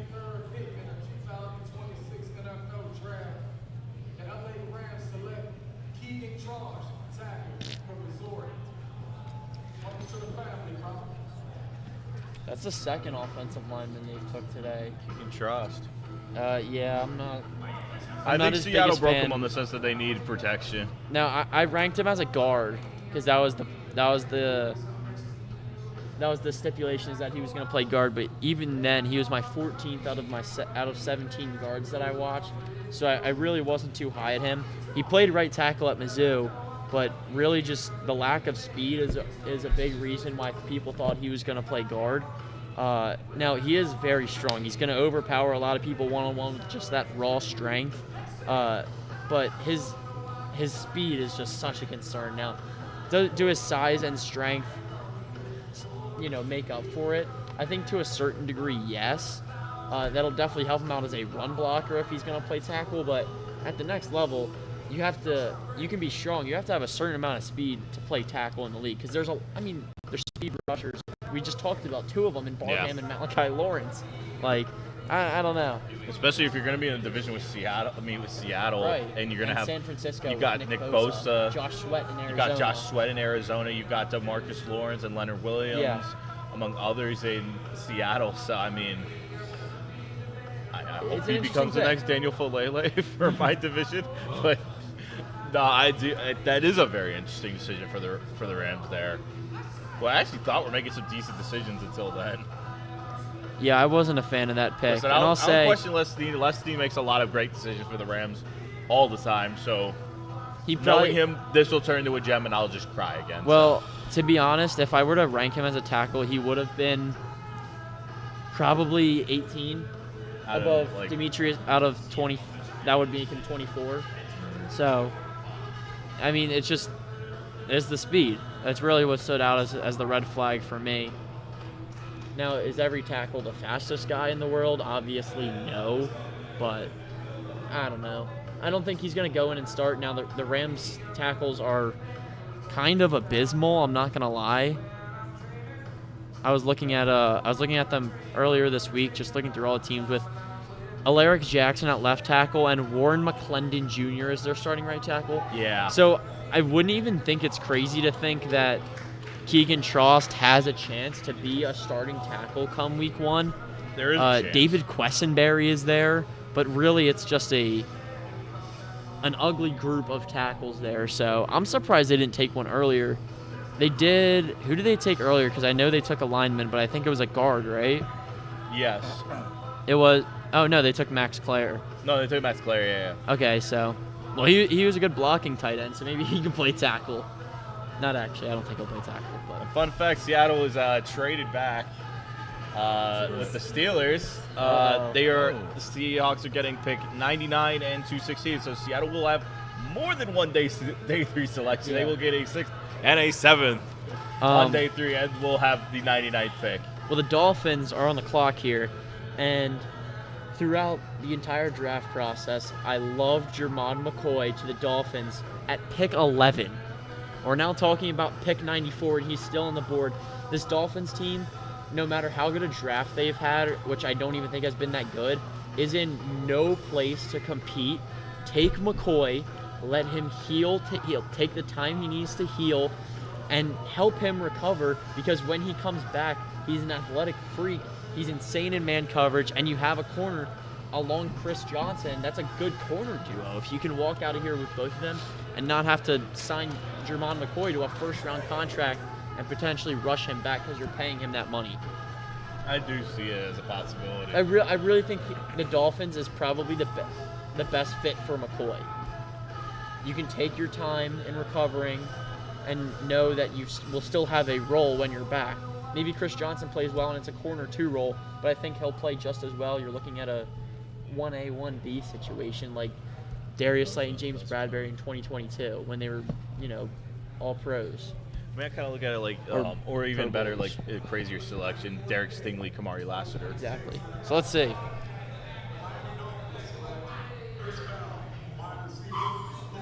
Oh, okay. Well, that Dolphins fan. Oh, man, Chris Bell. I do like Chris Bell. I do too. I really do like that. And he's another guy coming off a torn ACL. He was my second best player remaining, but he was like my 7th receiver out of nearly 40 and still on the board. Yeah, number 7 plays to his strengths. Let me tell you, he is 6'2". I need to find the notes on him. 6'2", but a huge threat in short yardage situation with fast feet and sharp cuts, a polished release, killer downhill speed, and actually a solid run blocker. And I know that's not the first receiver the Dolphins have taken. The second. In this round, along with Caleb Douglas. So 2 guys with good size that play like they're smaller in terms of speed, footwork, and route running. So I'm a huge fan of that pick. It really just goes along the lines of McCoy, where he doesn't have to rush back from that injury. Now, he's actually ahead of schedule from what I've heard, recovery, which is good. But they're not contending this year, so he can take his time in doing that. I think that's another great decision for the Dolphins. I think what they're looking at it, I mean, even while we weren't like the biggest fans of Cade Proctor, I think they looked at this entire draft that this isn't going to be a one-year thing. They are looking at this in the long scope. And these picks kind of sum it up because I think they've actually made a lot of great decisions, even with a guy like Will Kramerek. I mean, yeah, they've been setting Malik Willis up for as much success as they could in this draft class. You know, in this first year, and we'll let Will take over because it's the Pats. I mean, what do you want? We got Deion Branch going, right? See, I personally wouldn't mind either Javian Harris, D tackle out of Ole Miss. Okay. I also wouldn't be mad at Jaylon Kilgore. Okay, I like that. I think it's going to be receiver. I think it's going to be, I don't know, some Elijah Surratt maybe.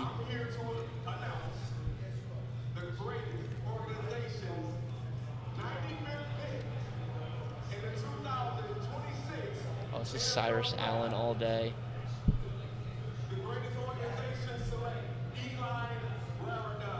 Oh, I love it. Okay, you like it. I like that. I like that. That took me a minute to realize that. Okay. I think he has extreme upside as a vertical threat in the receiving game. He just finds these like little pockets to get open and he can get open out of structure. He's not a great run blocker, I'll say that. But he will just have like random phenomenal reps every now and then. It was either all or nothing with him in the run game. But I think he has a lot of upside as a receiver. Okay. Hey, I like that he has a lot of upside as a receiver. That being said, we do kind of need a run blocker as a tight end. Yeah. So. Well, it's not him. I'm not gonna lie. Not at least not with this. I mean, he can be better. We got 7 picks tomorrow.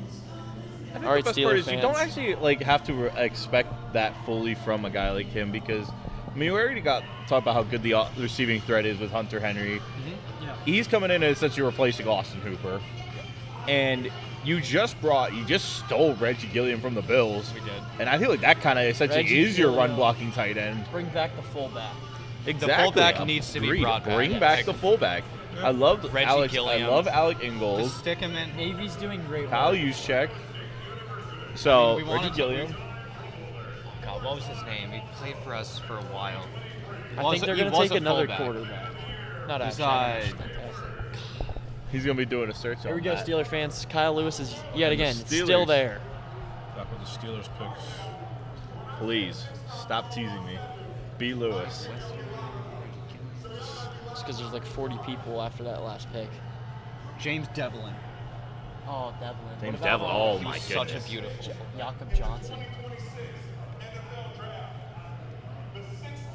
Lewis. Come on. We're also 6-time, but all right. Yeah, we're also 2-time. Like. Oh, I love that pick. Jennings Dunker. He is a beast. Now that's a good one. That's a really good one. Let me tell you, this dude. I mean, you can tell by looking at him. He loves to play football. the hair says it all. I talked about him many times. That's a guy I want back in my quarterback. That is a guy that I want blocking my quarterback. We talked about him numerous times on the show this semester. Just digs deep, just pure strength. Out there to put guys in the dirt, a beast of a run blocker, and he plays through the whistle every snap. There wasn't a rep I saw where he wasn't still moving by the time the whistle blew. Dog mentality, and you can just tell he loves being out there. He seems determined to get that guy he's blocking on the ground. Insane amount of drive. One of my favorite players in this draft class. It took, 95 picks for him to go. He was the 96th, so good for him. I hope he succeeds. He's such an easy guy to root for. Now, he played tackle. They have him playing as a guard, which wouldn't surprise me because he is a little bit stiff. That was his main concern, was movement, stiffness. So I'll be interested to see this, but I love Dunker. Cool. If you couldn't tell, sorry, that was the biggest rant. I love that. I mean, the besides Steelers are Markel setting Bell. themselves up nicely for their offensive We're line in the doing good future. They now. really have bolstered this unit into something I think is genuinely, easily a top 10 unit when they're all healthy. I love this. He easily fits into what they need. 100%. Their biggest issues right now, like he can easily help them out. Especially, Iowa. I I'm don't actually know hopeful. him a lot specifically, but Iowa, they showed out, and that's what they need right now. It's a wild one. First time of the night, we got back-to-back selected by the same team. The Vikings have the 97th and the 98th pick. The 98th pick courtesy of the Philadelphia Eagles in exchange for getting Jonathan Grenard. It was worth it. Now, you can't really mess this. You can't mess this up. You got back-to-back picks. You can kind of. They've been trying to. You can't really take your time, but like. Lewis. Dude, the Vikings it desperately really- need to get this right. They have not done a They great need to go job with a drafting. running back, and there is a lot of good running backs available. Emmett Johnson specifically, you know how high I was on him because he had You about have been. 80% of Nebraska's workload this year, and he succeeded. I don't have the numbers on me because I was overstimulated by the papers and put them away, but I'm sure the numbers and the tape speaks for itself. And I can't imagine that they don't go with a running back here in back-to-back picks. And you go into the season with what? Aaron Jones and Ty Chandler? Ty Chandler's not even there. It's Aaron Jones and Jordan Mason. Right, Jordan Mason. Which isn't great, Jordan but it's not Mason's actually terrible. decent last year, but he's not a long-term answer. If you're looking to win now or win soon, it's not Jordan Mason, it's not Aaron Jones, who's only getting older. But it can be Emmett Johnson. He knows how to take on a full workload.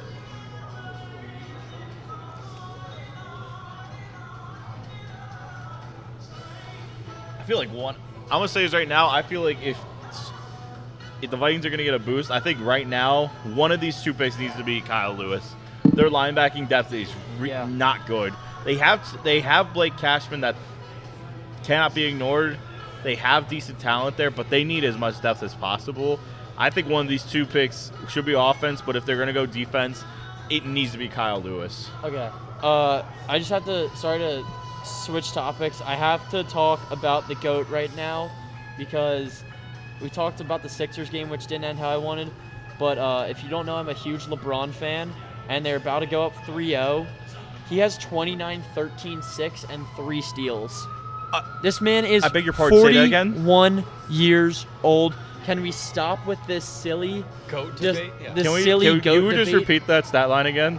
29, 13, 6, 3 steals and a block. He's shooting 45% on the night. He's 4 for 9 from 3. Yeah, don't ever question who the GOAT is again. He's the leading scorer in NBA history. I don't care Can we just put an LOL about the Houston 6-0 Rockets here argument. in this moment? Jay might be the biggest clown show I've ever seen for a playoff team. Watch, Rockets? KD's The leaving. Rockets, after, yes. Yeah, KD's Well, leaving KD after didn't this play year. tonight. Anyway. He's leaving after Anyway. this year. Watch. He should just retire, dude. Get the heck out of here. I'm not a KD fan. I used to be. Then he moved to every team in the NBA. They're trying to drag it out now.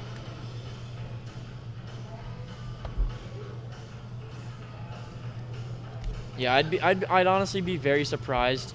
Maybe not Emmett Johnson specifically, but just if one of these picks was not a running back for the Vikings. And maybe you go corner too. It's not, that's a somewhat of a need for them, no? And you have McCoy and Abney now. I think Abney would probably be the better guy because you're in win now or win soon mode. But McCoy is just so talented. The Minnesota Vikings select Caleb Tierney, tackle, Northwestern. Caleb Tierney. Yeah. Not what I expected. It's not the flashy pick. He was my tackled 10 out of 23. I thought he was about as average, or just about above average as you can get as everything. Big time run blocker, which is definitely where he specialized. Fairly low with pass blocks. Arms were a little slow, not the smartest pass blocker. And sometimes it just felt like he was kind of doing the bare minimum. Opposite of Jennings Dunker, who we just talked about, doesn't have that drive, that high motor that you want. And I'm just not a fan of the pick. I don't think it's a bad pick. I do question that kind of pick in the third round, especially because you that's- already I mean, have I- your tackles solidified in Brian O'Neill Yeah. and Christian Darrisaw. And you already got like other talented linemen in Donovan Jackson and Will Fries. I love Donovan Jackson. I think I don't know. That feels like a reach for a guy who's probably going to be your sixth swing lineman. Right. The 2026 NFL Draft. The Minnesota Vikings select Jacoby Thomas, defensive back, Miami. Wow. And Jacoby, another defensive back off the board. And specifically, Before McCoy. my lowest ranked safety. Really? My lowest out of 18. He was. Now, I didn't even think he was horrible. I just think this is a pretty talented safety class. He's very fast. Was a big-time hitter on that Miami defense. He's very aggressive at the catch point, just making plays on the ball. But he really didn't show anything nuts besides that in coverage. It was above average. But everything else about his game was just okay, you know?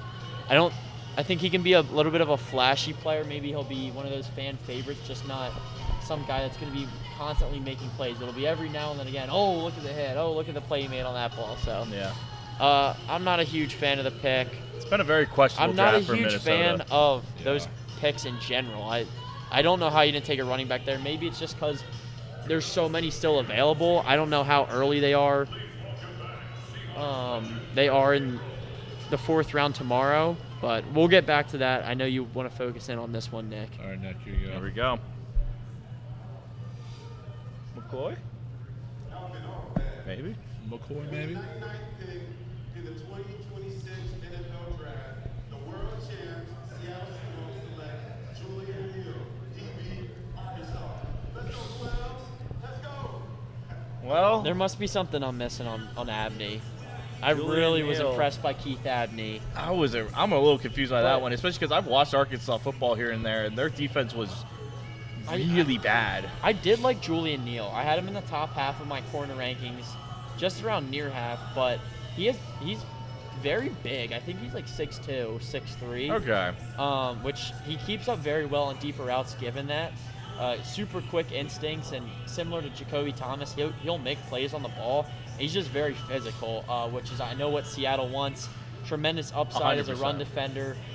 He's already proved to be great, but I really think that he can just get even better. So I do He's like probably going this to slot pick. in and be where Reek was now. I think he's probably Yeah. going to replace Reek at the slot corner, most I likely. don't think he's as good as Abney or even some of the other guys on the board, but I am a fan of that pick. I don't hate it. I mean, honestly, like I said, these aren't flashy picks the Seahawks have made, but I think they're decent. Also, one This thing I will take us missed. to the last pick. As we get to the last pick, Seattle got now have two six-round picks for tomorrow. And Paul Posluszny announcing the final pick of the night. Oh, And okay. Another defensive back, as Jalen Husky. Another straight is McCoy the gets robbed. is the final player of the night. Jalen Husky, the Maryland Terrapin. I was really impressed with this guy's tape. He has great size at 6'2", and he's super Yeah. explosive, like just phenomenal burst, which is an added factor to his run game. He's patient as a coverage corner, but he's able to keep up with receivers due to his impressive long speed, which stood out as a 6'2" corner. I liked the Jags' last two picks. I wasn't a fan of really too much of anything they did before that, but I think they wrapped up rounds 3 and 4, or rounds 2 and 3 pretty well with those two picks. And, we'll see what they can do tomorrow. Yeah, overall, I think it's been an interesting night. Say that again, yeah. I think before we wrap it up, I'm going to pick what I think was a big winner and big loser for tonight. For me, big loser, I'm staying by the Vikings. I hate every decision they made tonight. They really made – I don't think they made a single decision right tonight. I really truthfully do believe that. For a winner, I actually will say Seattle as a whole. Again, not flashy picks, but I think they're two guys who are going to slot in and make immediate impact. So that's where I go. I'm going to pass it off to whoever wants to go next. Yeah, I'll take next. Losers. I've heard Donovan just talk about this all day and all night. Attention media, the media workroom will close at midnight. I repeat, the media workroom will close at midnight. For the losers, I got the medium workroom for starting. No, absolutely not. No, I got the Jaguars. Honestly, I haven't liked what they've been doing in the first 3 rounds of this draft. I mean, you could have done a lot more, and I'm personally just not thrilled with them. That being said, I will. I'm gonna go a little bit of a toss-up here. I got the Pats and the Browns. Again, you talk about not flashy picks, but the right picks. I think the Pats are hitting on all of those right now, and the Browns, honestly, just continuing on from last year's draft. 100% love that. Yeah. I'm gonna let Donovan roll it in. I'll start with my Harley loser, and which was gonna be the Jags, but it's fine. No. No, I'll choose a different team. I think the Ravens had a pretty bad day. They only had 1 pick through both rounds, and it was Jacoby Lane, who, like we talked about, I just don't think is going to fit in with their offense. He'll be another one of those receivers. Bus, yeah. But I also would say the Cardinals I was not a fan of at all, especially the Carson Beck pick. Let's talk winners, though. How about the Philadelphia Eagles? Markel Bell, one of my most underrated guys in the class. You get to be that eventual replacement for Lane Johnson after he decides that it's time to hang up the cleats. And you get Eli Stowers, the eventual successor to Dallas Goedert, who can be a huge addition to your receiving game from day one with Goddard there.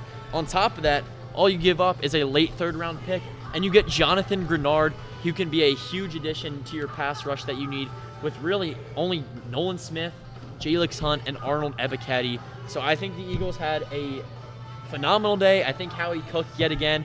We know these are the 3 biggest days of the year for him, and I was very excited to see what they did today. I think with that, let's let Morgan and Harley go, and then we'll wrap it up. Nice and tight. I don't know. This might be dramatic. The Dolphins didn't like it. I agree. I didn't like it. I mean, they could use so many other players. They need so many other things. There's so much going on down there, and they really only had 1 solid pick. I mean, it's just, for me, that's going to be a no. I do get that. As for a winner, I don't know, the Eagles. No, that's a fair one. Not excited to say that. So excited to say that. But I mean, especially even after last night, great pick last night, and now they're moving right up. Like, they are not playing around. The way that their back office is working is. No, they set themselves up nice for moving success. fast. And then we're gonna wrap it up with Harley, and then we're gonna take us out. Yeah, I'd say as much as I hate to admit it, Browns did pretty good today and yesterday. So good for them. Like you guys already said, definitely Cardinals low ball. Many bad calls, but at the same time, wasn't too surprised at what today would bring. To be honest with you. Poor McCoy.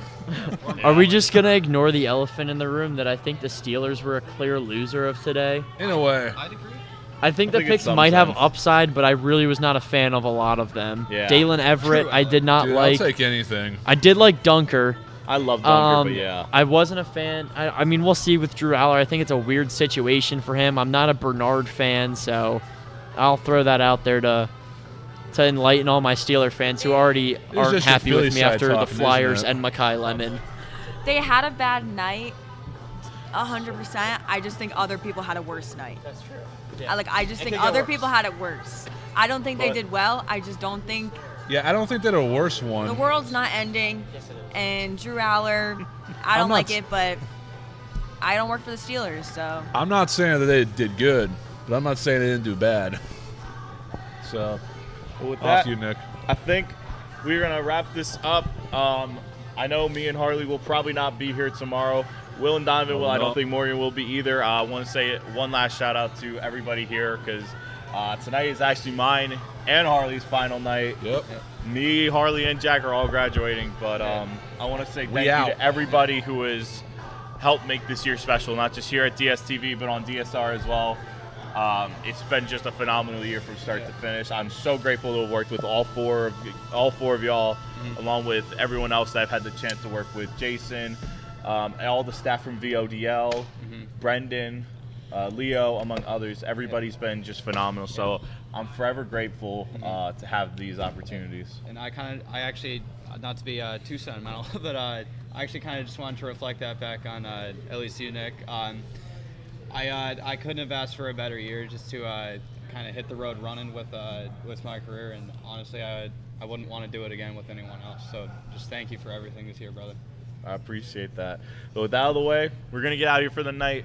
Everybody at DSTV and DSR, take care. We love y'all. Make sure you follow and support Donovan and Will tomorrow as they cover for rounds 4 through 7. Make sure you stay tuned on all of our socials here at DSTV and DSR. With that out of the way, we're going to get out of here. Everybody have a great night. Take care.